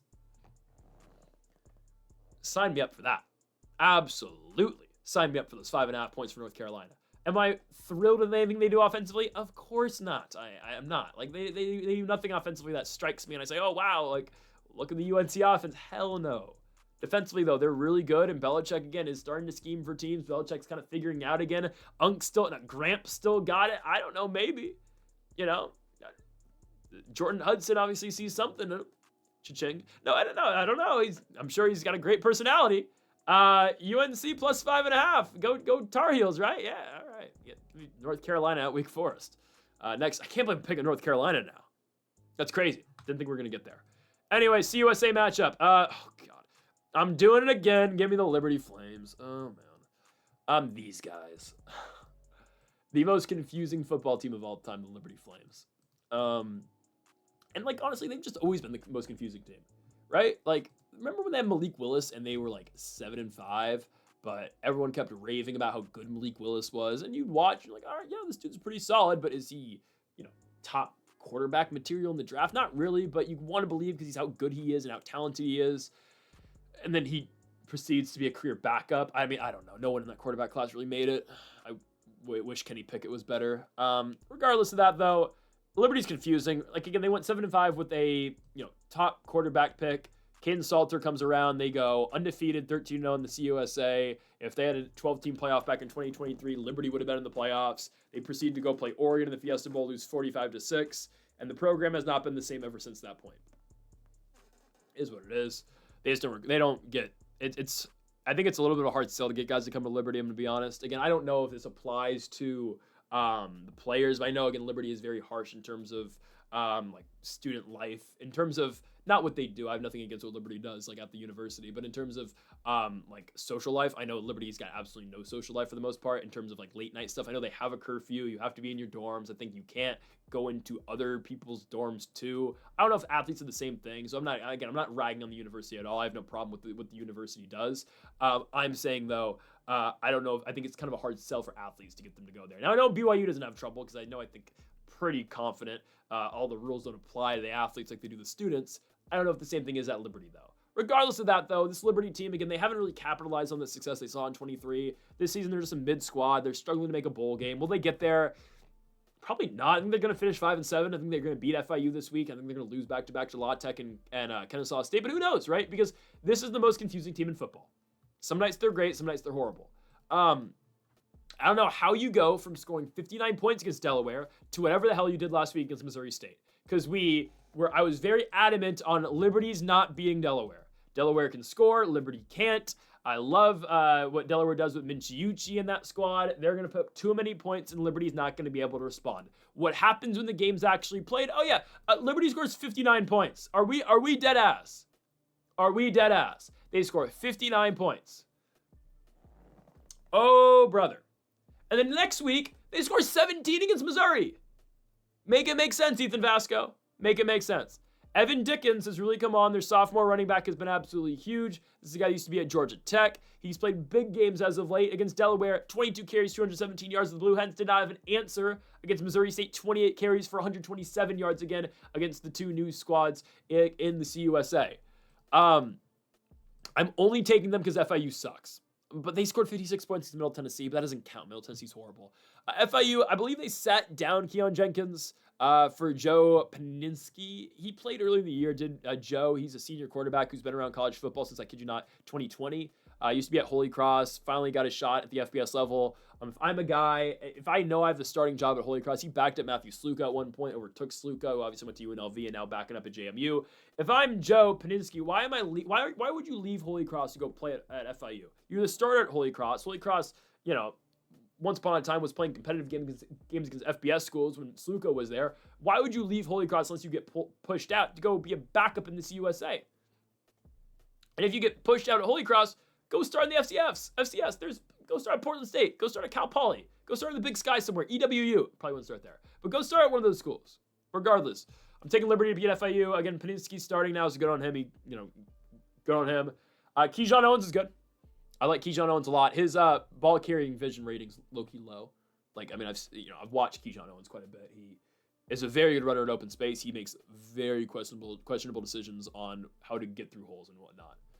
I'm going to Liberty here. Would I bet it? Absolutely not. Okay, best bets don't come out to Friday morning or Friday at noon. I'll tell you right now, we are absolutely not betting on this football game.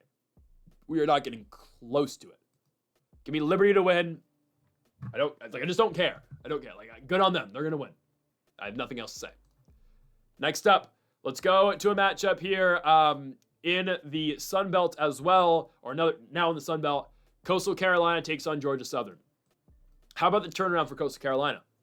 Right? I mean, they look done. Your starting quarterback at the beginning of the year, unfortunately, goes out for the season with a career-ending injury, so it appears. I haven't checked up on Emmett Brown, but Emmett Brown, who's a San Jose State transfer, comes into Coastal Carolina, has a really bad neck/back injury, out for the season. So you lose him right away. We'll see. Was it lower body? Oh, it's lower body. Excuse me, lower body. I was thinking it was like a lower spine thing, right? Anyways, so you're trying to figure out who your starting quarterback is. Is it Samari Collier? Is it MJ Morris? Is it Tad Hudson? They've alternated and rotated between the three. It appears they have settled on Collier. Well, no, they definitely have because we've been watching. They've been winning. They've won 4 in a row. Okay, Tad Hudson was not very good. Collier's been good. Now Collier doesn't win the game through the air. He wins it on the ground. Something that Hudson couldn't really do. But shout out to Coastal. They're winning games now. They've been winners in four of the last 4 games. They are now bowl eligible. Wins over the lowly UL Monroe Warhawks. Appalachian State on the road in a shootout. Shootout win kind of against Carlos Del Rio, Wilson, and Marshall, and then a win against Georgia State last week. Again, I give all the credit in the world to what Coastal's been able to do. I thought they were going to be bottom of the barrel this year in the Sun Belt. They beat Charleston Southern by 13 points. FCS Charleston Southern by 13 points in week 2. I thought they were done. They found a way. They found a way to get to 6-3, and they can't make the Sun Belt Championship game. Well, they can actually. If they beat James Madison, assuming they beat Georgia Southern, which they should, they will. Yeah, this team's going to get into they're going to get in the Sun Belt Championship game, but they're not going to beat JMU. Here's the thing. I don't know why they're dogs against Georgia Southern. Are we watching the games? Is Coastal the greatest statistically? No. Okay, they're not going to put up the big passing yards. They're not going to be fancy. They're going to find ways to win though. They put up 400 yards of offense last week against Georgia State. Is that any bit fancy through the air? No, it's all that ground game. Samari Collier, 10 carries, 123 yards. Javon Edwards, 7 carries for 80 yards. Javon Simpkins, 16 carries, 74 yards. It is a rushing heavy attack out of the Coastal Carolina Chanticleers, and that's great. Again, good on them for continuing to pound the rock. I'm not too big on Georgia Southern. Georgia Southern and J.C. French at quarterback. Good running football team beginning of the year, they're a good running football team. Adapted and just throwing an air and out all game long. That's all J.C. French has done recently. Last game against Appalachian State last Thursday, J.C. French throws for 352 yards in a big victory. Starting running back as well, and O.J. Arnold runs for 105 yards. That's great. Good on Georgia Southern. They beat App State on the road by 2 points. They lost to Arkansas State on the road. I get the Red Wolves have been a very tough team recently, and their other 2 losses in the Sun Belt are good squads, obviously, in JMU and Southern Miss, but I'm going Coastal here, guys. I think Coastal Carolina is I think they're very underrated. I mean, look at the way that they're winning. Again, Samari Collier is not your pocket passing quarterback who, is, brought up and he's going to throw for 200 yards. No, he is a running quarterback who can hand the ball off and he can make plays when you put the ball in his hands too. And obviously he can make some throws, but he's more dangerous on the ground. That's fine. Mobile quarterbacks are dangerous at the college level. They really are. At the pro level, sometimes they work, sometimes they don't. Whatever. I'm taking the Chants here. I'm quite easily taking the Chanticleers to go out here and pick up the victory. Plus 120, I think it's ridiculous that they are underdogs here. What does Georgia Southern do that tells you they're going to win this football game? Defensively, they're not great. Offensively, again, J.C. French throwing for big yards. They struggled to convert in plus territory last game against Appalachian State, reasoning why French has to throw for 352 yards, and they only scored 25 points. And I get it was a come from behind victory for Appalachian State, but that offense completely stalls out after the second quarter. There's a reason in the first place Appalachian State gets back into it. It's an aggressive attack in the first half from Georgia Southern. They're putting up points. They put up 22 points in the first half, in the first quarter and a half. From there, they scored 3 more points the entire game. It's a problem. I think Coastal, again, plays an all-around better football game, and they are more consistent in their attack, too, because it is a run-heavy attack. It is run, run, run. Good luck. I'm taking Coastal Carolina on the road. Money line here looks like a pretty good bet. We've liked quite a bit of underdogs here on the money line this week. I'm going to take Coastal Carolina on the road over in Statesboro, Georgia, plus 120 for the Coastal Carolina Chanticleers. Next up, let's go to the South. SEC football in Oxford, Mississippi, as we've got the Ole Miss Rebels hosting the Florida Gators. Who's the quarterback for Florida? That's my question right away. Is it still Lagway? Are you officially sick of Lagway? I mean, I know they're sick of Lagway. 3 more interceptions last week against the Kentucky Wildcats, 11 for 19 passing, 83 yards. Lagway gets benched. At one point in time, Lagway was considered, the next guy in college football. He was going to be a Heisman candidate. He was going to go pro. He had a good freshman season. And now this. All the talent in the world in 2025 has not been kind to DJ Lagway. Throws 3 picks against Kentucky en route to a 38-7 win for the Wildcats at home at Kroger Field against the Florida Gators. So in replacement for DJ Lagway, in comes Tramel Jones. The freshman quarterback out of Jacksonville, Florida, comes in against Kentucky, goes 9 for 17 passing for 60 yards, throws 0 touchdowns, and obviously 0 interceptions as well. Is he your answer? No. He's a long-term guy, is Tramel Jones. Is he going to start this week? I don't know. I think they start Lagway. Because here's what you do if you don't start Lagway this week. You sit him down last week. Again, you're sick of him, obviously. But what you can't do is continue to bench Lagway. Because then immediately you're saying, okay, we're done with this guy. And maybe, again, if you are done with Lagway, whatever. If you're actually done with Lagway, then you bench him and then you move on, right? You bench him and he can go in the transfer portal this offseason. He can find a job somewhere else, right? There are going to be places in the SEC that he can play. There's going to be places in the ACC that definitely would want him. I think, off the top of my head, who's a team in the ACC who would love to have DJ Lagway? Boston College would love to have DJ Lagway. I know it's kind of maybe too far down the list. Who else? Wake Forest would jump at getting. But they have. They've got what's his face coming up? Not Ashford, their other quarterback. Purdy. They got Purdy coming up. North Carolina wouldn't take him. Iowa would 100% take DJ Lagway. Like there are Iowa State replacing Rocco Beck. They'd love to have DJ Lagway. There are places he could play. I know those aren't ACC schools, but you know what I mean, right? There are teams where DJ Lagway could play next season. 100%. If you bench him now, you're just ultimately saying, okay, like we're done with him permanently. And maybe they are. So maybe they'll just bench Lagway. Regardless, it doesn't matter who's quarterback in Florida this week. They're getting blown out. Ole Miss last week with a huge dominant victory over the Citadel. All right. Hell yeah. 49-0 for Ole Miss in that game. They did not cover the 52.5 point spread. It is what it is. Trinidad Chambliss felt like he was playing Division II competition again because he basically was. Chambliss goes 29 for 33, passing for 333 yards. Shout out to Austin Simmons. Finally gets back into a game, trying to make sure he's the guy next season for Lane Kiffin and Ole Miss. We shall see. Maybe they're just going to keep getting D2 guys like Trinidad Chambliss because, hell, if it ain't broke, don't fix it. Ole Miss is going to blow out. They're going to blow out the Florida Gators this week, man. This will not be a competitive game. I don't believe so. This should be a straight blowout victory. Florida offensively is a mess, regardless of if that's Lagway, if that's the backup in Terrell James. I don't care who it is. Tramel Jones, sorry. They're getting blown out. Run game's not great with Jaden Baugh. There's nowhere to go. And it's like they're so not predetermined, but they're so easy to pick up on, man. They're so predictable. And it's not like you're afraid of, oh, we're going to get beat over the top by DJ Lagway or Tramel Jones for that matter. He's a freshman quarterback making his first ever start if he starts here. At Ole Miss, I think you have to go Lagway because at this point, don't bench Lagway. Because if you bench Lagway, okay, whatever. You just throw your freshman quarterback out there and you just ruin his confidence. He's going to Ole Miss and losing. Throw Lagway out there. He wins, great. He wins, all right. You feel, okay, maybe we got something again. He loses, who cares? He's going to the portal anyway. You're just ruining his reputation. We don't care if he ends up at Purdue next year. We don't care if he ends up at VTech to replace Kyron Jones. Like, that's actually a thing. You can replace Kyron Jones at VTech, right? You don't care anymore. So hang him out to dry if that's the case. I don't know. We'll see. It doesn't matter what they do. They're going to blow him out regardless. Ole Miss will dominate the Florida Gators. The Gators are in just such a bad way right now. So it's going to be Ole Miss at home and Lane Kiffin to dominate the football game. Next up, we go to Waco, Texas, as we've got the Baylor Bears hosting the Utah Utes. The Utah Utes right now are the team nobody wants to see get in the playoffs. In terms of if I'm a team in the playoffs right now and I'm seeing the Utah Utes keep climbing those rankings, oh boy, I want nothing to do with them. And ultimately, that's what Utah's the rest of the season is. They're going to win their 3 games, okay? Baylor, I'm not concerned at all. I would not be scared of the Baylor Bears if I'm Utah. Kansas State's probably your toughest game on paper, but that game's in Utah, and that team does not lose in Salt Lake, so you're fine, other than Texas Tech, but it's okay. And then at Kansas. Kansas is not beating anybody right now. So Utah is going to go 10-2.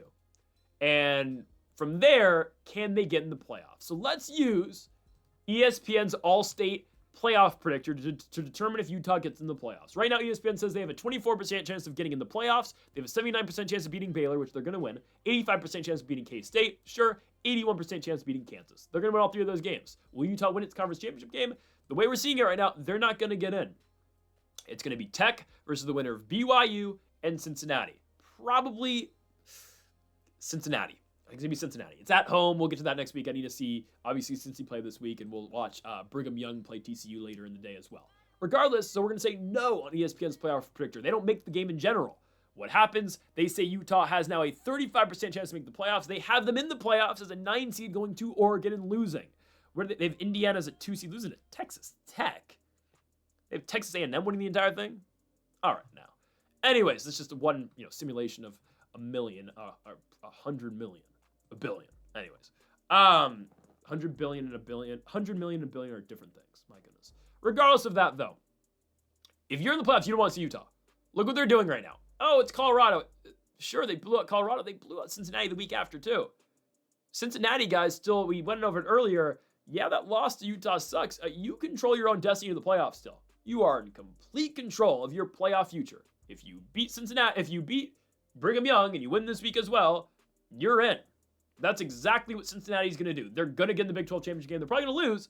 Utah beat that team 45-14. And unfortunately for Utah, they had to play both Tech and Brigham Young, something that the Bearcats did not have to do this season. It sucks. They played a competitive game that they probably should have won at BYU, but unfortunately they fell short. It is a talent-loaded team, and they just got to get lucky, man. Because this is a good football team. What they are doing right now with Devin Dampier, Bird Ficklin, backup quarterback, so capable as well. Wayshawn Parker is their lead back. Ryan Davis in the pass game. Dallin Bentley is a good tight end, too. Oh, my goodness, they are talent-filled at Utah. For the Baylor Bears, disappointing 2025. Can they get into a bowl game? Maybe. I think they might lose out, though. Utah, Arizona, Houston. They might lose all 3 of those games. Sawyer Robertson's just filling the stat sheet every week. That's what he's doing. He's a senior. He's putting up decent numbers. I mean, Sawyer Robertson right now, 2,800 yards, 26 touchdowns, 7 interceptions. Good on him. That's really all Baylor has to show for this season. Last game was a loss for the Bears. Win for the Bears against UCF. Prior to that, though, back-to-back losses against Texas Christian on the road and against Cincinnati at Nippert Stadium. They lack the firepower to beat Utah. Game is in Waco, right? Game's in Waco, but still, I mean, Utah, the way that they're playing right now, I don't know how you beat this team. They've got a great run game. Dampier's playing a lot more freely. He's making plays on the run. He's throwing on the run, and he's running as well, too. That's what I've always thought about Dampier. And Utah's going to have a decision to make this offseason. Do you want to stick around with Dampier, which, he's a very capable quarterback, going to be a very good quarterback a senior season, or do you want to immediately make the move to Bird Ficklin? Because if you feel like, okay, we sit Ficklin again, is he going to stay? I think Ficklin's going to want a starting job. Devin Dampier obviously has earned the starting job. But what does Utah do? Do you take multiple years of Ficklin, or you go win now 1 year with Dampier in 2026? I'd go Dampier personally. I would. I think if I'm Utah, I think I can win the national championship next season. Yeah, Ficklen's really good. I worry about Ficklen's arm. Nobody talks about that when they talk about Bert Ficklin. His arm is very suspect. I like Dampier quite a bit. And Utah's going to go into Baylor and win this football game. They are 8.5-point favorites. That's quite a lot. But I think they should still go in there and cover. Look at the way they're playing right now. They're not losing football games. Give me Utah on the road to beat the Baylor Bears. Next up, let's go to Seattle, Washington for the Washington Huskies and the Purdue Boilermakers. Give me UW here. Give me UW in this spot. I think Washington should be able to beat Purdue and blow out Purdue at that. Now, I know what you're thinking. Purdue just played a competitive game 2 weeks ago against Michigan. They were kind of competitive against Ohio State, lost by 24 points. Again, that's good for Purdue standards. Now they're going to UW. Maybe they're competitive. I don't think so.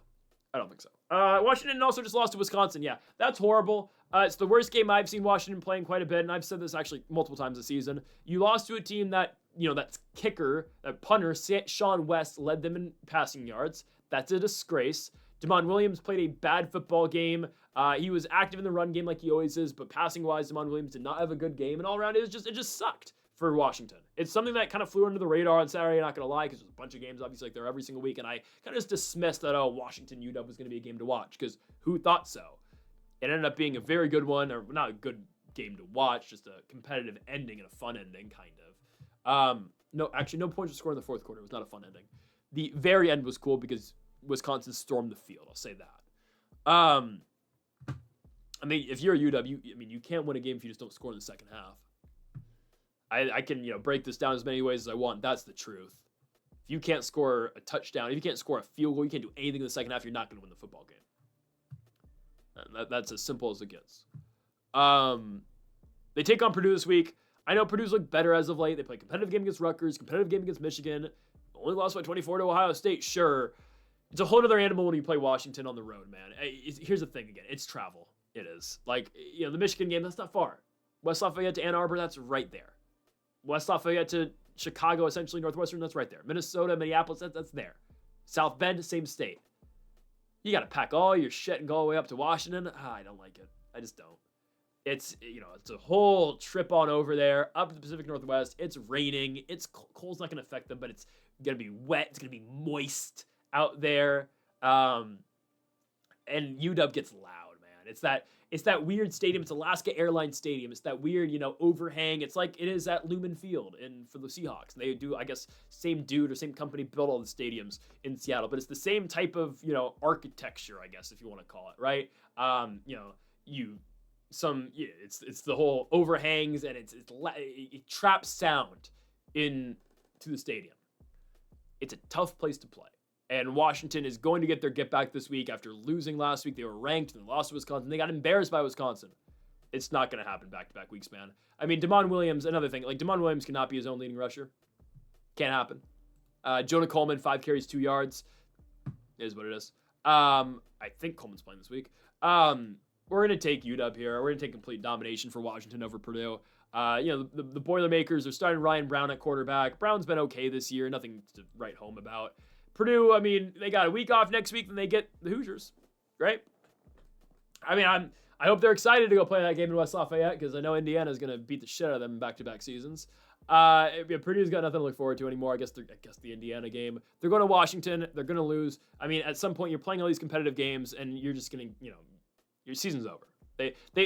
Purdue's been right there so many times this year. Don't get me wrong. Washington's going to clean them up this week. The Huskies are very talented. They just didn't show it last week in Wisconsin. That's the Big Ten, though, right? That's the Big Ten. You don't see that in the SEC, a team going from Washington to Wisconsin. And every environment's tough, guys. I have seen SEC crowds. I don't want to go completely anti-SEC right now, but I've seen SEC crowds in November. If their team sucks, they're empty. The crowds are empty. The stands are empty. There's still people at Wisconsin games at this point in the year. That's all I'm saying. Give me Washington to beat up on Purdue. Next up, we go to, oh my goodness, Sam Houston State. Shout out to the Bearcats. Guys, Sam Houston is a winner in 2025. You may beat Sam Houston 8 times in a row. Nobody beats the Sam Houston Bearcats 9 times in a row. How about Sam Houston? What a victory. Gotta give it up. What a win for the Sam Houston Bearcats, going out there and beating Oregon State. Again, a disastrous game for the Oregon State the Beavers. If you want to see my full reaction to that, again, I posted a video really quickly after that game ended. Go make sure to check that out on Greedo Plays clips on TikTok. We post every single day, sometimes multiple times a day on Greedo Plays clips. Bang, right there. Make sure to go check us out on Greedo Plays clips. Shameless plug. Anyways, Sam Houston finally wins a game. So I'm really happy for those guys. Again, it's been a terrible season for Hunter Watson and Sam Houston after a huge step up in 2024 after a really bad 2023, obviously joining the FBS ranks. They had a good 2024, and they finally win a game now in 2025. Like how I mentioned Hunter Watson, it's been a grind for him. Yeah, he's out. It's Mabry Medar and Landon Locke are the two quarterbacks now, two freshmen, both from Texas. Great. Good on Sam Houston for winning a game. That's just because Oregon State sucks, though, guys. Sam Houston's offense didn't even score. Their quarterback had 43 passing yards. They threw a pick at the end of the game, an unnecessary pick for some reason. They gave Oregon State the ball back at the 30-yard line with a minute to go, down by 4 points, and Oregon State immediately 4 plays game over, turnover on downs. So yeah, again, Sam Houston wins. I got to give them a lot of credit for getting it done. That is additionally, though, just Oregon State is horrible. Now you're taking on Delaware, team that will score. Delaware is going to put up points. They won last week in Slot Tech only by 1 point, which was kind of odd. But I mean, I guess they played Liberty and got 59 points put on their head, so there's that. Viano and Delaware, though, not Viano, sorry, Minchiuchi. Viano is Middle Tennessee. Minchiuchi and Delaware, this is a good football team, do not get me wrong. Minchiuchi's put up back-to-back 300-yard days. He pretty much does that every single week. That's just what he is. The Bearcats, I don't know how they beat Oregon State, especially when you dig even deeper into that game, the fact that they're playing on backup quarterbacks, Watson's out, they're just trying things out there. Their points come from a block punt, and just special teams coming through. It's unbelievable how they won that football game because, again, the offense literally does nothing against Oregon State. They had 100 total yards of offense. For reference, Oregon State had 500 total yards, and Sam Houston won. They had a big touchdown pass at the end of the second quarter. And then it was a kickoff return and a punt return touchdown, both in the second half to win the game. Yeah. Nothing offensively was done for Sam Houston. They just found a way to win. That's a problem. Again, yeah, you win because Oregon State sucks. Delaware, as long as they don't play stupid, they're going to win. And I know this team again. Oregon State struggles to score any means necessary. Delaware scores every single night. Doesn't matter where the game's at. Like Oregon State, they'll find ways to not score in Corvallis. Delaware will find ways to score it, regardless of if it's in Delaware, if it's in Texas and Sam Houston, they will score, and they will do it in Houston this week. I'm going to go Delaware on the points, -8.5. This is automatic. I don't get too fooled about Sam Houston's victory. Again, great for those guys. I'm happy they got a win. They're not beating the Delaware Blue Hens, and they aren't even getting close, okay? Delaware by straight blowout this week. Next up, we go to the Mountain West. I told you to hold on to this game for quite a bit. Utah State and UNLV. I'm taking Utah State, not just on the points, I'm taking them to win. Like I hinted at earlier, one team on this board doesn't really play defense. Utah State doesn't either, but UNLV's defense is atrocious. It is so bad. And every team gets into shootouts with UNLV except for Colorado State. That's why, again, we were all over New Mexico this week, blowing out Colorado State. I firmly believe that is going to happen. Anyways, the Utah State Aggies are on the road against UNLV. Utah State is 1 win away from getting bowl eligible, and they need to figure out a way to win one of these games. It's a difficult Final Three. UNLV, Fresno State, Boise State. Arguably the 3 best teams other than Hawaii in the Mountain West this season. New Mexico too, but Utah State just lost to New Mexico on the road in Albuquerque a couple weeks ago. Now, Utah State is coming off of a big momentum-boosting victory off of the Nevada Wolfpack. Nevada sucks. There's no other way to put it. Nevada is a god-awful football team who can't move the ball and just has no identity as a whole. So obviously Utah State went out there and won that game. They won it 51-14. Shout out to Bryson Barnes and the guys for getting it done. And Bryson Barnes has always been a very capable starting quarterback in college football. He started at Utah when Cam Rising got injured so many years ago, and he's still making starts. So good on him, right? However, I'm looking at this game with Utah State and UNLV. Okay, UNLV gives up points every single week. Now, even we knew through this undefeated run, they were finding ways to win. They were 6-0 to start the year. It was a fraudulent 6-0, let's be honest. They played Miami of Ohio, went on the road, and Miami scores 38 points, and UNLV found a way to win 41-38, but that was questionable as is. They then played Air Force, and they won at home 51-48 against the Air Force. And they played Boise at 56 points, played New Mexico, lost 40-35 at home, and obviously beat Colorado State because the Rams are atrocious. But here we are, UNLV back at home taking on Utah State. I think it's a great spot here for some plus money on the Aggies. Absolutely, man. They're going to score. That's what they do. That's their whole thing. Bryson Barnes slings it. They put up points every single week. Barnes is usually the leading passer and the leading rusher. Miles Davis has his days, don't get me wrong. But Bryson Barnes has played good football this year at 2,100 yards, 17 touchdowns, 3 interceptions. Barnes has been good this season for Utah State. I can't imagine he wouldn't be good again tonight or on Saturday against a horrible defensive unit. Because that's what UNLV is, guys, right? UNLV is a bad defensive team. Not to be harsh, that is the absolute truth. It is a bad defensive unit that I believe a quarterback like Bryson Barnes should be absolutely able to go out there and expose this weekend. Expect a lot of points. Over-under on this game is 69.5. That has to be the highest of the week, I think. I'm going to check if it's one of the 70s. North Texas, UAB. That makes sense. That's higher. And that's it. So the only game that has a higher over-under is North Texas and UAB. Makes all the sense in the world. I think Utah State's beating UNLV, though. I think so. I look at UNLV's team. Calandria is playing well. They had a really good game to the Rebels at Colorado State. They scored 42 points. Calandria had 250 yards, only 15 and 22 passing. Jaden Thomas had a big day on the ground, 7 carries, 131 yards. Jalen Glover had 12 carries, 99 yards. Again, they had it any way they wanted it, though, against Colorado State as, the Rams went up 7-0, lost 42-10. I think Utah State can outscore this team. Honestly, it comes down to who has the better offense. I right now actually think that's Utah State. I know they laid an egg in New Mexico. Mexico plays defense. UNLV, again, is atrocious defensively, and I know Utah State can put up points. So I'm going to go with the Aggies here on the road to straight up just beat UNLV. Again, you can take the 4.5 if you want. I'm going to go plus 160 for the Utah State Aggies on the road beating Las Vegas. I think they beat the Rebels here at Allegiant Stadium. Again, keep your points. Go plus 160 for Utah State. Next up, we go to a matchup at the Shoe in Columbus, Ohio, as we've got the UCLA Bruins taking on the Ohio State Buckeyes. I'm going Ohio State here to win, but I'm going to go UCLA to cover. I think this is an underrated pick for UCLA. Would I bet it? Again, I will go for best bets later in the week. I'll tell you now, though, probably not. Okay, I probably wouldn't get too close to taking UCLA to straight up just cover against Ohio State betting-wise. Again, I make a pick for every single game. We pick winners, and we pick against the spread in every single game this season. And I will continue to do so, obviously. But there are games where I just say, that's stay away betting-wise. This is it. UCLA should beat Ohio State. I think they will. They should cover against Ohio State. They're not going to beat Ohio State, obviously. Ohio State will beat UCLA, obviously. You know the weapons this team has. Obviously, a lot is being made of the Heisman race. Good on Julian Sayin. I don't think anybody believes Julian Sayin is the best player in college football. That's the thing.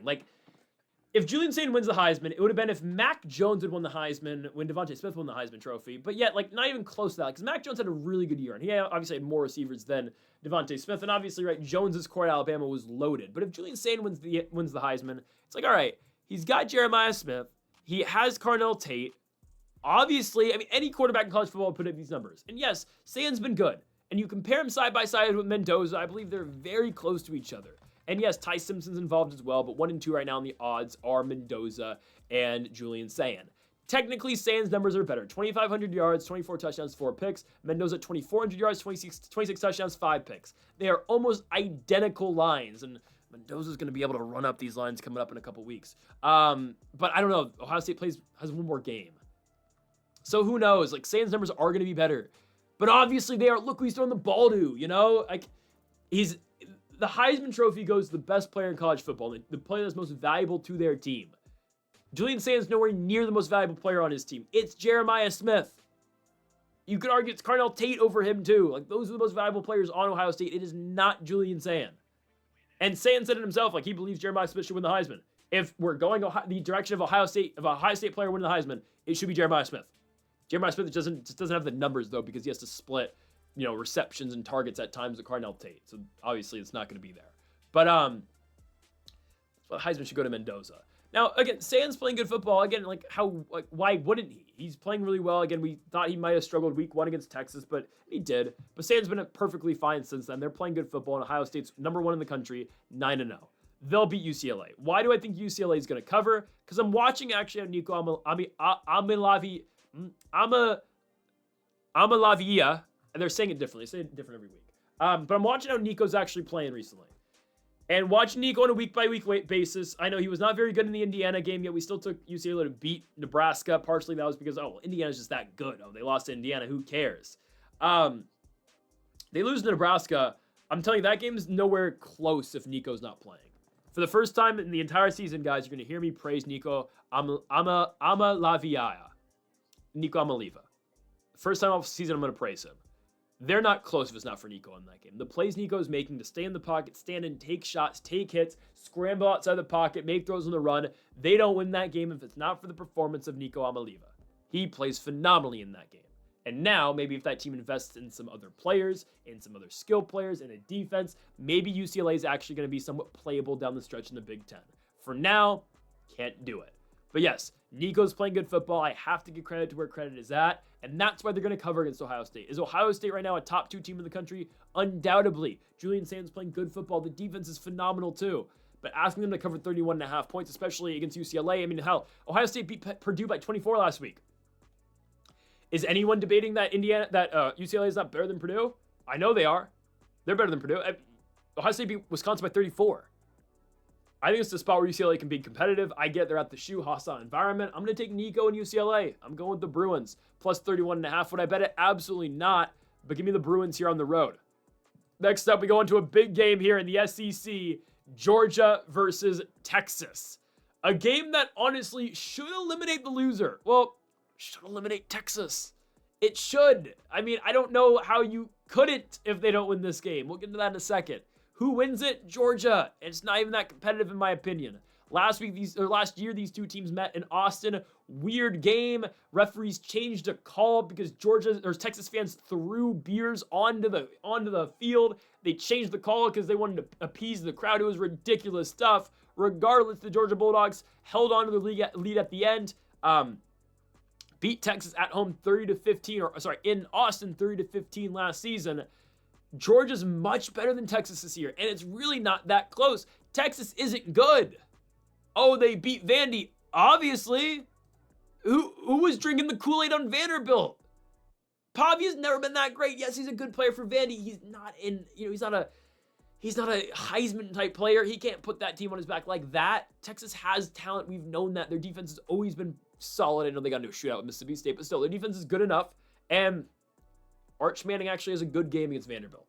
They're going into a bye week going into this game. Obviously, they have the bye week in between playing Vandy and the Georgia Bulldogs.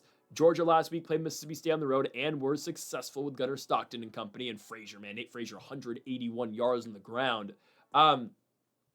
Texas, though, beats Vanderbilt. They get off to a hot start immediately. First play of the game. Obviously, Arch Manning on the dump-off pass to Ryan Wingo. Wingo takes it 75 yards. Touchdown, Texas. They eventually win the game 34-31. It's a game, though, they're in control the entire way. I mean, that game goes into the fourth quarter. 34-10 for the Longhorns. Vanderbilt and Diego Pavia make their push in the fourth quarter, but ultimately, again, too little too late. Texas is victorious in that game by 3 points. Again, Vandy scores their final touchdown 30 seconds to go. Again, there was no doubt that the Longhorns were going to win that football game. But as a whole, though, they're not ready for Athens. Not at all. Arch Manning is not ready for Athens. So what it comes down to, that Georgia defense is going to have Arch Manning in hell, man. They are going to have Arch in hell this week. Gunnar Stockton, I think, is going to play well enough, and that's really just the story of Gunnar Stockton. When you need him to be a really good football player and need him to be a major contributor to your team, he can do it. When you need Gunnar Stockton to just do enough and be another guy and be just a facilitator and a game manager, he can do that too. I think Carson Beck actually still is the better. I don't even know if I can say he's the better player anymore. I don't know. Stockton's numbers aren't crazy, but again, Gunnar Stockton is everything Georgia needs him to do. He's literally just a Georgia quarterback. Like he's the reincarnation of Stetson Bennett. Bennett was better, obviously. But you know what I mean, right? Like, Gunnar Stockton is a typical George Kirby quarterback. He does everything George Kirby wants him to do, and they win football games. Good. They've lost one game all year long. It was to Alabama. They lost by 3 points. It's a good team. It's a really good team. They will beat the Texas Longhorns. They will. They will beat the Texas Longhorns at home. I don't think it's much of a fight. I think right away Georgia is going to establish they can get stops against Arch. They're not fooled by anything Manning does. They can stop him outside the pocket. They're going to make him. They're going to make him stay in the pocket and make him throw, and that's danger for the Longhorns. Defensively, yeah, Texas isn't bad, but they'll have their nights. I mean, look at the game against Mississippi State. That game goes into overtime, and the Bulldogs score 38 points over in Starkville. Georgia will be able to score on the Longhorns. How does Arch Manning and Texas score against Georgia is the question. I don't know. There's so many ways Georgia can hurt you. Obviously, the pass game with Gunnar Stockton. You've got the run game as well. Again, with Nate Frazier and company. They're a dangerous team. I'm taking Georgia at home to beat the Texas Longhorns. Give me the Bulldogs again, -6.5 at home, beating Texas. On to our next game in the ACC, VTech versus Florida State. We're finally ending our run of not picking the Seminoles. Here they are. Let's do the yeah. I'm losing my mind 4 hours into this video. No, I'm not. Am I though? It's I've not taken a break, by the way, in this video, which is fine. I'm not complaining, but 3:30 in the morning, so what, it is what it is. Anyways, yeah, so we're taking the Florida State Seminoles to win this football game. I'm taking them to beat Virginia Tech. They're 4-5 this year. Obviously losing to Clemson last week. They had the weird win against Wake Forest, but they just blow Wake Forest out. So I finally jumped on the Demon Deacons train. Oh, they beat SMU. Well, let's take them to cover some points at Florida State. They lose 42-7.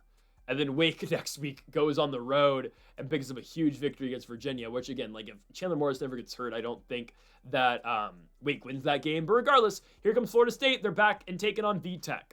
VTech's not been a good ACC school this year. They beat NC State. They beat Cal. Don't care. Well, Cal just beat Louisville, which again, that's just the ACC. I'm telling you.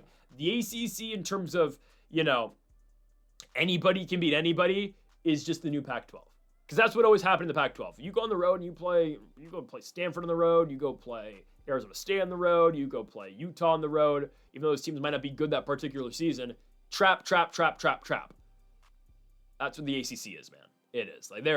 I think it is not talked about enough. There is great talent in the ACC.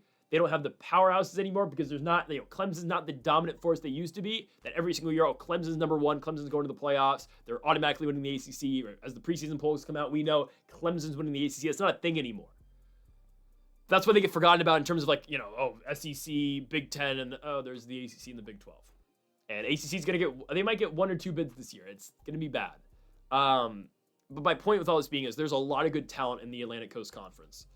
Florida State is the best example of that. I've been very critical and very, very harsh of Thomas Castellanos this season. I understand that, right?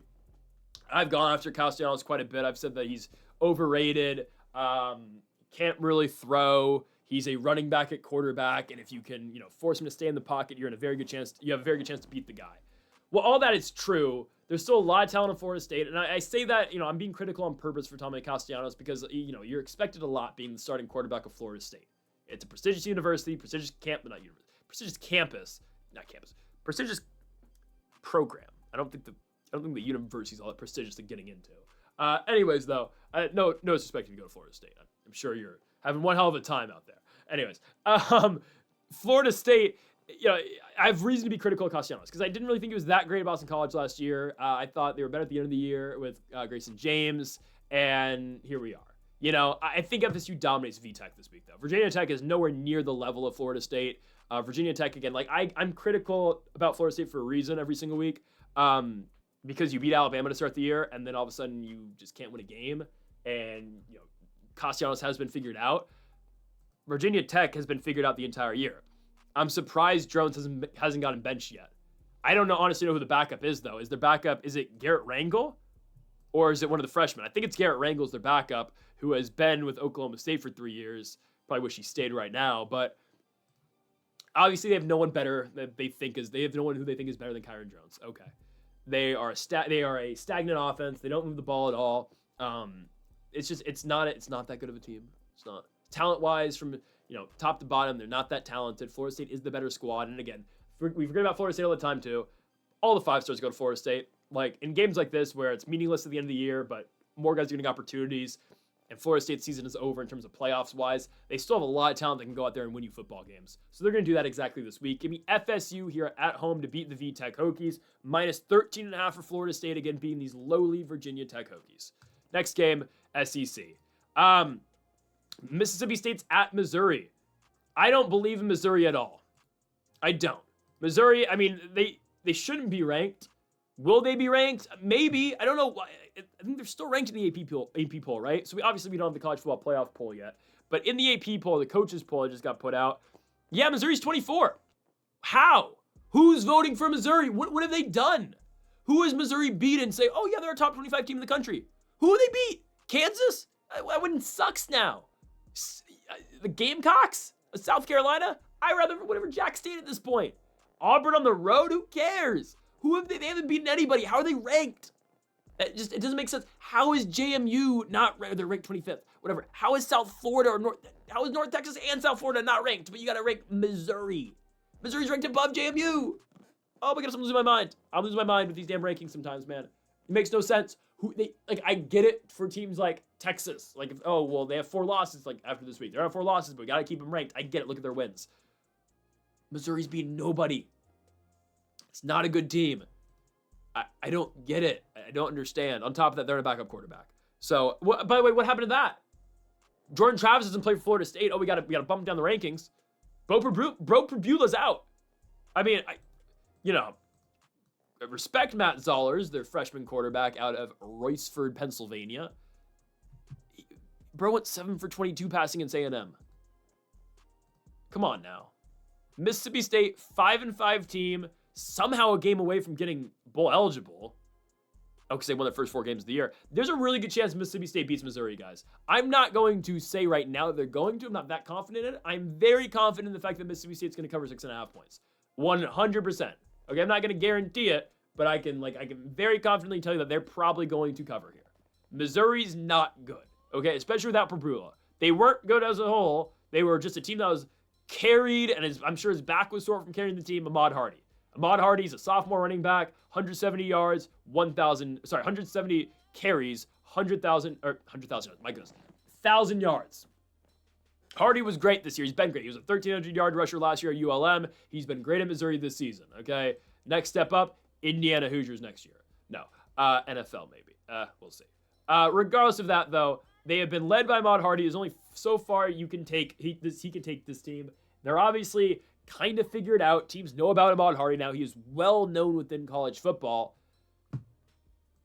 They've lost back-to-back against Vandy and A&M. Good teams, sure. I think Mississippi State's gonna cover. I think they might beat them. Again, I'm not gonna pick that right now. But I look at this Mississippi State squad. They play a somewhat competitive game against Georgia. They beat Arkansas. Great win over Arkansas. And we shall see again what Mississippi State does this game. Obviously, Blake Shapen at the helm. We shall see again. Canario Taylor got to play some of the last game as well. And obviously, that was a blowout loss to Georgia, so it is what it is. But I think this team's in a decent spot to play competitive football here. Mississippi State again has talent. I know Missouri supposedly has talent too, guys. I've still yet to see it with the Missouri Tigers in 2025. I have not seen it. Okay, I believe they are, from my understanding, Shapen he could have come back in that game against Georgia. They didn't want to put him back in, so they played their backup in Camario Taylor. Apparently, Shapen's still the starting quarterback. So I just want to put that out there. It will be Shapen this week. That's fine. I think Shapen is a decent arm, or decent quarterback. I don't think he's played poor enough to be benched. He's a senior. Let him ride it out. Again, former Baylor quarterback. That's fine. I think they're going to play competitive football this week in Columbia. Missouri's not that good of a team, in my opinion. There's only so far that Ahmad Hardy can take you, and obviously he's slowing down now. Teams are keying in on him. There's some injury problems as well, if I'm not mistaken. I'm going Mississippi State on the road here to cover. It's a pretty easy pull in my opinion. Plus 6.5 for the Mississippi State Bulldogs. I think they have a chance of winning. I'm going to stay away from that for now. Give me Mississippi State to cover. Next up, we go on to a huge game in the CUSA. I don't know why it's so late in the night. This game's going to be starting at 8 o'clock local time. Yeah, you heard me right. 8 o'clock local time in Jacksonville, Alabama. At the Amherst Stadium, we've got the Jacksonville State Gamecocks taking on the Kennesaw State Owls. Likely the first of 2 matchups between these two teams. We'll see. because Western Kentucky will have a say in determining all of this. I guess Missouri State might as well, but no, they're going to lose at Kennesaw, so definitely not. Yeah, Western Kentucky is the only team that could budge into a potential or stop a rematch between Kennesaw State and Jacksonville State, as WKU is going to be playing Jack State in the final game of the season, and actually that will be 100% winner gets in to the championship game, regardless if Kennesaw State or Jacksonville State wins this game. That game's going to determine a lot, so we'll wait for that later. But so far this season, these have been the two best teams in the CUSA. Now, last week, Jacksonville State, we picked up on and we took them. They were a very slight favorite to go on the road and beat UTEP. Yes, I don't want to call them poorly coached, just the bad UTEP Miners team. They were barely favored to win, and they went out there, kicked a 45-yard game-winning field goal, and win. Okay, Cam Cook and Caden Creel combined for 260 total yards last week for the Jack State Gamecocks. Incredible stuff on the road. However, they're close games, and, we picked them, and I'm happy they won. I'm sick of these close games at Jack State, though. They're too close for comfort. Tyler Huff would have never let this happen last season. Jack State beat Sam Houston on the road. Yes, lowly Sam Houston, who doesn't have an offense, by 2 points a month ago. They beat Delaware, sure, great win. Goes to Middle Tennessee, beats them by 3 points. They go to UTEP, beat them by 3 points. And yes, they've been a better home team by far this season, right? Their only 2 losses are on the road at Georgia Southern, 3 losses, at Georgia Southern, at Southern Miss, and at Central Florida. They've been a piss-poor road team this year. They've been much better at home as they are 3-0. Delaware, Murray State, Liberty. How about the Kennesaw State Owls, though? How about this team? They keep winning. They keep finding ways to win. Yeah, I know. Okay, going to Las Cruces, New Mexico, and beating New Mexico State is not something to write home about, especially by 3 points. Okay, that's not something that you're jumping up and down in excitement for. I understand. A win is a win in college football. Win and advance is the name of the game, and that's what Kennesaw ultimately did. I'll tell you right now, they're going to beat Jack State. They're going to. If you can stop that run, which is much easier said than done, because that run game for Jack State is nasty, right? Caden Creel takes over for Gavin Wimsatt. Obviously, Cam Cook is a problem in the backfield as well. But, Caden Creel at 134 yards on the ground. Cam Cook at 130 as well on the ground against UTEP. Insane stuff. I get that. That's all they do, basically. Caden Creel not the best pure passer. Same can be said about Wimsatt, though. It's whatever. You're not going to get a difference there. Kennesaw is the much more diverse attack offensively. Defensively, they've been pretty good recently. I think they're going to be able to stuff out that run game. I know they're on the road, hostile environment, kind of, in Jacksonville, Alabama, late night game. I don't care. I'm taking Kenny Odom and Kennesaw State. This run game at Kennesaw has been nasty. They've been throwing the ball fairly effectively as well, too. I like the Owls. Hoot, hoot, man. Shout out to Kennesaw again for commenting on my TikTok page, Greedo Plays Clips. You got to go check that out. Shout out to Kennesaw. The official university comments on Greedo Plays Clips on TikTok, so you should, too. But in all seriousness, though, I like the Owls quite a bit right now. They're playing good football. They've played improved football from the beginning of the season. Again, don't forget, this is a team that was 1-8 last year. At one point in time last year. They're 1-8. They fired their head coach. They're winning football games now. Kenny Odom's playing good football again. It's been him and Dexter Williams, but Odom is the starter. Run game's been good. They've got a huge assortment of backs. Coleman, Bennett, you've got Chase Belcher, Alex Diggs. You've got so many backs you can go to. And for Jacksonville State, again, if you can just key in on that run, stop what they're doing, figure out Creel and Cook, you're fine. I'm going to take Kennesaw State on the road to win. And with this win, I believe officially, yes, punches their ticket into, I don't know if it's official yet. No, it's not official yet. Next week. They are in the driver's seat, though, completely driver's seat to make the CUSA championship game. So great on Kennesaw. What a turnaround. I'm taking them to beat Jack State. Minus 120 on the money line. Sign me up. Next up, let's go to Pullman, Washington. Wazoo at home against La Tech. Wow, what a game. I'm going to go Wazoo at home. It's a game that can get Wazoo a step closer to being bowl eligible. Now, are they going to get it next week? No, they're playing James Madison on the road, which actually should be a very good bump for JMU, like we talked about earlier. Again, borderline playoff team in James Madison. They are fighting to get there, and they will need some help, but Wazoo will be a good victory for them next week. Wazoo will get a bowl game, trust me. They're going to beat La Tech this week, and they're going to get Oregon State, whatever is left from the Oregon State Beavers in the final game of the season in their back-to-back, or their home-and-home conclusion, obviously, against Oregon State and Pullman. Regardless, though, they take on La Tech this week. La Tech, good squad out of the CUSA, but a team that's been struggling recently. At the beginning of the season, I was actually quite high on Louisiana Tech. Why? They beat Southern Miss. Why wouldn't I been high? Why wouldn't I be high on this team? I think the most of Southern Miss. I love what they did last year at Marshall. They're a good team. And La Tech turned Braylon Braxton over. They picked sixth. Braylon Braxton ultimately winning that game 30-20 was a dominant victory. However, they then go play UTEP, lose the game, or say they beat UTEP, but then lose to Kennesaw, lose to WKU in overtime, especially WKU coming off a loss. They beat Sam Houston. Why not? Of course you did. And then they lost to Delaware. 25-24 game. I believe, is Baker hurt? I believe Blake Baker's injured. I could be wrong there, but I believe Blake Baker's injured. So in comes Evan Bullock. Evan Bullock's not, there's a reason he got benched in the first place for Baker. La Tech's in trouble. Backup quarterback at Wazoo, cross country. Danger, right? I mean, I know, again, Wazoo might not be the most dominant force this season. They're not what they were, I guess, in the Gardner Minshew days, like 8 years ago, right? Was that 8 years ago? 6 years ago. What happened the last time a team from the East Coast, who is a mid-major team, came cross-country to play Wazoo? It was Toledo, and the Rockets, who are better than La Tech are, lost 28-7. Now, how does La Tech win games? They play good defense, and they don't let you score. I get it. They're not beating Wazoo, guys. Wazoo struggles to score sometimes, I understand, but don't forget, the competitive game against Ole Miss and Virginia, again, it makes no sense how they could not beat Oregon State. To this day, I don't understand it. They got backed up in bad field positioning, had to punt. Hankerson ripped off three back-to-back really good runs, and ultimately lost the game for Wazoo. It is what it is. Washington State will be fine in the spot against Louisiana Tech. The Bulldogs have a good defense, so I expect no points here because Wazoo should be able to hold this lowly Evan Bullock-led offense from the Bulldogs. It's going to be low scoring, but Wazoo will find a way. They are 6.5-point favorites. I'm saying, like, legitimately final score, 17-7.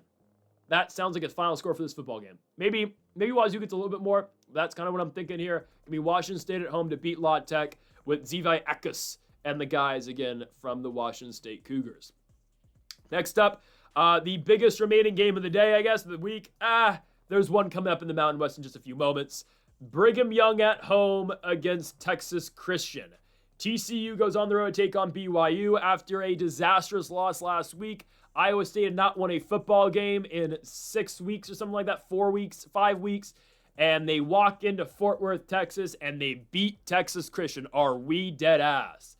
Josh Hoover gets bailed for, at the end of the game. Should have been a pick. It was dropped. They get another opportunity. Game's over anyway. TCU loses to Iowa State. It's just, you can't have it. It's as simple as that. You can't lose to that team in that spot. It's a bad loss. What can I say? It's a bad loss for Texas Christian. And now they got to go on the road to BYU. Brigham Young, I'm scared for this team long term, and I don't know how far they're going to drop in the rankings, right? In terms of the AP poll, or the coaches poll, BYU drops from 8 to 12. How are they under Texas? How are they? Why? You're 8. You go. So this is what BYU gets rewarded. You go 8-0, and you get rewarded by playing Texas Tech, who, by the way, only goes up one spot in the rankings. They are still behind Ole Miss, by the way, which is unbelievable. Texas Tech should be ranked 6th in the country right now. Anyways, by the way, Iowa unranked is stupid too. But how is BYU? You lose one game all year long, and you're ranked 13th behind Georgia Tech. Texas has 2 losses. Oklahoma has 2 losses. How is Oklahoma ranked higher than Texas, by the way? They literally lost to them. Regardless, why is BYU under all these schools? It makes no sense. That's your reward for going undefeated? 8-0? You beat Utah, great win. You beat Arizona on the road. What? I get it, strength of schedule's not the toughest. You go to Ames and beat Iowa State. And you get rewarded with, checks list, 13th? I mean, it's 4 o'clock in the morning, and I'm losing my mind over this stuff. This is unbelievable. They're going to play TCU. They're gonna beat the shit out of TCU. Okay? Where I am concerned about BYU, undoubtedly, is next week. I don't know if they can beat Cincinnati, man. I don't know. ESPN's probability meter has Brigham Young has a 60% chance to beat the Bearcats. I don't know. I mean, I guess they won in Ames. Say they can't win at Nippert. Maybe. Well, I don't know. We'll get back on that next week. That's going to be a big-time game. I don't know if there's a bigger game for game day next week, but if I'm ESPN, I'm going to Cincinnati. There's probably an SEC game that's bigger. Don't get me started. Let's just be honest. Like, they're going to go to Oklahoma, Missouri. No, Oklahoma's going to lose this week. Honestly, it might actually be the biggest game. I'm looking at the schedule right now. They might go to Oregon for Oregon USC. Or Georgia Tech, Pittsburgh. No, I'd go to, if I'm them, I'm going to Cincinnati, Brigham Young. Anyways, though, that's beyond the point. I look at this spot here. Texas Christian thought Hoover played a bad game against Iowa State. It was atrocious. It was weird because TCU had won back-to-back, man. Won 2 in a row against Baylor, West Virginia. In all fairness to Hoover, like, the margin for error is tough for him because he throws the ball 50 times, throws 2 picks, goes 34 for 50 passing, 320 yards. They lose the game, though. Ultimately, you can't score. And if you can't score, you can't win. So that's the name of the game for TCU. They lose the game 20-17 to Iowa State. Okay. I mean, I got to go BYU here. I mean, they're at home. It's in Provo. Next week is a whole other animal, and I am not confident at all BYU is going to go to the Big 12 championship game.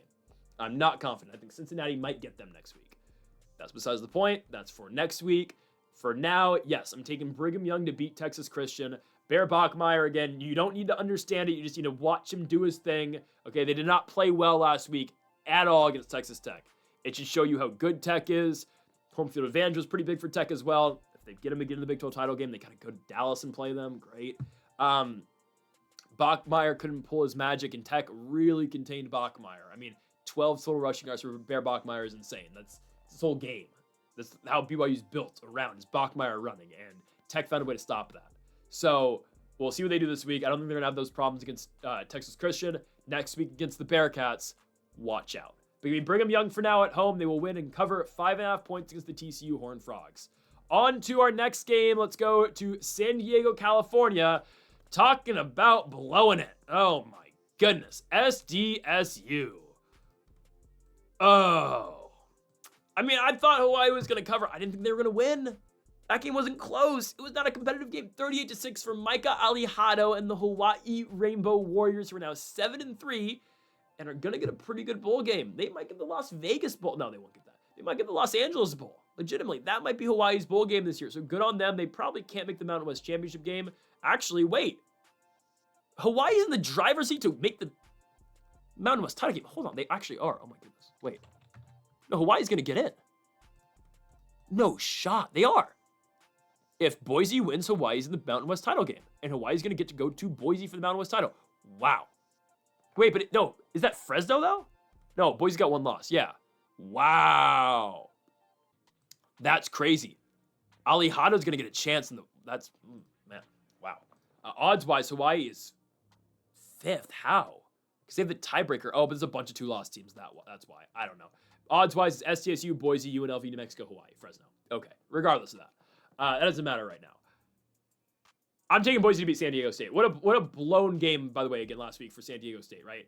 I had always worried about Denigal. He's never been the best statistical passer, and he hasn't been a guy that I can always say, oh, like, all right, Jaden Denigal, he can take over a game and win it for you. Hasn't entirely been him. Lucky Sutton's been good, but I've been concerned about Denigal, and that's exactly the concern that paid off last week. Hawaii just doesn't cover 6.5 points. They win the game outright. And that game was over in the second quarter. That game goes into halftime 24-6, and they come right out the gates. They return the first play. They return the kickoff for a touchdown right away in the third quarter. And they had a pick 6 off a Denigal. They're up 38-6, game over. No scoring in the fourth quarter. Unbelievable stuff out of Hawaii, man. Unbelievable stuff from the Rainbow Warriors. So, great on them. They're off this week. Boise, San Diego State. Give me Boise. How do you respond after that, man?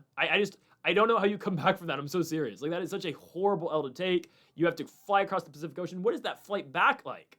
I mean, SDSU, they were thinking playoffs. They were others receiving votes. Their only loss all year long was Wazoo on the road, which sure, that's bad, but that's week 2. And as we know with the committee, like, they flush week 2 losses. Like, look at week 1 loss, but look at Miami, Notre Dame.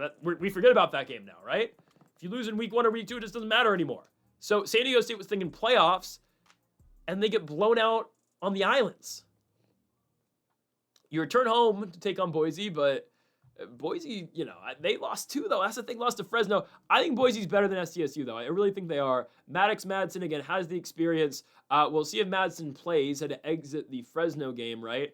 For Cutforth. I think Madsen's playing this week. Regardless, I like what Boise can do on the ground. I know, again, Malik Sherrod and Sear Gaines got completely shut down by Fresno State. Weird game. Bulldogs look really good. More on them in just a few moments here, literally just about a minute. But I think Boise's going to go to San Diego State and win. The better roster, built construction-wise, Boise State. Better players, better playmakers, Boise State. To me, SDSU, again, is built upon that defense. They had the game where they only give up 7 points to Wyoming. They shut out Fresno on Fresno's homecoming 23-0 at Valley Health Children's Stadium. Last week, such a deflating loss, though. Where's the confidence out with Jaden Denigal? Obviously, they're going to look to Lucky Sutton quite a bit. They're going to go back run heavy, I would assume. But I'm going here with the Boise State Broncos on the road. They've won big games, and again, this team knows how to win. They were a playoff team last year. Maddox Madsen knows how to win, assuming he plays. Game on the road.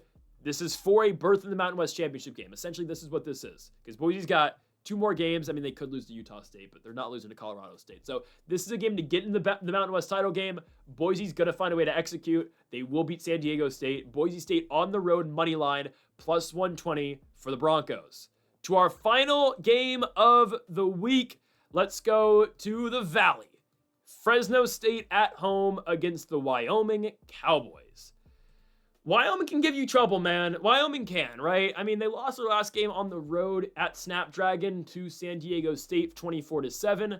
But a very off-and-on team. They are 4-5 this season. They have traded wins and losses dating back to October 4th, where they lost to UNLV, beat San Diego State, lost at Air Force, beat Colorado State, and then lost at San Diego State. Obviously, this is a team that is led by Caden Anderson at quarterback.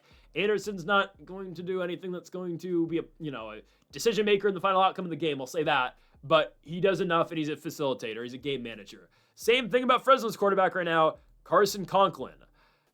I don't care you beat Boise. You beat Boise not because of your quarterback, because of your great run game. Conklin in that game goes 10 for 21 passing for 35 yards against Boise State.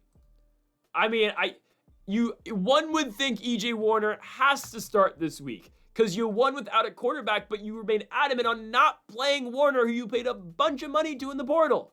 So Fresno's running back wins that game ultimately for them, or running backs, because they have a bunch of them, obviously. Rayshawn Luke, Bryson Donaldson. Elijah Gillum doesn't really run the ball anymore, but it's okay. Brandon Ramirez. Rayshawn Luke, 16 carries, 88 yards. Bryson Donaldson, 11 carries, 45 yards. Brandon Ramirez, 7 carries, 34 yards. It's not like Conklin's a runner either. He just hands the ball. He sits there and hands the ball off all game long. So will EJ Warner finally get the start this week after being benched? I don't think so. There's no talk of it. I believe it's still going to be Carson Conklin. That is a problem because Conklin can't throw. What I believe this game is going to be, unlike Fresno games in the past, is super low scoring. Fresno's defense won them that game at Boise State, and sure, again, Madsen leaving the game early obviously helps out the Bulldogs quite a bit too. They were able to really zone in on backup quarterback Max Cutforth, who, sophomore quarterback, hadn't really played, was a third string last year behind both, of course, Madsen and Malachi Nelson. So Wyoming now, again, gets Carson Conklin, and Fresno's defense looked good against Boise. It'll probably look good against Wyoming as well, I would assume. It's another run-heavy attack likely out of the Cowboys, with Caden Anderson obviously on the ground at times. No, really, it's Samuel Harris. Caden Anderson doesn't run the ball. But Anderson passing-wise is not going to kill you. He's not that great of a passer. Passing, receiving core-wise, I'm not too sold on Wyoming. Their defense is really good though. And Fresno's defense has stepped up in the last couple weeks as well. So expect, again, just a low-scoring football game. But in that low-scoring football game, I believe Fresno is going to win. Neither team has that great of a passer at quarterback. Obviously, I'd still take Caden Anderson over Carson Conklin. Conklin, Sac State transfer. He's been abysmal so far as the Fresno starter. We shall see if Warner gets an opportunity. But yeah, Fresno did win last week, 2 weeks ago on the Smurf turf. They end the big winning streak of Boise State. I think they're going to win this week against Wyoming at home, -4.5. Would I bet it? No. If you want a late night bet, come back on Friday for our best bets for college football week number 12. We'll have a late night bet for you again on Saturday night. But folks, again, that'll do it. I'm going to take Fresno State to end the night from the Valley at home in Fresno, California. Folks, that does it for our college football full predictions here for week number 12. Again, I know this doesn't really affect you. Obviously, you watched the video straight through without any interruptions.